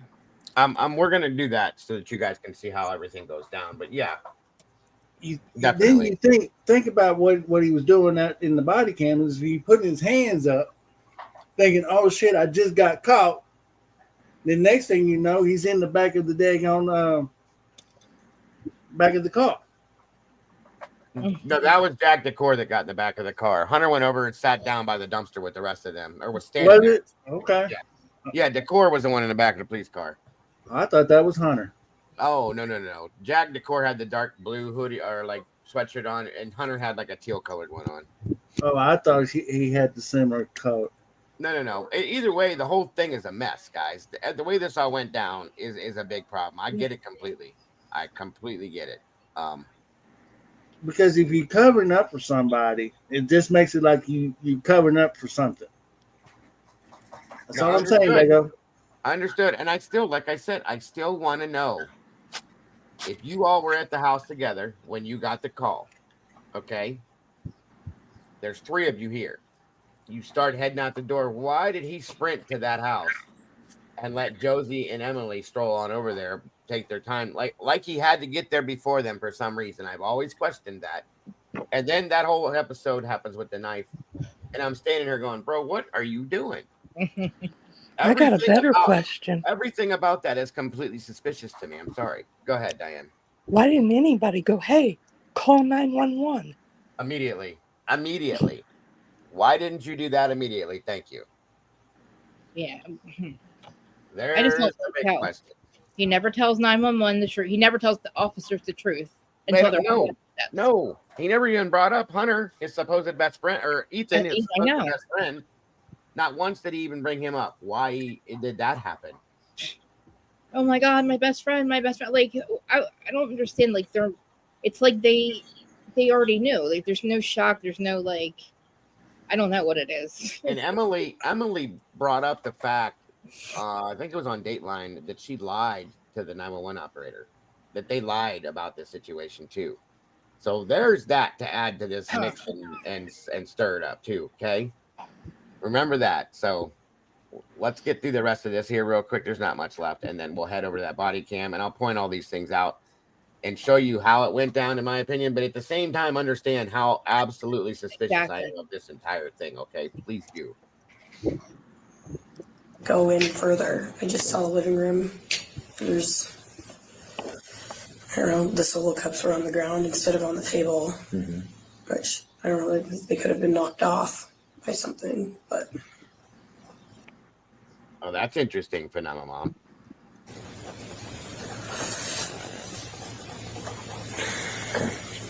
So once did you stay on scene until the officers arrived? Okay. You stay outside? Okay. Yep. Then you guys, I'm assuming you just came here? Yep. Did you make any stops in between here and there? We went to my apartment, all of us as a group, to get sweatpants. And that should have never been allowed. But why was it? They allowed all of these people that were at the scene of a quadruple homicide leave the crime scene free and will on their own will, free will. Sorry, I'm talking backwards. And go to somebody else's house, and God knows what they could have done at that house in that period of time. And then they go to the police station and show up. You've got to be kidding me, you guys. Where is this okay? And what planet, in what world is this okay to do this after 4 people have been murdered? And at some point, Hunter goes, and I think it was Dateline. He's like, "Yeah, I threw on my shoes and my socks because I wasn't going to stay very long." And he, like, just to make a point of telling us that you throw on your shorts and your flip. We're like, who cares? Like, who fucking cares? Like, why are you saying that? And that's over talking, because that's what people do when they're trying to over-explain. They over-explain things when they're trying, in my opinion, when they're not telling the truth. That's what I'm trying to say. I wasn't planning on staying long. See, I threw these on because I wasn't planning on staying long. We're all like, well, who the fuck cares now? Like, right. Like, exactly, overstating. Yes, that's a whole big thing here. Welcome, Tomboy. Thanks for joining me tonight, or joining us tonight. Sorry. And Okay. I saw you, impatient. I have just one thing. Okay, boys, shut up. Are you throwing your weight around now too, lady? What? You're throwing your weight around now too? No, the boy's over there flipping his gums. You be nice to him. Okay, so if they got there together, Hunter went in the kitchen and got a knife, went in Xana's room, checked on them, checked the closet. That's bullshit. Bullshit. They didn't get there together. No, they didn't. There's no way. No, they, like I said, and I can't remember, Tomboy, you were with me when we went over this before. Was it in Hunter's interview, or was it through the reports we read where he stated that they basically sprinted over there, hit the code, went in, talked to those two, ran upstairs and did that, and then Diane's right. I think it was 7 minutes later or something within that realm. They got over there. He had been there for a total of, like I said, about 7 minutes by himself upstairs in that area without anybody else with him. And then they all went upstairs together and went through that whole rigmarole, went down, called 911, and did it all over again. That's how that went down, correct? Yeah, I don't. Okay. I believe in one of the documents it says that the girls didn't rush over real quick because they didn't take it seriously. Right. Yeah. Yep. So.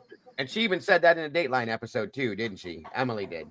But for the cops to interject and say, "Oh yeah, they got there together," no, the fuck they did not. Read the paperwork, idiots. They did not. That's them trying to run a narrative. I'm telling you.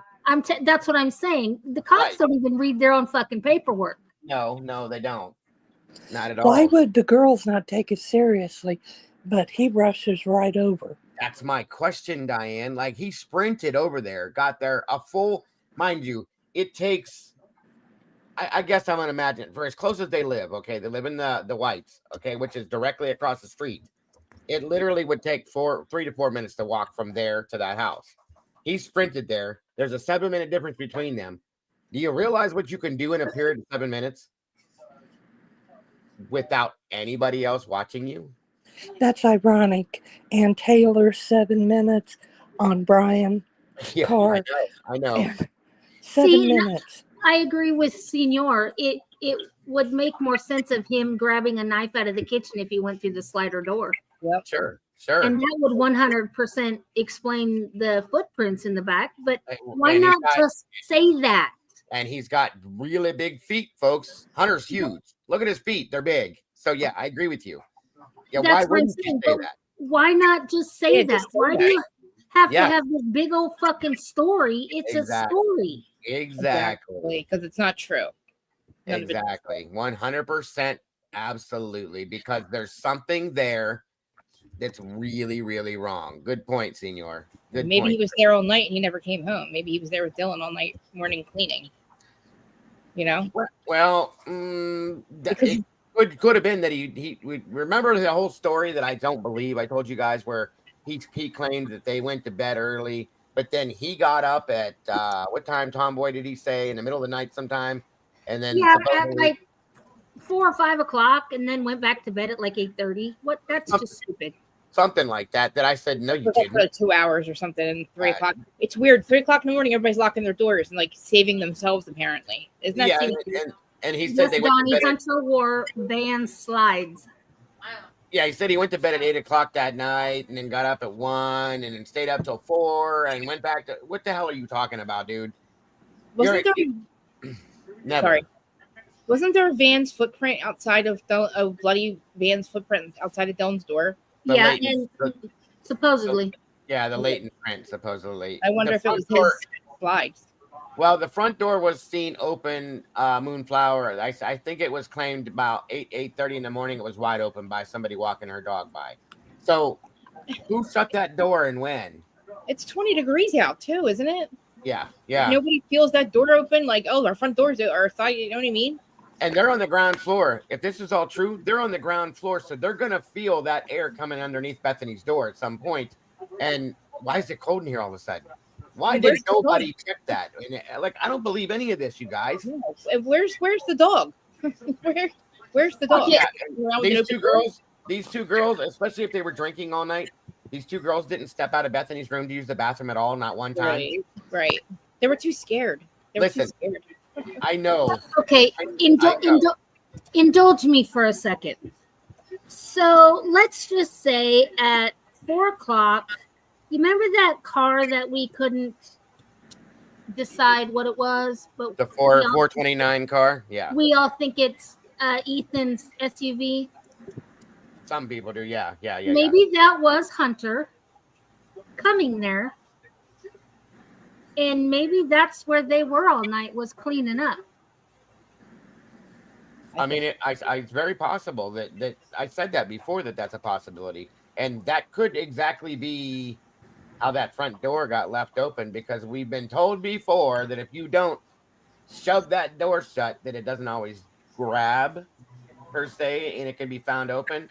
So if somebody left there in a hurry at, say, 7:50 in the morning to get out of there after everything was done, said and over with, and headed home to clean up themselves, yeah, that door could have been left open accidentally, possibly. I'm just saying. Dylan's interview by the cop when she was standing out on the road, to me, honestly, she looks like she's on Adderall. Yeah. Yeah, especially with the way remember when she goes at Jack, when he walks up, Jack Decor? Yeah. That whole animated play that she put on, that whole thing. Yeah, she's very. I have to go, but thank you for having me up. I hope everyone has a good evening. Okay, and Diane. I hope they don't lose their shit trying to figure this insanity out. Absolutely, hon. Have a good night and look forward to seeing you again soon. Thank you. Bye. Bye. Bye. Yeah, go ahead, Tom. Oh my god! I saw the guy. I was like, oh fuck the guy.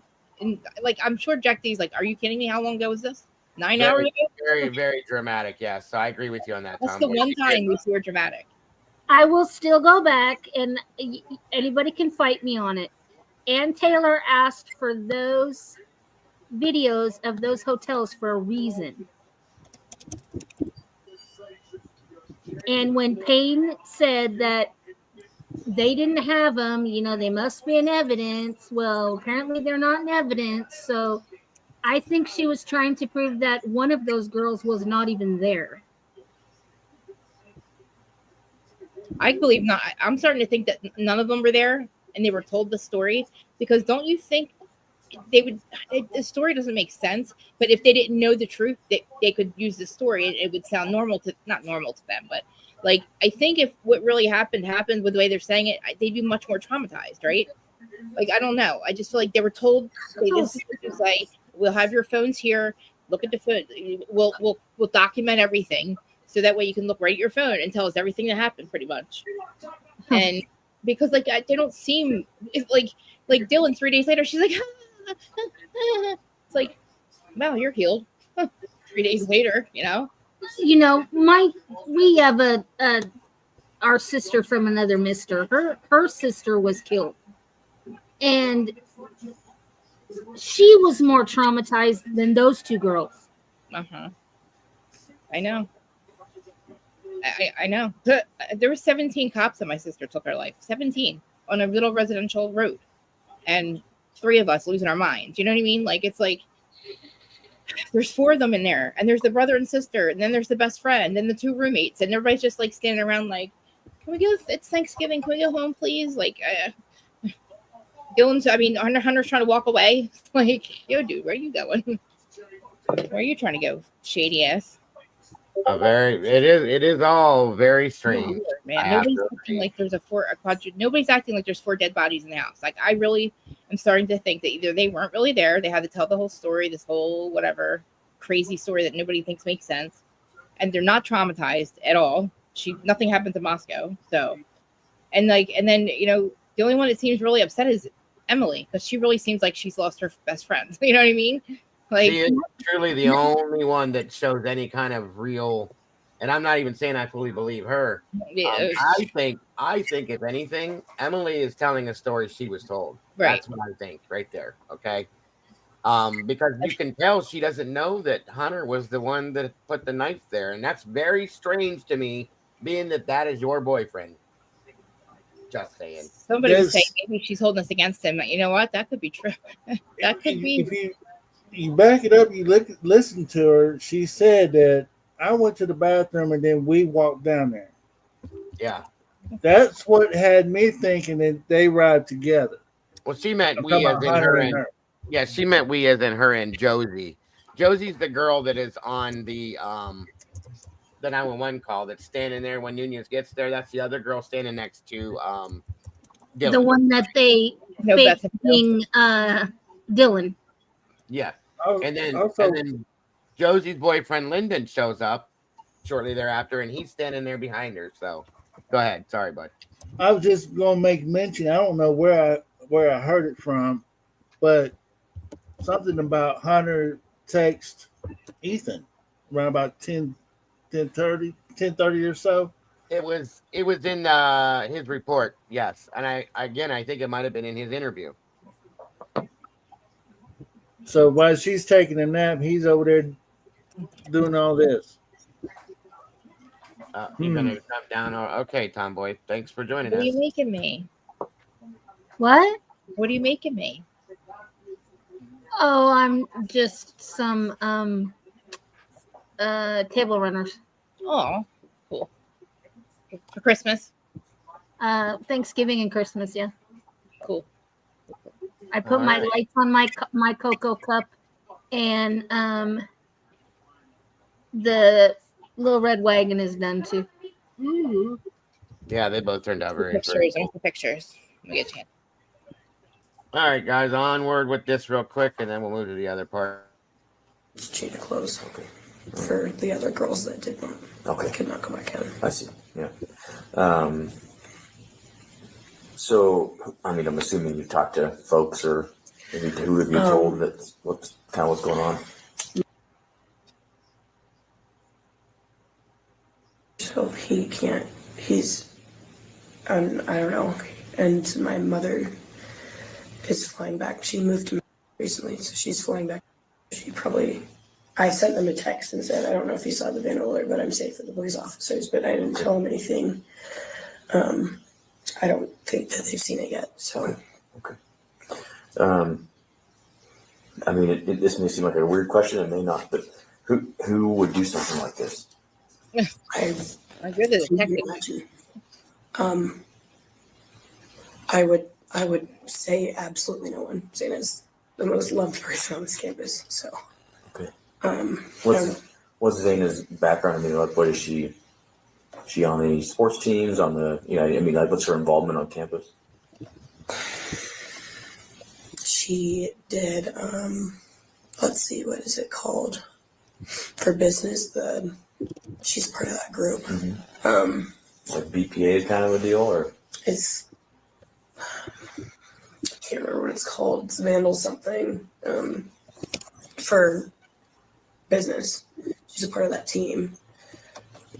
You don't have to remember the name. Yeah, but that's about her only involvement. Okay. And she's correct? She was. Me and her are both not anymore. So has there been any amongst the four of them? Was there anyone that they were having a beef with? Was there any sort of rivalries or stalking behavior or anything that you can think of that someone even just kind of like, yeah, it's weird, I saw this guy, or had a confrontation at the bar, or anything like that you can think of that they have told you? No, we don't really ever hang out with each other. Okay. So nothing, nobody you can think of, huh? So Ethan's do you know if they have anything going on with any other fraternities? Did they have did he recently break up with someone or recently get a girlfriend or anything like that? He's been with Santa for a while now. Okay.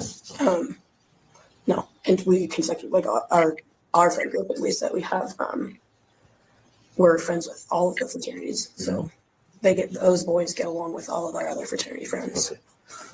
Okay. So nothing you can think of, huh? Did you said you mentioned that they were out at the lodge party? That was after the football game, right? Do you know if they went anywhere else? I don't know. I was sleeping. I just saw when I woke up in the middle of the night that they were still at the lodge, still at around like 1:30. Okay. So. And that was all four of them, correct? I just saw a picture or video of Xana, but that would absolutely imply that Ethan was there. So if you take that into effect, what she just said, that she knows based on the video that Xana was at the lodge where they had the party at 1:30. So between 1:30 and based on what the press conference told us, they said that Xana and Ethan got home at 1:45 in the press conference. We know that's not true, okay? Because the 2 a.m. little gathering that happened in Kaylee's room based on Hippler's affidavit states that they weren't home at 2 o'clock. So why is there so much issue with Xana and Ethan being at home, when they were home, when they weren't home, where they were? Nobody knows anything about that. There's been 15 different answers to that question. Where's the truth at in that, guys, truly? And why can't that be told the right way? Just saying. I'm starting to think they weren't even home. And they were told, because somebody just said, give me all your phones. I'll hold, and we'll look like you're home, because people will be like, oh, you're home, your phones weren't there. And then they just, you know what I mean? And then told them what to say, and it's just weird. And then Xana's dad says he spoke to him at noon 12 or midnight 12:30, said they were home watching TV eating pizza. But now this is what I'm talking about, you guys. What's true and what's not? It's bullshit. Home eating pizza, that's weird. Why would they order home eating pizza? But they were at a party, right? That's what I'm talking about. They were at a party. They were at the Hunka. Maybe they just told her dad that because they didn't want to know that they were partying. That's what I said in the beginning. Yeah, I did. Because they were doing Adderall. Maybe they got called doing Adderall and they thought it was bad and they didn't want to tell them. There was a statement made by Jasmine, Xana's sister, that they were out, her and her dad were out, Jeff, they were out drinking at a bar, and she had talked to Xana or something like that. And somebody messaged Jasmine and said, hey, your sister and Ethan got into a fight. That's where the fight came from. Okay. Mm-hmm. This is what's going on. It probably through Snapchat or something. So she said something to her dad, I guess. Her dad called her to check on her to make sure she was okay. He even says this in the victim impact statement after the hearing, at the sentencing hearing. And Jasmine said, no. You know, you don't need to be going anywhere, Dad. You've been drinking too much, so on and so forth. Xana said, we're fine, Dad. We're at home eating pizza, so on and so forth. Well, thank you. That was my next statement. Mm-hmm. That Xana's dad said in the document that he last talked to them on the 11th. Where is all this coming from? Jeez. Where's the truth at in this? It's ridiculous. We have parents that are doing untruths. We have this, that, and everything. It's ridiculous at this point, guys. This is why nobody knows any damn truth in this case. So are normal people allowed to write to whoever it is about this Brady Giglio thing, or does it have to be like a court, like an officer of the court or something? Right. As far as what do you mean? So Karen Reed. Confused. So Xana's in a bar? I think we see her in a bar. I think we see her next to the girls at one point. I mean, I don't think that's her. I know what you're talking about now. At the corner club. Somebody pointed that out. I don't think it is her. It looks like a sweatshirt she owns, and it does kind of have the resemblance of her. But I think when Atlanta was looking at that, I don't think it's her. It does look a lot like her, but I don't think it's her. I think that actually, in my opinion, is Jenna McClure. That's who that reminded me of more. So, anyway, the Giglio Brady, the violations. So, like with Karen Reed, there was somebody had actually committed a Giglio, a Brady violation, but another officer for the court had to write into, I guess, Superior Court or something to say there's been a Giglio or a Brady violation. That's what I mean. Like there's so many here. I think anybody could write into it. Whether or not they take it as anything, I don't know. But I will say something too, that 2 years ago, maybe a little more, Kara, Xana's mom, did an interview with a couple other channel creators as well as myself, and we all got to talk to her at some point, and she verified, folks, that fight happened that night. That nobody will bring up any of these interviews when these officers ask them if anything odd or weird happened that night. Why has that not been brought up by anybody? Kara, Xana's mother, verified it happened. Period. So I remember hearing about the Ethan and the big old fight Ethan had. Yeah, right. And now that's been redacted from everything. Nobody talks about it now. 3 years ago they did, though. That's kind of interesting, just to be honest. Her mother verified it a long time back. So anyway, on we go. With her. Okay. And you said that was around 1-ish in the morning? And I did not see or hear from Kaylee or Mogan the entire night. Okay. Not even. And you saw that video on Snapchat? Yeah. I can't remember who put it on their story, but. Okay. Is there anything else you can think of that you want us to know about? Want to tell us? No, I just couldn't imagine it. I don't think that there's anything that I've ever heard from them recently. Okay. So going forward, if you want to send your folks a text real quick, let them know that we're going to be taking your phone, so that way they don't try to call you in a panic. Just let them know that Moscow PD is going to have your phone. And just so you know, we'll get it back to you as soon as we can. Okay. We're just going to be looking for stuff that might give us an insight into who would have done this. Okay. Yep.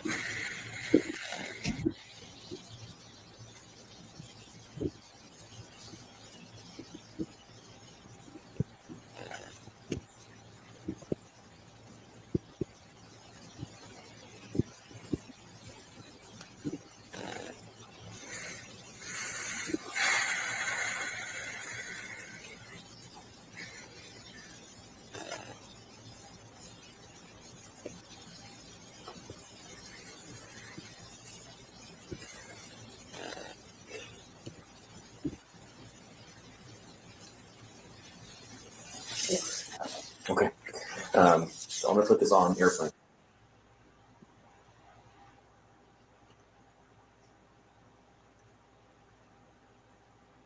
I'm going to take down your serial number too.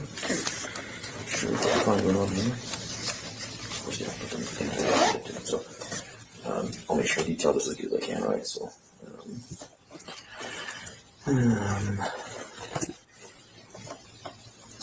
okay.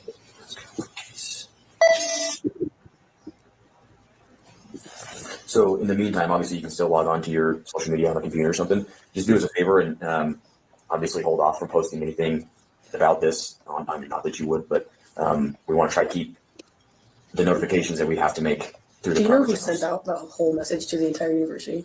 I have no idea. There is another Madison. She goes by Madison Moy. That's the other Madison that's Matt Moy's sister. That if that's what you guys are referring to, there was another girl named Madison.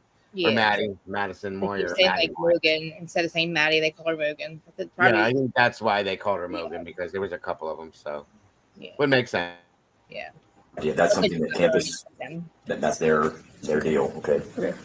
Yeah. So that's something we're actually required by law. If there's a threat to campus, it's part of like the whole Title IX and all that stuff. We have to alert folks. So have you guys contacted Her father. No, I don't think so. That's why we want these people. He's in town. He lives in Arizona, but it's her sister's so he's here.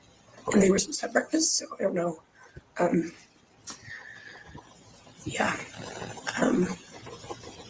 So I'm mad that she's not answering. She does sound That's mad. usually when something like this happens. Yeah. As soon as we get an identification on who the victim is, we try to send uniformed officers to go find. What'd you say, Krista? It's funny when she said typically Emily gets pissed. She does sound mad when she says it.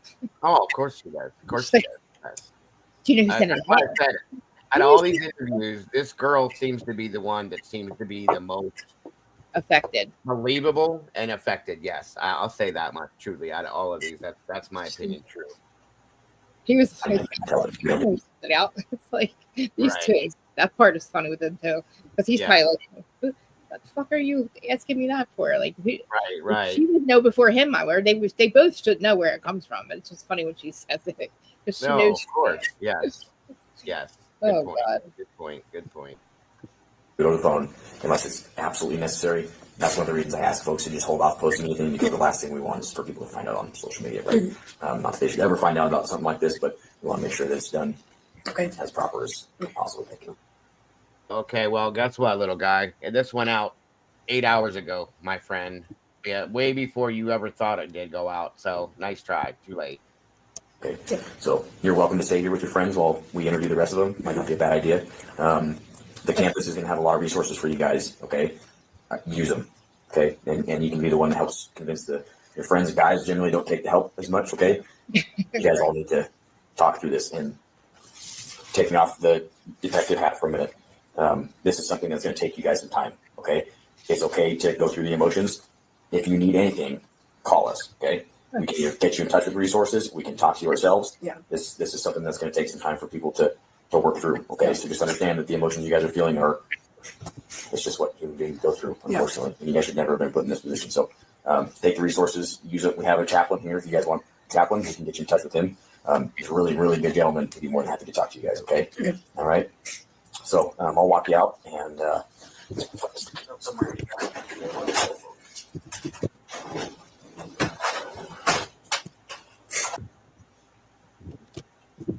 All right, so there's that. And let me move over to this real quick. Emily's pissed at Hunter. She's pissed at them. She's pissed at freaking everybody. Pissed at Hunter for this whole thing. Pissed at the cops for making the Van alert go out. She's probably like, these motherfuckers. 1 minute. Go ahead, Krista. Hold on. Mm-hmm.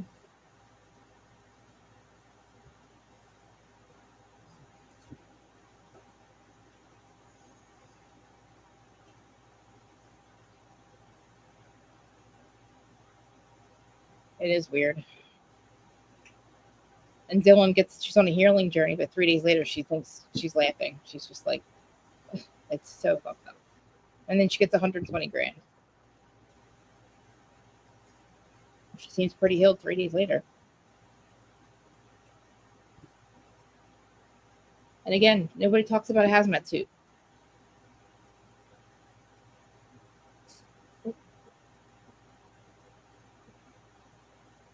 Good point. Like, you have to have a hazmat suit on, Santa says. So it's like, he had basketball shorts on. He was kind of built, but not like a basketball player. Like, no hazmat suit, though. Yeah, I did color it. This night. Actually, this morning. Yeah. It felt purpley-ish.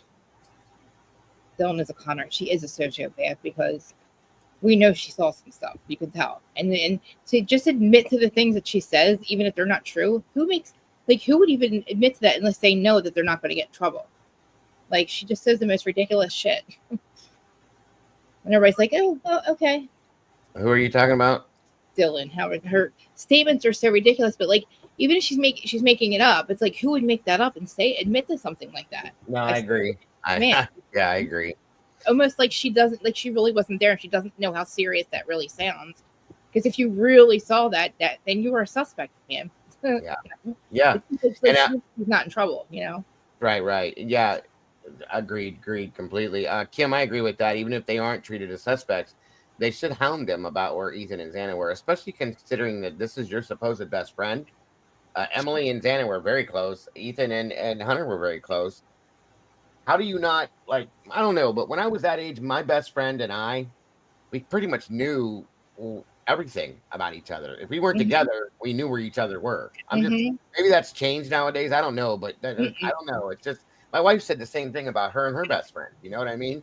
Oh We my always God. knew where each other were. We didn't have cell phones back then, but still, we kept in contact. If we weren't together, we kind of knew where the other one was going, or however. And I can't imagine that not even happening in a college setting either. That's a little weird. And I don't know. Like close quarters, they all live so close to each other. So it's like, yeah. You know? You're right. Paula, welcome. Good to see you tonight. I thought it was weird that Hunter didn't know Kaylee, and that's beyond weird. He called her Kylie and said he didn't really know her. And he was in every noise complaint body cam that ever showed at that house. So that I'm calling bullshit on too. Just saying. Yep. Questions like, if you don't know, who will know? Yeah, they don't ask that stuff. And none of it. It's ridiculous. If there was a sheath, anyone could have placed it during hours before. Yeah. It could have been Anybody. I'm not saying this is what happened, you guys, but at this point, knowing that there was that distance between Hunter and the girls, for all we know, he could have ran up there and did it. Okay. It would have taken not any bit of a minute and a half to do that. Please don't run. I'm not saying he did it. All I'm saying is anybody could have done it at this point. Period. So that's a very interesting and a very good point, Moonflower, to be honest with you. Everyone's a suspect until they're not. Everybody, absolutely. You know? If you just watch the interviews and the video of how crime scene was handled, you would not imagine 4 murders occurred. I've seen, 100%. Right. Absolutely, that's a fact. Yep. Christy G, welcome. Good to see you. Wasn't me. Gotcha. Thank you, WB. All right. Every single complaint. And it's weird because he's looking now. If you watch him back, he kind of winks and stuff at the officers. I don't know. Maybe I'm just like looking for too much. But like, I went back to watch the noise complaints, and I'm like, he's awfully cool with these cops. Like, I don't know. Maybe to some extent, yeah. I can. He's like winking, and he's like, "Hey," it's like, well, you guys are friends. That's cool. You know. Right. It's like, why are you here? Why you have to come out every single time? It's like it's like markers or something leading up to this thing. It's gotcha. Yeah. Right. Now, real quick, this is Nunez's body cam. This is a first responding officer. This right here is Emily. Okay. This is Josie. Dylan is standing behind Josie, and this is Josie's boyfriend, Lyndon. Okay. Where's Bethany? Right here. Bethany is across the street. That's she's not even there, and she was supposedly there during the 911 call. Supposedly, they used her phone, but she's across the street, guys. Okay, whatever. Did she go get Jack D? I'm sorry? Did she go get Jack D or something? Or didn't they kind of walk up together now? No. She's standing over. Hold on. Let me see if you can see it when he gets out of the car. Oh, okay. Here. All right, hold on. Watch this real fast.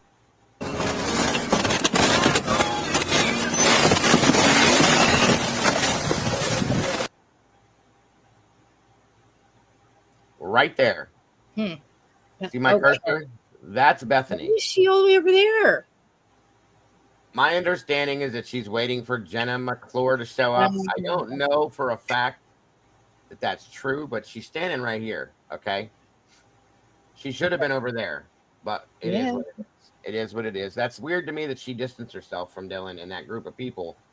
They all before police even got there. That's always been odd. So, I mean, and honestly, like, they haven't spoken, right? Apparently, they haven't spoken since, which to me is like, you would think it would bring you closer if you were really the two surviving frozen fear state, false memory. That's what I said. The first time I noticed this, I said, if you guys spent this night together in fear that whole time, especially with women, my understanding, my wife gave me this theory as a psychology background, said that that's a bonding situation between women, and it would bring them together probably forever, considering the situation, unless there is a wedge that would divide that situation.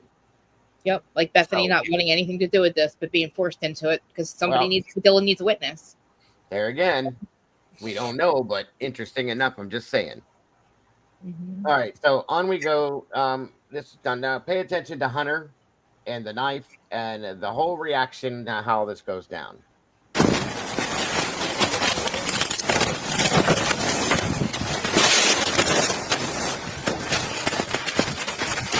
Where's she at? Yep, where's she at? Where's she at? Yes. Now, this right here, I'm going to tell you, and I'm going to ask the attorneys when we have them on the show their opinion on this too, but this should have never been allowed. He should have stepped outside the house and said, upstairs, make a right, you'll see her.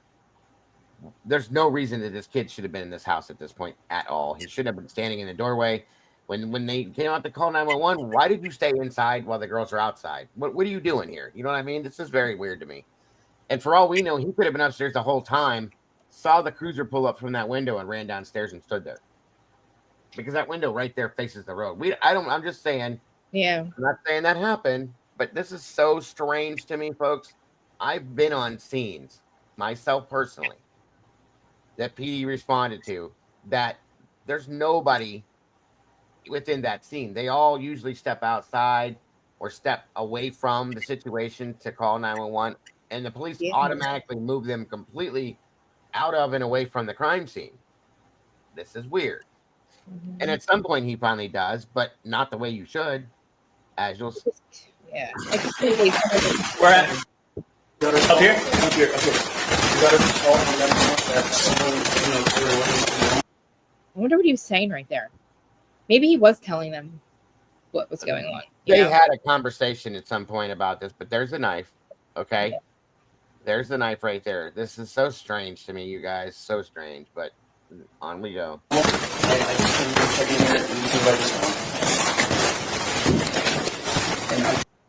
Now he goes in ahead of the police officer, which should not have happened.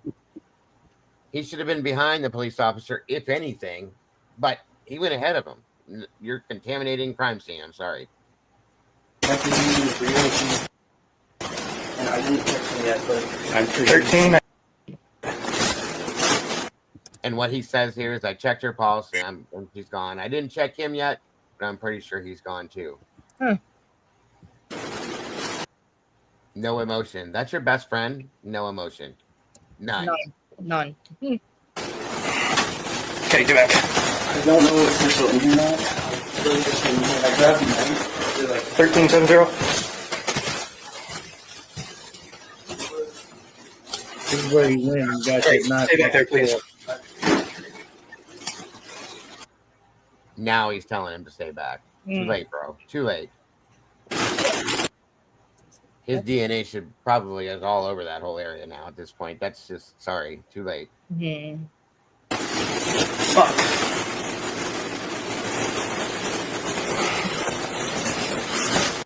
He's standing there with his hands up.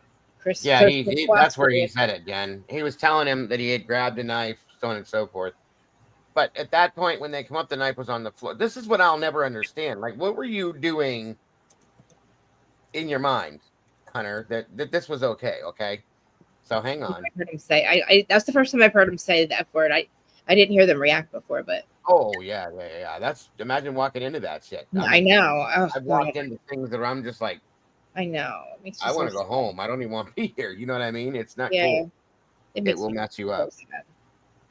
So on you think they painted? Doesn't it look like they painted that hallway right now? You mean the walls? Yeah. Well, they may have before they moved in. Yeah. I mean, I don't know. No, because I don't know. I'm just thinking they said it was like the bloodiest crime scene ever, but like. Oh no! After they sprayed it overnight, no, they would have smelled that. They would have known. But the cleanup happened. You know, that was stated by both like the cleaners. They did a good job, because usually I don't see you getting that much red stuff so perfectly. It didn't, because we don't see anything when they're walking around. There's definitely blood in the 2 bedrooms. Okay, but I still don't understand how you went from the 3rd floor to the 2nd floor, or the 2nd floor to the 3rd floor, without a massive amount of transfer. That's okay. True. Yeah. How is there not? I mean, and that's the part I believe that was cleaned up, truly, and or the possibility that one of the suspects or perpetrators possibly got injured somehow and they bled, which is why I would imagine the cleanup would have had to have happened, because if Right. that's the case, your blood can't show up at this thing at all. So they had to get rid of that. What is Claire's last name? I didn't think of that. Who's Claire? I'm missing something. Is there a Claire? I don't remember that name. I'll have to look that up. Typically, I don't remember that name. Claire. I must have missed something in So- chat. Sorry. Go From ahead. this view, does that look like a knife laying on that table now? He didn't do it yet, or did he? I don't know. I think he did it the second time. He may have done that at that point. Let's see. Hold on.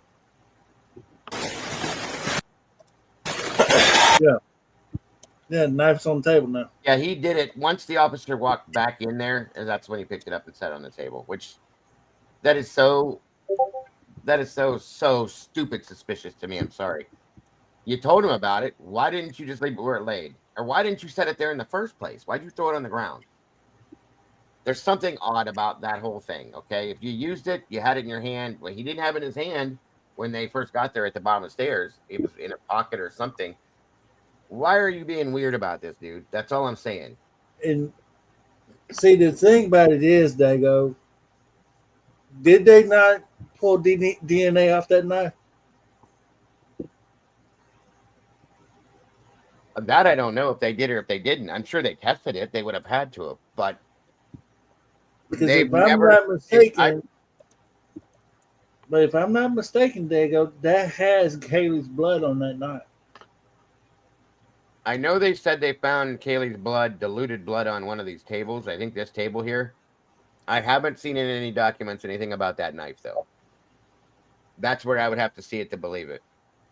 I'm not just going to go by word of mouth. If you can find me the document, then I will believe it that they put it in. But I've heard so many different rumors that I just want to make sure I'm saying something is right before I put. You know what I mean? I've heard a few people say that. I just haven't been able to find that in a document yet. That's all. I heard the same thing, Dago, and I keep hearing it, but it was watered down. Mm-hmm. Yeah, diluted. That's what I heard. That it was either on this table, or it was found on the another table somewhere. It's either this table, this little brass. I can't remember what that bar is called, or somewhere else, but. And it does look like there's some diluted blood possibly on this table. When those photographs we got close to it, you can see like the pink stains there. So I don't know, but onward real quick. Slow down. Just come here. There's two. You always like touching the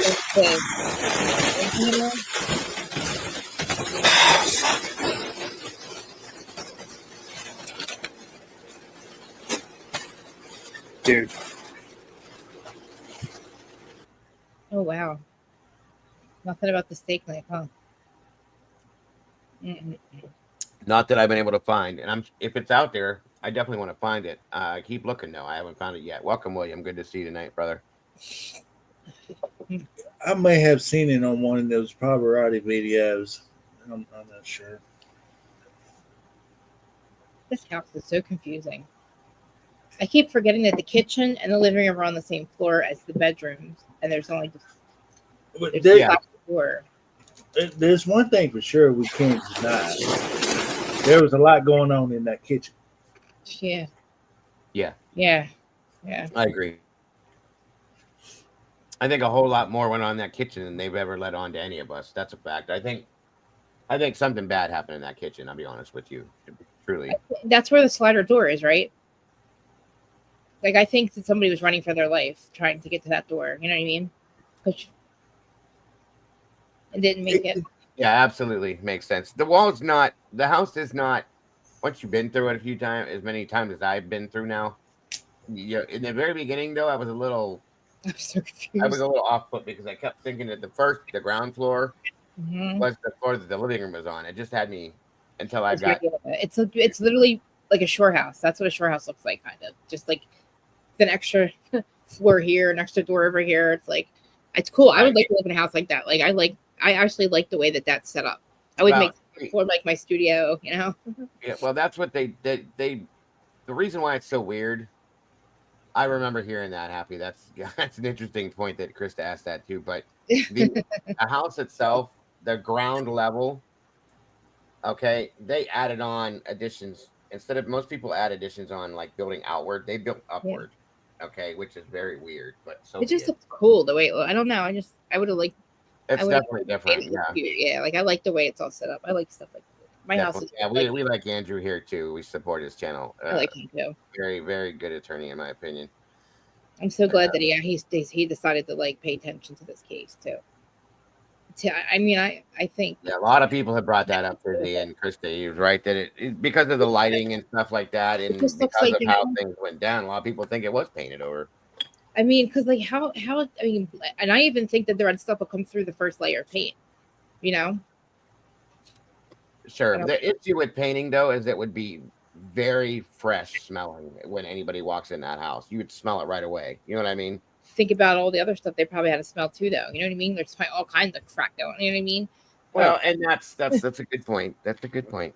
They would have all the doors and windows seem to be open for 8 hours later. Like I don't think maybe they didn't think of that part. Like, oh my god, the smell, crap. Mm-hmm. You know, because I don't. Who knows if they planned on this 9-hour delay or however this happened.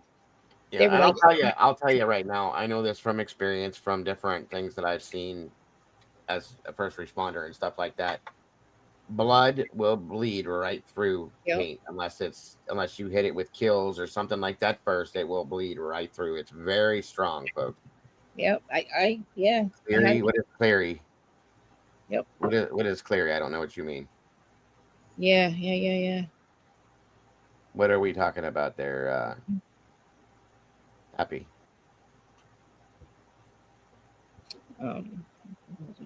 I think that I don't know about that because I don't care how long you leave the doors open. If you painted in an 8-hour period, that smell is going to be strong. Yeah, I still smell paint like weeks later. Yeah, and then you have the other smell.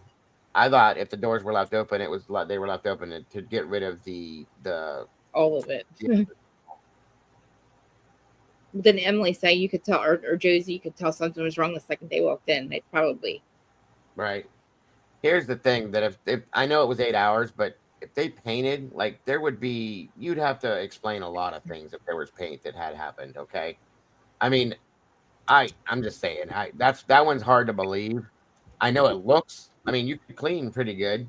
But painting, I don't know. That would have to be, you'd have to explain that one away in a good way, I think. I don't know. Well, they don't have any follow-up questions for them. You know what I mean? They never do. They're like, I have so many questions I really, really want to ask. But sure. Yeah, I want to do the questioning my damn self, right? Yeah, I want to know as officers, why are you okay with an 8-hour delay? Like, why aren't you invested? You know, they run their phones. Like, I don't. Why did nobody run up in there and scream at these people? Why the hell did you wait so long to call us? Period. You know. You just told me my girlfriend screamed for help 9 hours ago and my dog, and you didn't call 911 until just now. I wouldn't want to be near you neither. I'd be like so effing confused. Like, what do you mean?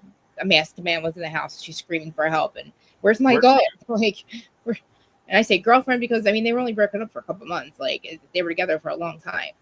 So where did you guys see this video with the paint cans and stuff? I've never seen that before. Oh wow, huh? Yeah, I've never seen that. That's interesting. I just can't imagine how they would get away with that smell being fresh like that, considering what happened. Like I said, when I painted, it takes like a couple weeks for that smell to fade, you know? Yeah. I'm sure that smell would knock you out as soon as you walk through that door. All of it too. Like think about mixed together, yeah. Oh, and the paint, and then the cleanup. You have bleach, you have paint, you have body fluids. I mean, that Claire. Oh, okay. I remember now. I don't know her last name right now, Mama J. I'll have to look that up, but interesting. That's why I've always asked that question, Tattoo. I don't. I don't get it. I think they are. Didn't they say the text message, a leaked text message? He gives that Dylan, like that. It's weird. I think they do question a lot, and they don't tell us that they're questioning everything. It seems like that. The G's. But like, I didn't know about that leak text. That makes me feel a little bit better that they're at least not buying her bullshit. And, and then, you know, like I'm just saying, like, you tell me that my kid yelled, screamed for help, and I know that you saved yourself instead. You're getting a freaking lawsuit for not rendering aid. You know what I mean? Well, they're victims, though, Krista. They're victims. Oh yeah. And that, Happy. There, we did some pictures the other day. We were looking at some pictures, and I zoomed in real close to that knife on the table, and there are some pink diluted looking spots on that table that look like they could have been diluted blood drops, truly, or like they were blood, like there was blood there that was wiped off, maybe. You know what I mean? Because you got to really use a decent chemical to get blood to come off of something white. That's just what I was wondering. Like, how did they get the blood off of those walls? Like, if that's what that was. I mean, you're first they try to bleach, that doesn't work. Then they try to paint, that's not going to work. It's like, could you imagine? Depending on the amount of it, yeah, it's hard to get out of anything. Didn't seem like they were planning on people finding out there was a cleanup. You know what I mean? But I just think that maybe that 8-hour, 9-hour delay was because they couldn't figure out how to get all of it out of there. Yeah. I mean, good point. And yes, Robert, it is kind of wild. I agree. Absolutely. Where, like, you have to call 911. You can't wait any longer. You already waited. Yeah, I did see and hear that, Christy. That's a little weird. I'll say that much. It is definitely odd. I mean, there's closeness, but that's going a little bit above and beyond, I think. That is. No, and I get it. If they're close friends like that, yeah, okay, that makes sense to me. It's just, it seems like, I don't know. Maybe have separate ones, like have 2 little heart necklaces. I mean, they can put them together and then have their own separate. Yeah, I agree with that. Yeah, I see what you're saying. Now, I agree with you too, Kid Babe. That's what I'm saying. If they were really close, they grew up together. It's very sweet. I agree with that. It makes sense too. Hey, Stitch, it's good to see you.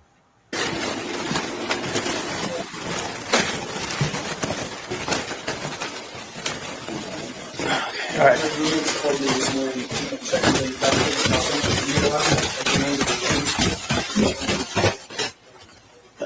Okay. Nobody's allowed to leave for now. Okay. Hang on a minute. I want to back that up just for a second to see if that shows anything there. Just a minute.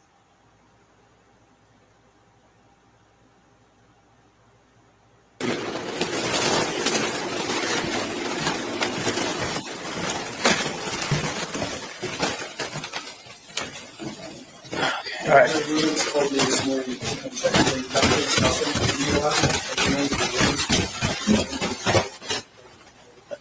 Okay.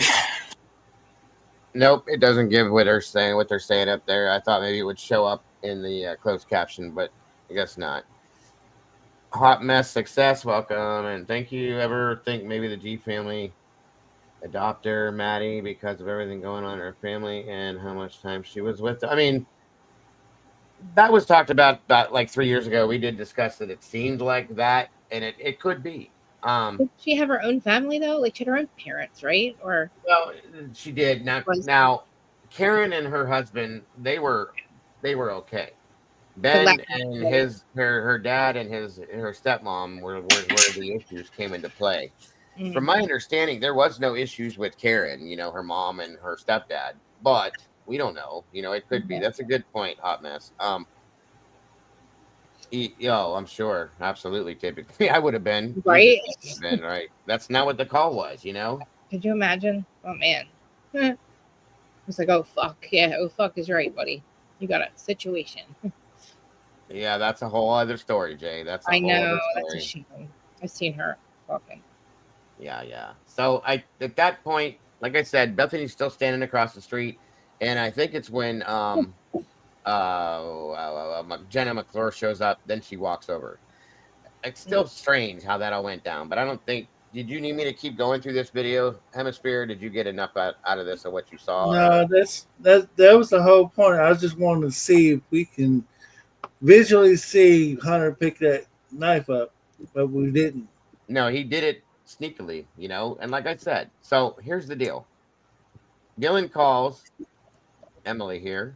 He gets on the phone. They talk about the situation. Sorry.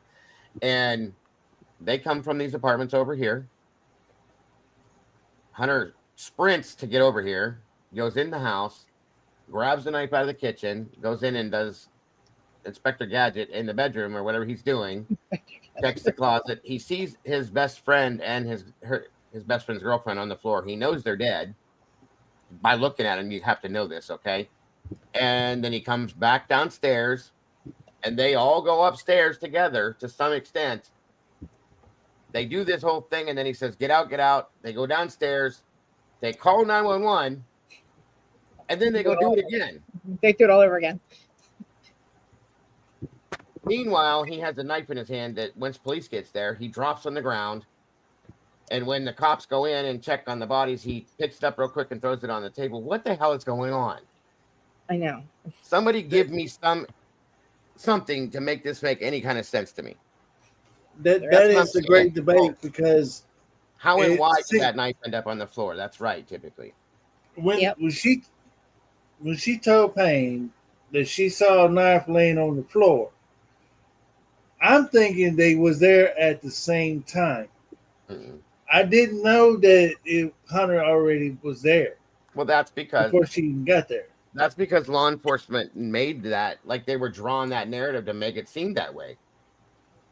And then they screwed up and made that mistake and said, maybe it wasn't, maybe they weren't supposed to say that, but it seems like it was not like it was done. You know what I mean? Hold on a minute here. Just to show you what I'm talking about here. 1 second. Where is it? Where is it? Where is it? Where is it?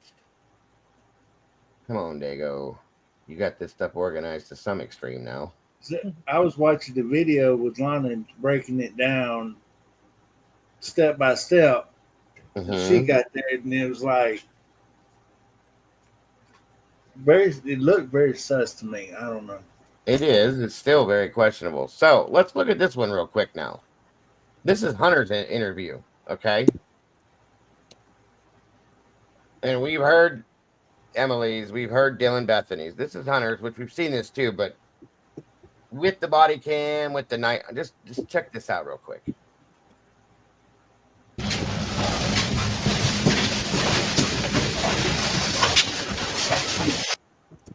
One thing I made notice of at one point too, and I'm not saying it means anything. This kid's pretty tall, but he's got some big ass feet. I'm just gonna point that out. You tell by the way he was hanging out. Got his shirt off and all that shit. Right. Oh yeah. Oh yeah. Like he was like, "Oh, John Holmes." This is where he chopped it. Bow bow. And what's good address for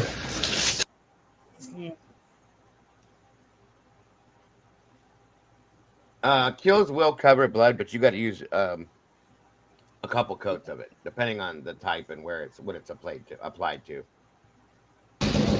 Okay. So you do not live at the house, right? No. Okay. So what do you got for me? What do you got? It was like right around noon, maybe just before then, and called my girlfriend that she thought. Okay. So you do not live at the house, right? No. Okay. So what do you got for me? What do you got?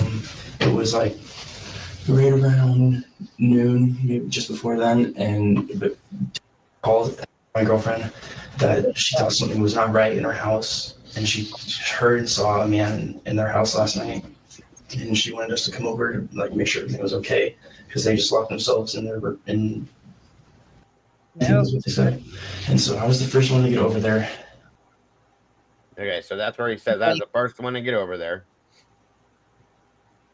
I left pretty quickly because I just wanted to make sure, and I got over there and I walked up the stairs, and I immediately went into Xana's room, which was the only room I went into. I went up the stairs, saw them.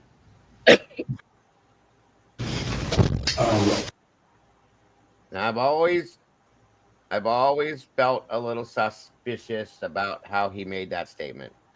I went upstairs, went into Xana's room, which is the only room I went into. Well, I don't know why you have to clarify that, but okay. Oh, yeah. just a little suspicious. Maybe I'm reaching on that one. It's just me. So Did I just catch him say that she after he went to Xana's room, he went upstairs and didn't even acknowledge the names? I saw no. that. I think what he's meaning is he went upstairs. Hold on. He's like kind of playing it back to him again. Like I just went upstairs and saw them, meaning up the first flight of stairs, not the third flight. That's how I took that.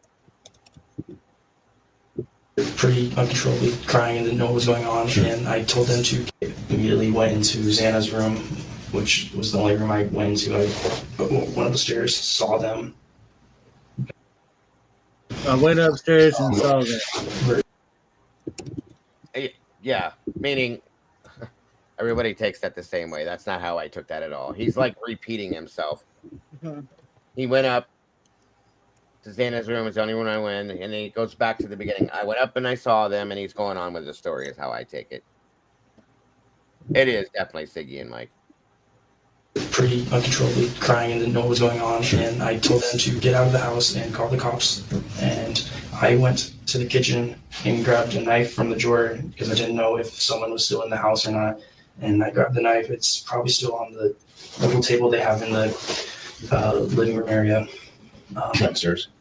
Like in the middle, like where the kitchen level, that level. There's like a little area there. Yeah. Now, see, right there, if he was being completely honest, I think he should have explained, well, I dropped it on the floor, then I picked it up and put it on the table. Like, why are you, that's what I'm saying. That's so weird to me. Why it's so weird to me.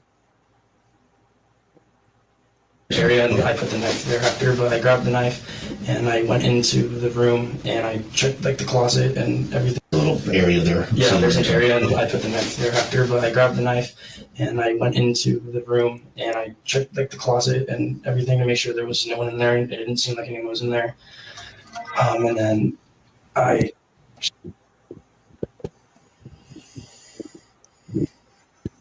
And now we have redactions for no reason. Why is this redacted? Okay.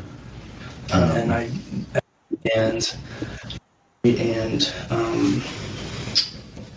shoot, I'm killing his name. See, this is what bothers me about his interview. He's stuttering all over this. Like, he keeps going back to the beginning, like restarting his sentences again. And it's like he's trying to remember what he's supposed to say. You see what I'm saying? Yeah. And I hate to be that person, but I'm telling you, that's what this reminds me. Like, and I went upstairs and I went to Xana's room, and it's the only room I went into. And I went up there and I saw them, which is confusing to people, but that he keeps restarting what he's saying, like he's got to go back to make sure he's saying it right. Does that make sense? Well, if anything, he just straight up and lied. Okay. And I mean, it could be that way. Yeah, that's how. I mean, it's how it's coming off. I mean, he just didn't even say anything about the knife being on the steps. No, he didn't say anything about it. He said he went and got the knife, but he's redacting himself that he put it on the floor at some point. You know what I mean? This is what the whole problem is with this whole situation. There's and everybody's confused. There's the problem. He's backpedaling. That's it, tattoo gal. That's what I was trying to say. Or tattoo gal. It's just ridiculous. Just state what you did, bro. Say what you did and leave. It shouldn't be this hard. Okay, so here's the thing, Dago. Yeah. I'm a firm believer that nobody don't say anything unless it's meant to say, right? Everybody says it's something. They mean to say it, regardless if they mean to or not. They always have something. Yeah. They're always meant to say. So when you trying to come up a story of Xana's the only room that I went to. Mm-hmm. I went upstairs, and then I went and got a knife out of the kitchen. What was the one thing that I always say, Dago? It seemed like they just. What about Kaylee and Maddie? It's just like they just up there, just hanging out, sleeping together, dead. Well, see, that's what Senior Wazowski just said. He goes, so Hunter wanted to make sure no one was in the house, but only checked Xana's closet. That's what I'm saying. I don't think it's true. I think he knew. I think he did go up to the 3rd floor. I think he looked. I think he saw, and that's when he flipped out and said, "Get out of the house." He didn't want to acknowledge Kaylee and Maddie. That says something. Of course it does. Of course it does. I do truly think that he knew that those 2 girls were on the 3rd floor. I do. Why it's denied, I don't know. That makes no sense, but I truly believe that he did see him. But And see, again, he just skipped over that knife about being on the floor, though. Mm-hmm. He didn't even say anything about the knife being on the floor. Nope, he didn't mention the fact that he dropped it or laid it down or did whatever he did or the reason why. All he said was he set it on the table. And none of the police officers said a word about it being on the floor either. They just stepped over it like it wasn't even there. And to be honest with you, none of them. Warner came in and they didn't even pay any attention to it being on the table after he explained to him what he did. But still, I don't think Warner heard that. I think Nunez did. But nobody said a word about this knife. Here's my problem, guys. You just walked into a bedroom and saw a woman laying on the floor that's been stabbed to death and a man laying on a bed that's been stabbed to death. There's a knife laying on a table, and this kid tells you he picked up a knife and put it on the table. You don't make a big deal and put this kid in handcuffs immediately to detain him. What world do we live in? The one-track mind of these officers is just killing me. Really, it just killing me because you go, okay, I understand. You're going up there for an unconscious person. You just walked upstairs. You didn't even know that knife was laying there because your mind wasn't focused on that. Right. You go in there and you find two dead bodies sitting there. You come back out, you got Hunter sitting there, got his daggone hands above his head, and a knife sitting on the table. You don't even see that. Didn't even Well, notice that's that. what I'm saying. They're not paying no attention. And like Kim just said, and wouldn't you call Hunter and Emily Black and say, hey, can we need to figure out this knife situation, you guys? 100%. Thank you. Poochie says he dropped the knife going down the stairs, told them to call 911, and that's why the knife was there. And he told the officer about it when they were upstairs. The officer told him to put it on the table. Right. But it's still weird, though. Emily said, again, this is a boyfriend-girlfriend couple. And Emily brings it up in her interview and says that there was a knife on the floor, as if she has no idea her boyfriend was the one that had the knife. But see, the big problem with that picture is a quadruple homicide scene. Mm-hmm. All these victims were stabbed to death. That's what I was saying. Yeah, it should be a big deal, and it's not. Big, huge deal. Absolutely. And we're talking about you in handcuffs right now. They had no qualms with the situation at all. Maybe the knife had to become the focus after they realized the few injuries. I don't know, Tomboy. It's just this is so off-putting to me, you guys. I can't get past this. This is something else my wife was looking at me. She was like, how the hell did this even go down like this? And I said, I don't know. I don't know. This one perp story doesn't make any sense. It just doesn't make any sense at all that any of this happened. And the fact that Emily brings this up in her interview, did you not go home with your boyfriend that night? Did you not talk to him that night? Did you not talk to him that day? So you fell asleep at 8 o'clock at night, but your boyfriend was up at 10:30 texting Ethan. At some point, yeah. And then they slept for however long. It's about 1:30. Got up at 1, I think he said, and they stayed up till 3 or 4, and then they went back to bed. And then what the hell is going on? He locked the door. And this guy that's at that house every day with everybody has no idea who one of the main victims was in the house. He doesn't know her. It's been months now that they've lived in that house, and he's been over there. So it's like, I mean, well, I don't know though. Typically, because when Nunez gets there during the 911 call, Emily's standing there, and I thought at some point she was on the 911 call. Typically, You see what I'm saying? That's the problem. I think she was, or was it Josie? Well, I mean, they were there because it was either her or Josie. Josie got there with her, so one of the two of them were on the phone during the 911 call. So Dylan calls her at 10:51. I guess Hunter left early, and she arrived there at noon. By this time, he's done his shit. Dropped the knife on top of the and then Emily sees it. The stairs. She comes walking up, sees the knife sitting there. He's coming out of the room saying, "You don't need to see it." And they walk back downstairs to call 911. But then we hear him say it again. They did it twice. You hear what I mean? You hear, we have to go back in. She told us we have to go back in. At that point, he knows there's no reason to go back in that house. So when the 911 caller is telling her, we have to see if they're alive, he knows they're not alive. So I don't know if he was just all like listen to this. Listen to this real quick, you guys. Sorry to cut you off, Krista. Listen real fast. There we go.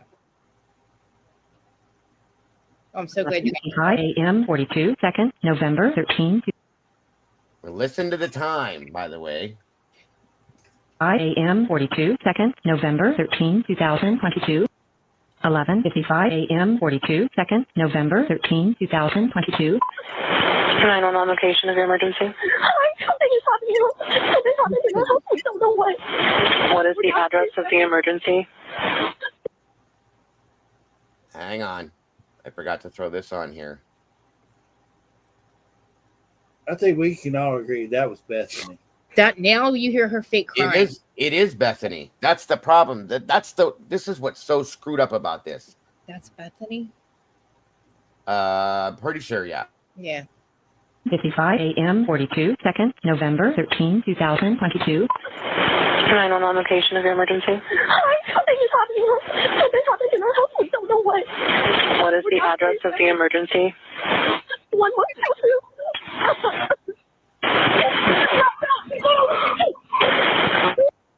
Now in the background you hear Dylan. Okay. Yeah, what is that? That's Dylan in the background yelling at somebody. I don't know who or why or what, but like that's no, Dylan's don't, voice. or something like that. Like don't. Yes, he's like no, fucking don't, or something like that in the background. So this is Bethany's voice on the 911 call. This is what's so strange with this to me. What is the rest of the address? Okay. Of the emergency. 1122. That's so fake. I'm gonna slow that down because that background of Dylan has always bothered me. Hold on. Baker. 1122.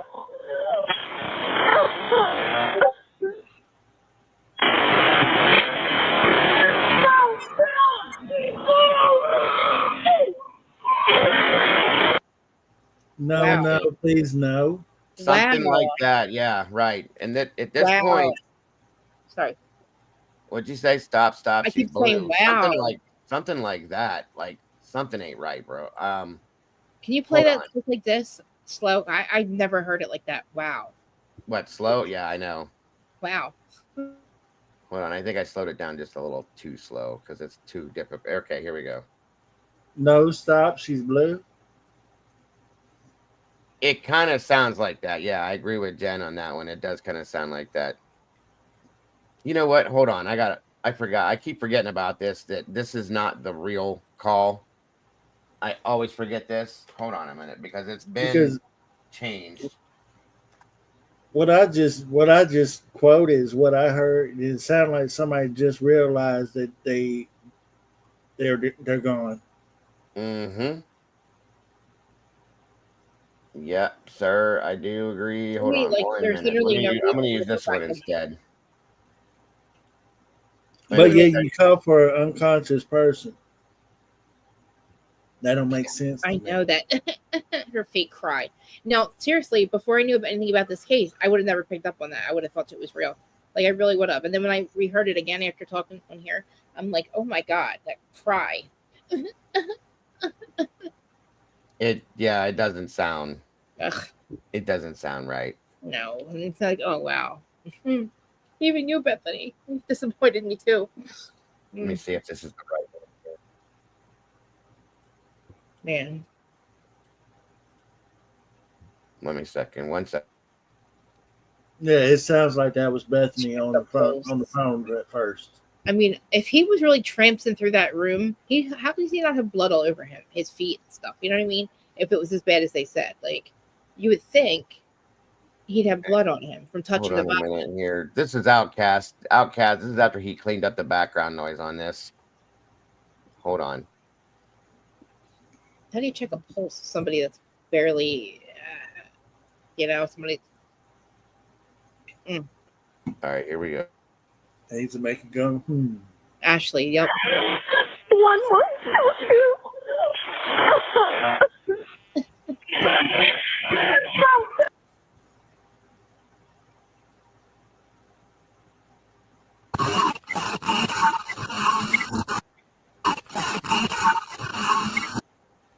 Oh, wait, man, I grabbed the wrong one. I'm sorry, you guys. 1 second. Jesus, Dago. No way does he say it, Ryan. You're right. Hang on. Where'd it go? Where's it at, Outcast? That's not the right one. Just a minute.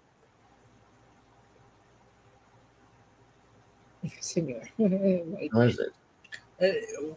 Anything that I got out, I hope that everybody gets out what Emily said about Dylan.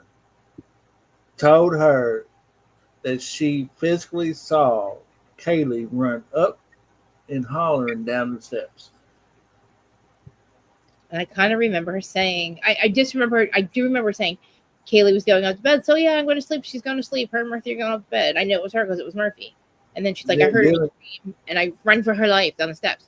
But I do remember like it was up, down. And so it was up and then down. But then she ends up back upstairs. But like I said, why would she run back upstairs towards the danger?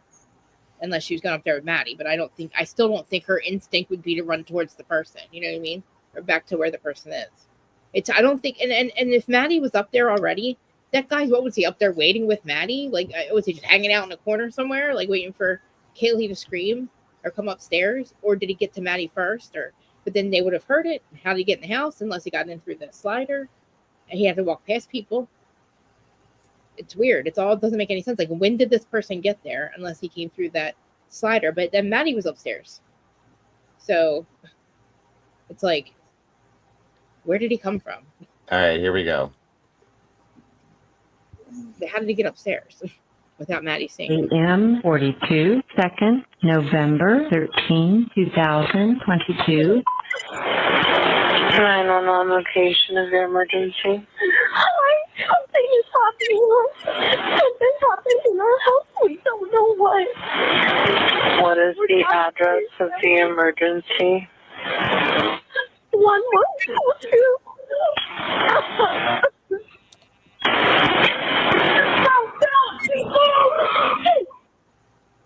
I swear to God, I hear don't, she's blue. That's what that sounds like to me. But yeah, Dylan sounds okay. Bethany,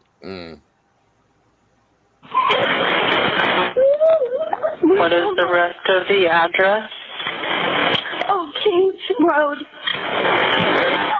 Okay. And that's something else that's always bothered me, is how she goes from that crying to just like, oh, King Road, like no big deal. That bothers the hell out of me. They do the same thing at the scene too. Like you see the cops walk every year. Oh, they're all like boo-hoo, and then you never hear it. They turn it on and off. Yeah, I agree. Yeah, you never hear it again after that, ever. At a house or an apartment? It's a house. Can you repeat the address to make sure that I have it right? I'll talk to you guys. We live at the White, so we're next to them. I need someone to repeat the address for verification. The address, 1122 King Road. And what's the phone number that you're calling from? All right, so I'm pretty sure that's Josie. That's not Emily's. I can't tell for sure, but I'm pretty sure that's Josie. I'm sorry, Dago, but I'm about ready to go and choke this damn 911 operator. I know. Really? It does make you a little mad. But then somebody said she has to get all this information. Yeah, you have to do that. She had it though. I mean, I guess maybe she had my friend that works for 911 listened to this 1,000 times and said that absolutely she went by protocol, unfortunately. What's your phone number?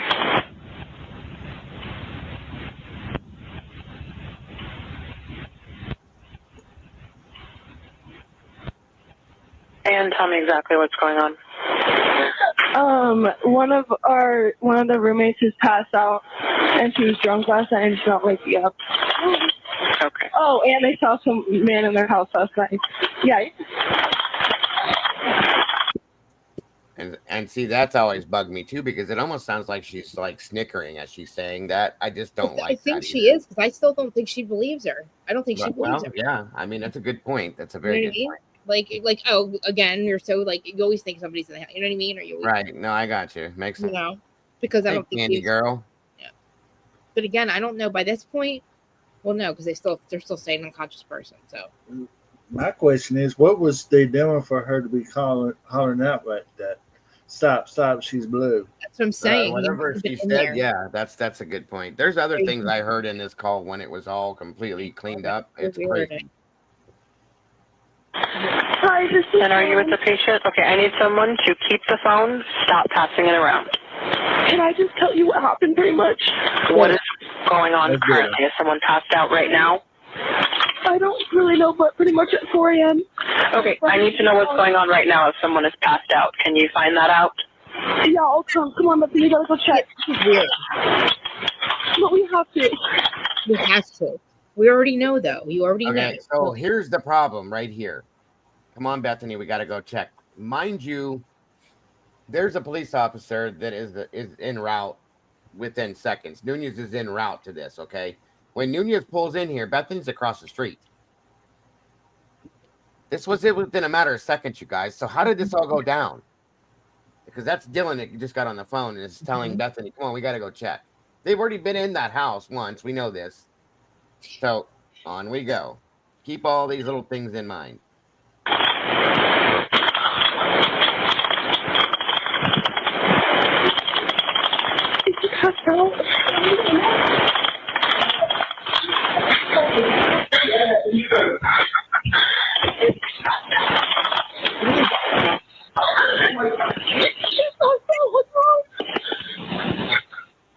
She's not with.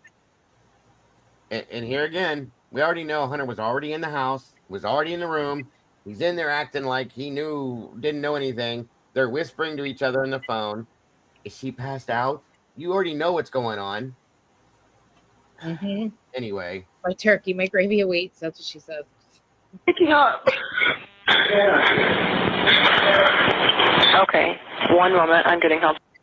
So he's in the background acting like Xana. like yeah. None of this makes any damn sense. Started that way. Okay, thank you.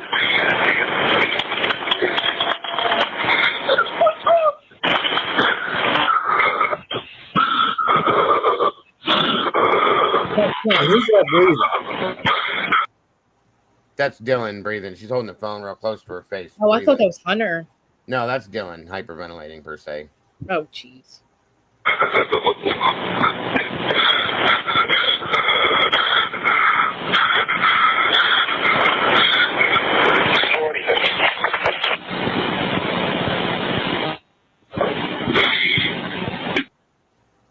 Now, meanwhile, we're hearing that radio traffic. What is that? That's not supposed to be able to cross over through the call. Okay. Oh, I was wondering, is that? When I called my friend that works for 911 here, she said that doesn't happen. They don't usually have that ability to cross over into a 911 call like that. That's the problem. So I've always had issues with that. So we're not hearing the 911 call, like we're not hearing the background of them. Like, are we hearing the 911 other off? Like, you know how like they're all sitting around each other, right? Are we hearing their traffic or no? No, that's not. No, that's the whole point that I was making. Oh, before. Okay. Yeah. They have their own specific cubicles, and there's not supposed to be any interruptions around them for that reason. And we shouldn't be able to hear the radio traffic crossing over through the 911 call. Right. And that's why I always question, like, what the hell? Why does it sound like there's a radio there already or something coming through the phone? That's what my issue is. So.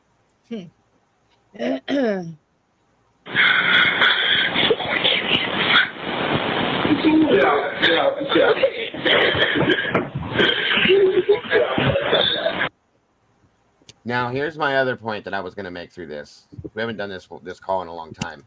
That took way too long. For them to go upstairs into Xana's room, see the situation, freak out, and say, get out, get out, get out. That took way too long. In my opinion, he went all the way up to the 3rd floor. And that's when he came down and said, get out, get out, get out at that point. That's my opinion, folks. I'm not saying that's what happened. Just saying that's what I think.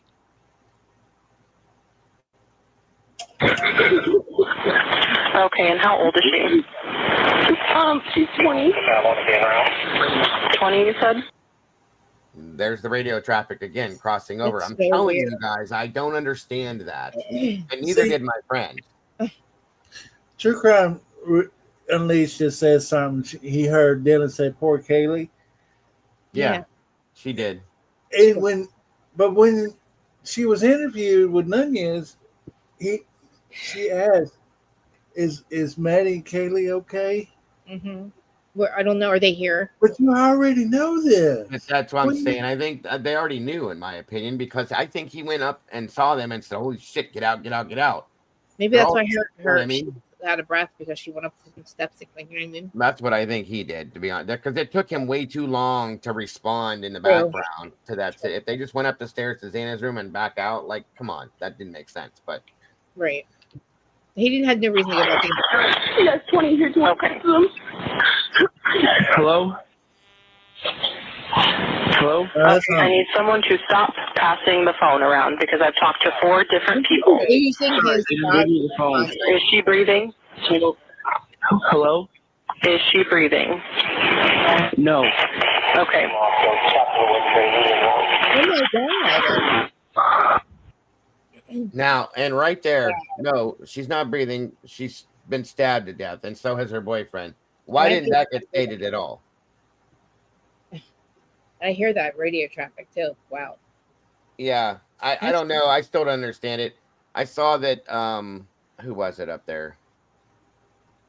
Tonka said that there's feedback from VoIP phone system. That's what people are hearing. I guess that is, but I've never, like I said, my friend that works for 911 here said that that's not supposed to be able to happen. Yeah, like that could be very confusing if you have to use it for court or something. You know what I mean? Exactly what that's why it's not. Because we're thinking there's cops here already. You know what I mean? Like that's if not. It did. I guess I don't know.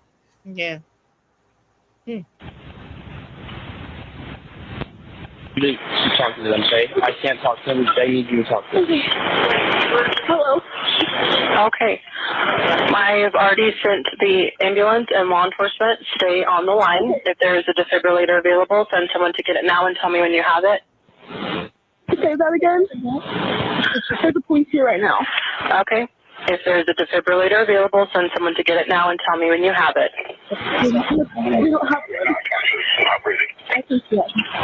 Do you have a defibrillator? Now that point right there is when Nunez is running up there with the defibrillator saying, where is she? Where is she? That's when Dylan asked that question. But do we hear her say that at all when he's on his Yeah, you hear her as he's running up, you can hear her saying it to him. Oh, okay. Yes, you have one. Are you talking to the officer? Yes. Okay, I'm going to let you go since he's there with you and can help you. Okay, thank you. Bye. Okay. 11. And then that's when Emily's on the phone. So this is what's so jacked about it. The whole thing is weird. The whole thing is weird. Yeah. Almost like they called way earlier than that or something. I don't know. I don't know. And I'll say this much too. I've seen somebody in chat mention this. I've been on calls. I've heard calls. I know of calls. I dispatched from I worked for a private ambulance company for a while too. That's not through the fire department or nothing. And I dispatched myself. And you always, at least here in the state of Ohio, you start CPR. You have them start CPR. you tell them, you walk them through how to do CPR. I've never heard anybody automatically go straight to a defibrillator ever. So I don't understand that either. That's just something else I wanted to throw in there. I'll never get why that didn't happen, but maybe they have different protocol in Idaho. I don't know. Just saying. 59. So there's the call. That it all, none of it plays together, like works out together the way I think it should, in my opinion.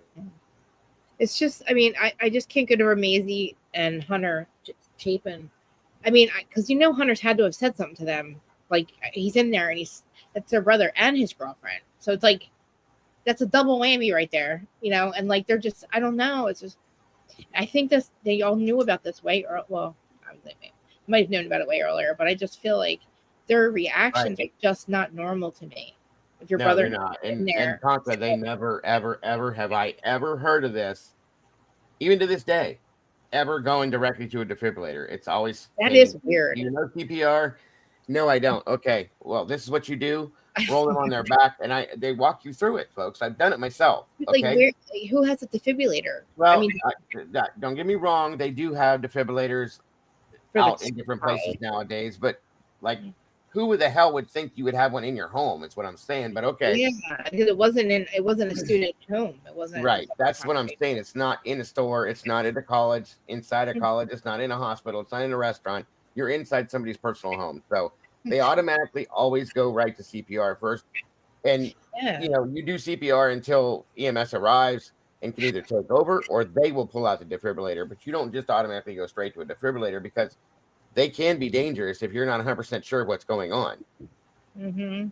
It's weird. Yeah. It's very weird. And she knows it's a residence. She knows it's not a business or a restaurant or any of that. So the operator, I questioned that right away. And like, I mean, she didn't ask like, was she drinking? Was she on drugs? Do you have any Narcan? Do you like, no? Nothing. You went straight to the defibrillator. Right? Very weird. Very weird. I mean, I haven't been out. I mean, I guess I don't get out much, but I can't remember if I've ever seen a defibrillator out somewhere. But I guess maybe they have them now. But it's been a long time. Right. What did Poochie say over here? No, like they're walking around this crime scene and touching the body, see if he's got a pulse. Apparently, I agree with that, Poochie. That is a little odd. Yeah. Yeah, that's what I mean. Like, it's not like it just doesn't sound like she probably gets a lot of calls from. They see a lot of those calls. She's passed out and won't wake up. It's a college. You know what I mean? Like, I wonder if maybe she's just thinking it's another one. Here we go again. You're not supposed to. That's the whole point, Senor. That's like the number one rule. Right. You cannot assume anything. You have to ask every question. There's actually a script that rolls on their screens, guys, for specific calls, that they will ask you the questions that are related through that for that specific situation. That's how they work. And if they don't have that, they have a SOP book that's sitting right there for standard operating procedure that's tabbed for every specific instance, and that they will go directly to that page and read step for step how to do this.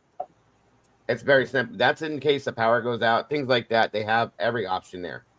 None of that was done that way at all. I just don't understand it. I don't get it. None of this case, nothing in this case is absolutely even remotely close to like the right way of anything. Nobody acts like a normal, like you would think they would. Not the cops, nobody acts like the normal is the normal. Like, all these different agencies aren't calling each other out for the weird shit that's happening. It's like something is up. Like, yeah, and if you guys want proof of what I just said, you can go back in YouTube. I've done it myself. And review 911 calls. They're out there. You can do it. And you can listen to 911 calls and how the protocol goes through for each call. Outcast did it before. And somebody that's in having a cardiac event, respiratory, things like that, there is certain procedures they do. And if you listen, it's always CPR, never a defibrillator. And I don't understand that. It may not be a big deal to you guys why I'm stuck on that, but it just doesn't fit. It doesn't make sense. That's another thing too, and I kind of hate it when I can't remember a particular person's name. But there's a woman that got put in jail from Texas, killing her two kids. And in that 911 call is what got her convicted. Yeah. They do. I can't remember the name, but she's still in jail to this very day over that. Yeah, right. My mother teaches CPR classes, guys, and they do now teach you how to use a defibrillator, but you're always supposed to do CPR first. Yeah. My mother told me the same thing. That's what you do.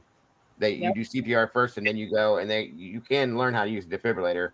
And they kind of have like a directional thing, like they teach, like typically said here. It's kind of step by step what you do with it. So I don't know. It's weird to me, guys. I know I'm stuck on that. Maybe I shouldn't be. So I'm sorry. With the college thing, I mean, I see with the college, it's just weird to us. Maybe because we're older. Maybe they do like that's a lot of the stuff they do now. Maybe I don't know. Because I agree with you. It doesn't. Because she's even like, huh? A defibrillator? Why would I have that? Like, it seems like she's kind of like, huh? I guess that's the reason why it rubs me the wrong way. They're a college town, and that's probably what they're used to. That's it right there, senor. You're supposed to check the airway to see if they're breathing. You tip their head back. You check the mouth. You swoop in case there's something that could be caught if they are choking on something. All of that stuff. She didn't go through any of that. You just went straight to a defibrillator because she's not breathing. Okay. I don't know. I maybe things have changed since I've been doing this, but I can't imagine it would change that much. That's all I'm saying. We could have, Melissa. Yep, there it is. ABC. I feel like, Melissa, sometimes there's like a Mandela effect with some of the stuff, like with the knife on the floor and stuff. Because it was in the middle of all that changing, all of the earth changes and stuff. I'm like literally on the same page with you. It does come off that way, Melissa, at some point. I agree with you. It's like the welcome, Robert. There's no one. Can you hear me? Yeah, I can hear you. I just had to mute the other side of YouTube. Oh, no problem. Now, when I listened to that 911 call, you could hear Hunter scream in the background. Yeah, he's yelling like their names at first, and then he yells for him to get out. Yeah. No. He like literally screams. You can hear him scream. You can hear him say, Ethan and Xana, and then you can hear a literal scream. And that was Hunter that was breathing heavy into the phone because he had just screamed. And I don't know if he was screaming because he found Ethan and Xana or if he found Kaylee and Maddie, but you could literally hear a scream, a blood-curdling scream coming from Hunter. Oh, I didn't hear it. I didn't hear that. When Outcast broke that down and backed everything out of it, like I always thought that was Dylan breathing like that because she had the phone when she was talking, and then the hyperventilation starts, and that's what he had said too when he broke it down, because there's no separation at that point between the voices and the person. So I don't know. I heard 14 different versions of the call. At some point I played a call for you where it was broke down and you can hear in the background somebody talking, a male voice talking about, can you at least get the watch? And somebody says, shut the fuck up in the background too. So there's all sorts of weird things going on, but I didn't hear the scream itself. So I need to go back and listen to it. Yeah, I heard. Hold on a minute here.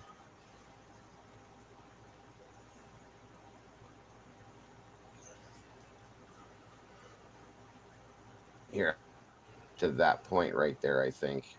I am getting old, so it's possible I miss things too. Hang on. Robert, was it before or after the heavy breathing?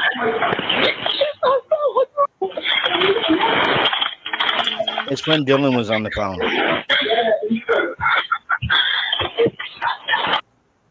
Okay, so right there, you hear Hunter in the back going, Xana, Ethan, and he's away from that phone. You can hear he's a distance away. Hold on.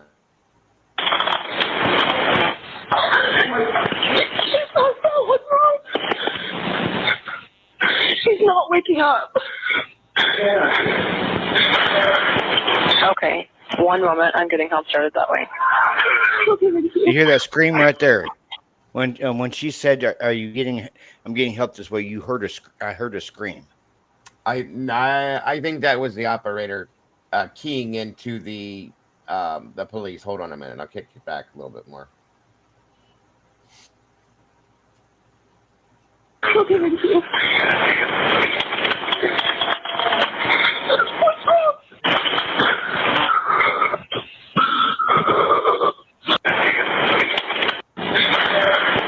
Okay, one moment. I'm getting help started up. She's not waking up. Okay, one moment. I'm getting help started that way. Okay, thank you. Okay, I hear it. I know what you're talking about now. I heard that. Yeah, I heard it that time too. Hold on, let me slow it down one more, just to see if that makes a difference. She's not waking up.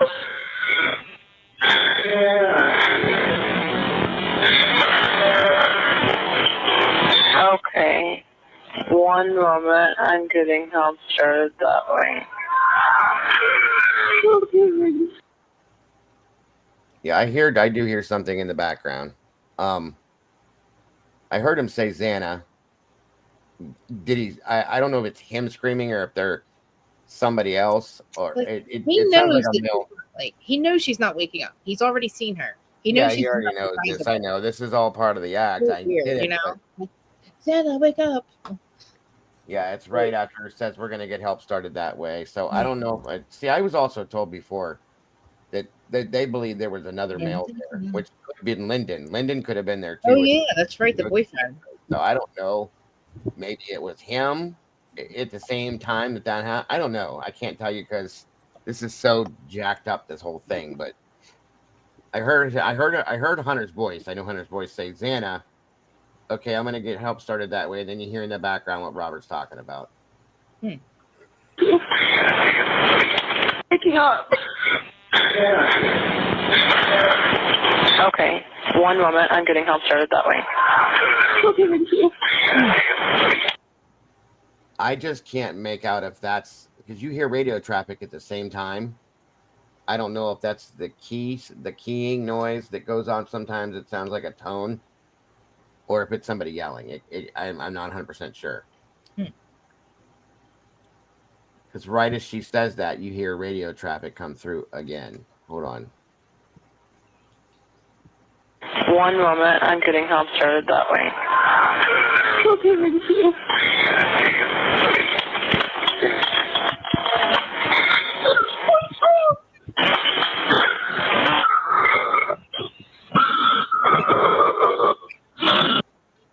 Yeah, that's Dylan. That's she's still on the phone, makes that like crying noise, and then you can hear like her breathing, like she's holding the phone closer to her face now, almost like she's hyperventilating. Yeah, it could be both too. Kim's right. Very possible. Because Pamela, good question. That's what I always want to know. Like, unrecognizable, but she's so passed out. She's passed out. Yeah. Her pulse. How? How, my friend? How'd you check her pulse without getting blood on you? She was unrecognizable at that point. Like, why would you check her pulse, dude? What do you like? Who are you? Right. Who you lying to? Nothing half-assed says. I'm pretty sure that's Hunter throwing up. Yeah, I've heard we saw him throwing up outside, kind of. Yeah, that's a good point. That could be it too. Nothing. I forgot about that. Makes sense. Yeah, I heard that. I'm like, that sounds like a scream. It could have been him like gagging out or something. True. Tonka said, "I'd like to know who transferred Kaylee's blood from upstairs to the pond." Yeah, that's a big. Yep. Well, also let's talk about real quick that first floor stairwell that you go from the ground door right there, the front door to the living room. There was Ethan and Kaylee's blood on that half wall. How did that happen? Exactly. She was trying to get away. Kaylee's on the third floor. How did that blood get onto that half wall at the bottom? That's all I'm saying. And yeah, and why? That's a good point too, Poochie. Why was none of this? When you say that she's not breathing, why didn't you say they've both been stabbed? There's blood everywhere. Why did that never come up? it's all part of a lie. Sorry. Yep.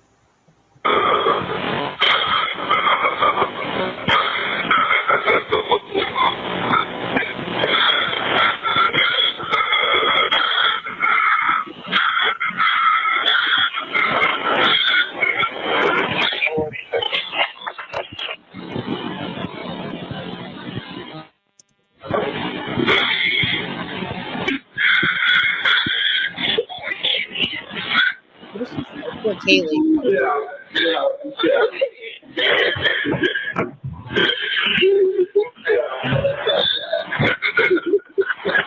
Okay, and how old is she? She's 20. 20, you said? Yes, 20. Here's one. Okay. Hello?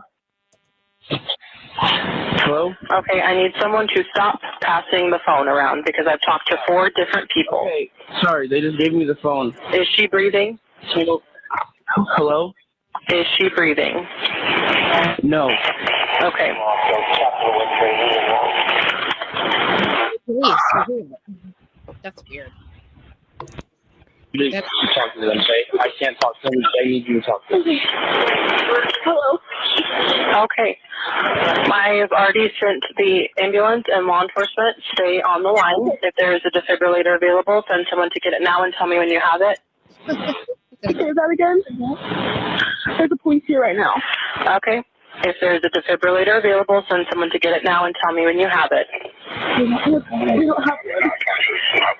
I think yes. Do you have a defibrillator? Yes, we have one.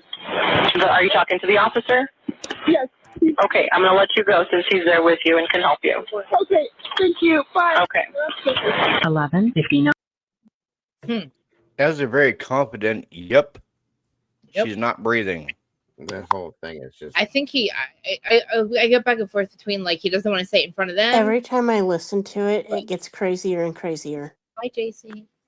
and more It's confusing. so whack, you Yes. guys. The whole thing, none of it. I've never experienced anything They're like that. told in you my to life. the car, and they're all just like, it's just so strange that they have to fake a reaction after seeing something like that. You know what I mean? I still don't Like- understand why it had to happen the way it did. It just doesn't make sense. It's just so. And it's like so, and if this is a psyop or some kind of like extraction, there's so much extra that they just had that they put out there. So that makes me think it's not that this really Well, is based on what Outcast a lot of did, work. based on what Outcast did with this, I want to know why you overlaid this with so much background and so much white noise. Right. The first call I showed you guys that came from Channel 4, who dropped out? With JC. JC. Oh, that was quick. Why the first call that I played for you guys from Channel 4 when it was dropped, the day it was dropped, I was live. I seen it drop, and I'm like, okay, let's listen to it.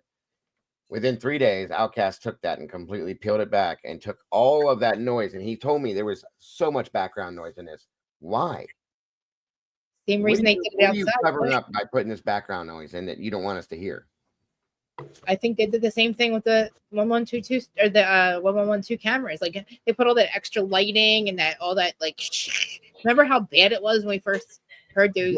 They did so much of this with so many things, with cameras, with audio. They've overlaid things, they've hidden things. What are you hiding? Like even the dog barking, we can't figure out if it's outside, inside. Sounds like it's in a room with wooded floors. Then it sounds like he's outside, and it's like, I think that's outside because for it to sound the way it does on an exterior audio like that, it sounds like outside. But the whole thing, like I said, there's so much garbage in this case, hiding things, covering things, removing things, adding things, moving things. All this, it's crazy. yeah. I don't need that. That didn't start till Jesus. I don't think I started hearing that until the other one of the other body cams busy. But it's convenient that that's going on in the background too. It's crazy. Mm-hmm. And there just seems like, and that's why everybody like us. That's why we sit and have these damn conversations because there's so much of this kind of stuff within this case. Mm-hmm. I've never seen like this. None of this ever. There's nothing about this. Murphy. Why didn't they have Murphy with them? Like, don't you think they would have grabbed Murphy too? Like, they don't even ask for Murphy's out. Like, Dylan's not saying get Murphy. Nobody's going get Murphy, get Murphy, get Murphy. Yeah, they don't. Well, that's You know what I mean? Oh, it's not her dog, and I don't think they were that close. So that's Still, probably why. like, but still, the only Look at people look- left in the house is the dog that you don't even know if the dog's dead. Well, I guess they All don't. right, Sandy. She also Have a said good she night, hon. there. That's right. She acts like she doesn't even know Kaylee's there. But Murphy's got to be somewhere. He's not just hanging out.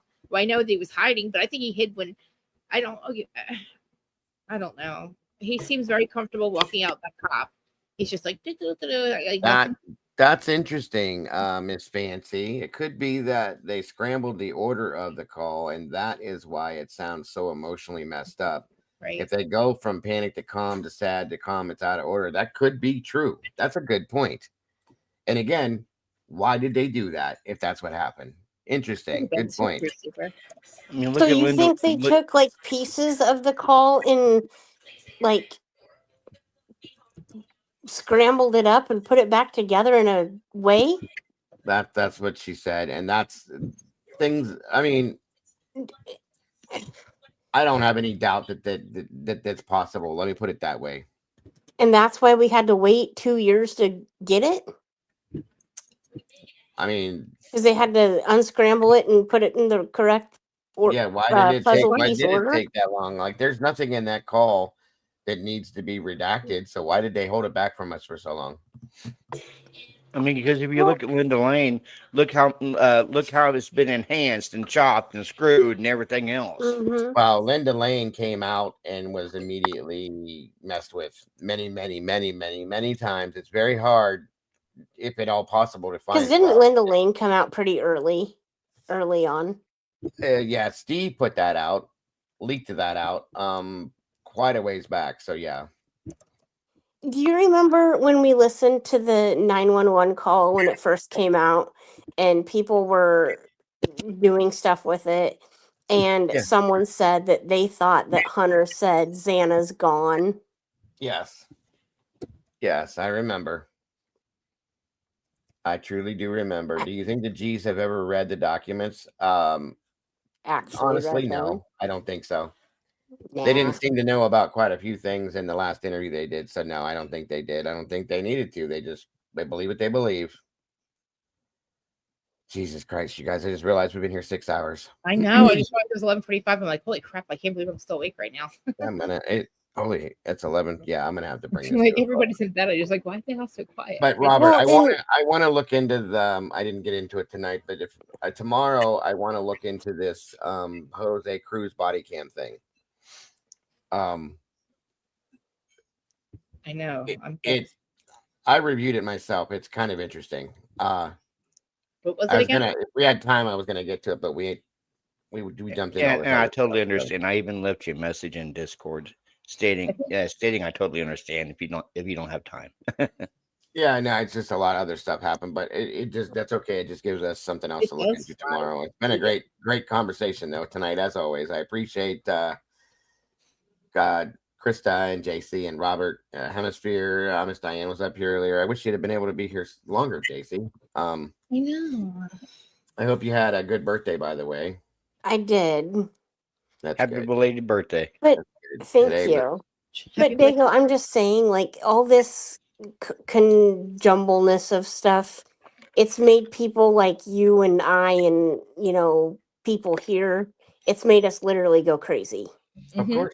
That's what I think the whole point was, JC, is to keep everybody as confused as possible. Yeah. So that you can't figure out things that you should be able to figure out. You know what I mean? Yeah. Because I mean, look, you can, like I said the other day, like you can question anybody, anything to either make it make sense or make it not make, or you can, or make it not make sense. Absolutely. You can look at things every which way. And nothing is nothing for you and I who ask more questions and want proof and all that. It makes no sense. For people that don't need that, it makes sense. Right. You are absolutely correct. Yeah. 100%, JC. I agree with that wholeheartedly. So, I mean, I just try not to beat myself up over it. It's hard. And I say, I heard my door slam last night and thought somebody was in my house. Yeah, no, I got it. A lot of people go through that nowadays. I mean, You are so I've had welcome, dreams Mike Bauer. about Brian Koberger coming through my sliding glass door. Yeah, see? I mean, Door the That's cops what I mean. were knocking the Well, other day. if you guys aren't ready to go to bed, Outcast is live right now. Usually get up at 3 in the morning. He's live. Yeah, I think he's reviewing something within the body cam right now, actually. So go check that out for sure. Thank you guys again for joining me. I will be back tomorrow. I can't give you the exact time, but I will be here. Do I have an appointment tomorrow? I think I have a doctor's appointment tomorrow. Either way, I'll be here. And we will jump back into some more of the stuff that I wanted to review. And definitely we're going to get into that Jose Cruz body cam thing and talk about that because I think that's kind of important. So please, if you can, stop on by. I appreciate you guys so very much. Guys, don't forget to love yourselves, love each other. Don't change a thing. You guys are the beautiful people. And don't forget, folks, to know your own worth. It's very important. You have a good night, brother. I'm popping down. have a good night, Dago. I'll see you tomorrow. All of you guys, thank you so much.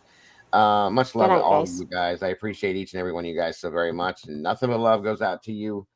Please have a wonderful night, guys. Good night. God bless. And I will see you guys very soon. Bye-bye.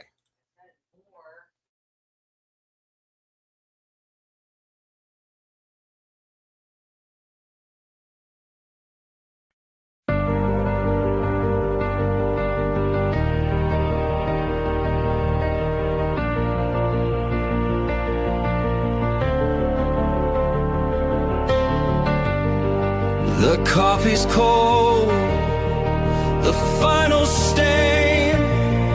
We laid the map out in the pouring rain. No hidden corners left to creep. The dark truth woke while the city was asleep. The evidence lines up straight and true. A perfect picture of what they chose to do. The quiet street erupts in flashing light. A reckoning delivered in the night. SWAT serves the warrant, loud and clear. The sound of justice, the only thing we hear. At the True Crime Cafe, we watch the suspect finally pay. The dark truth is backed and signed and sealed. The wound is closed, the name is finally healed. It's finally healed.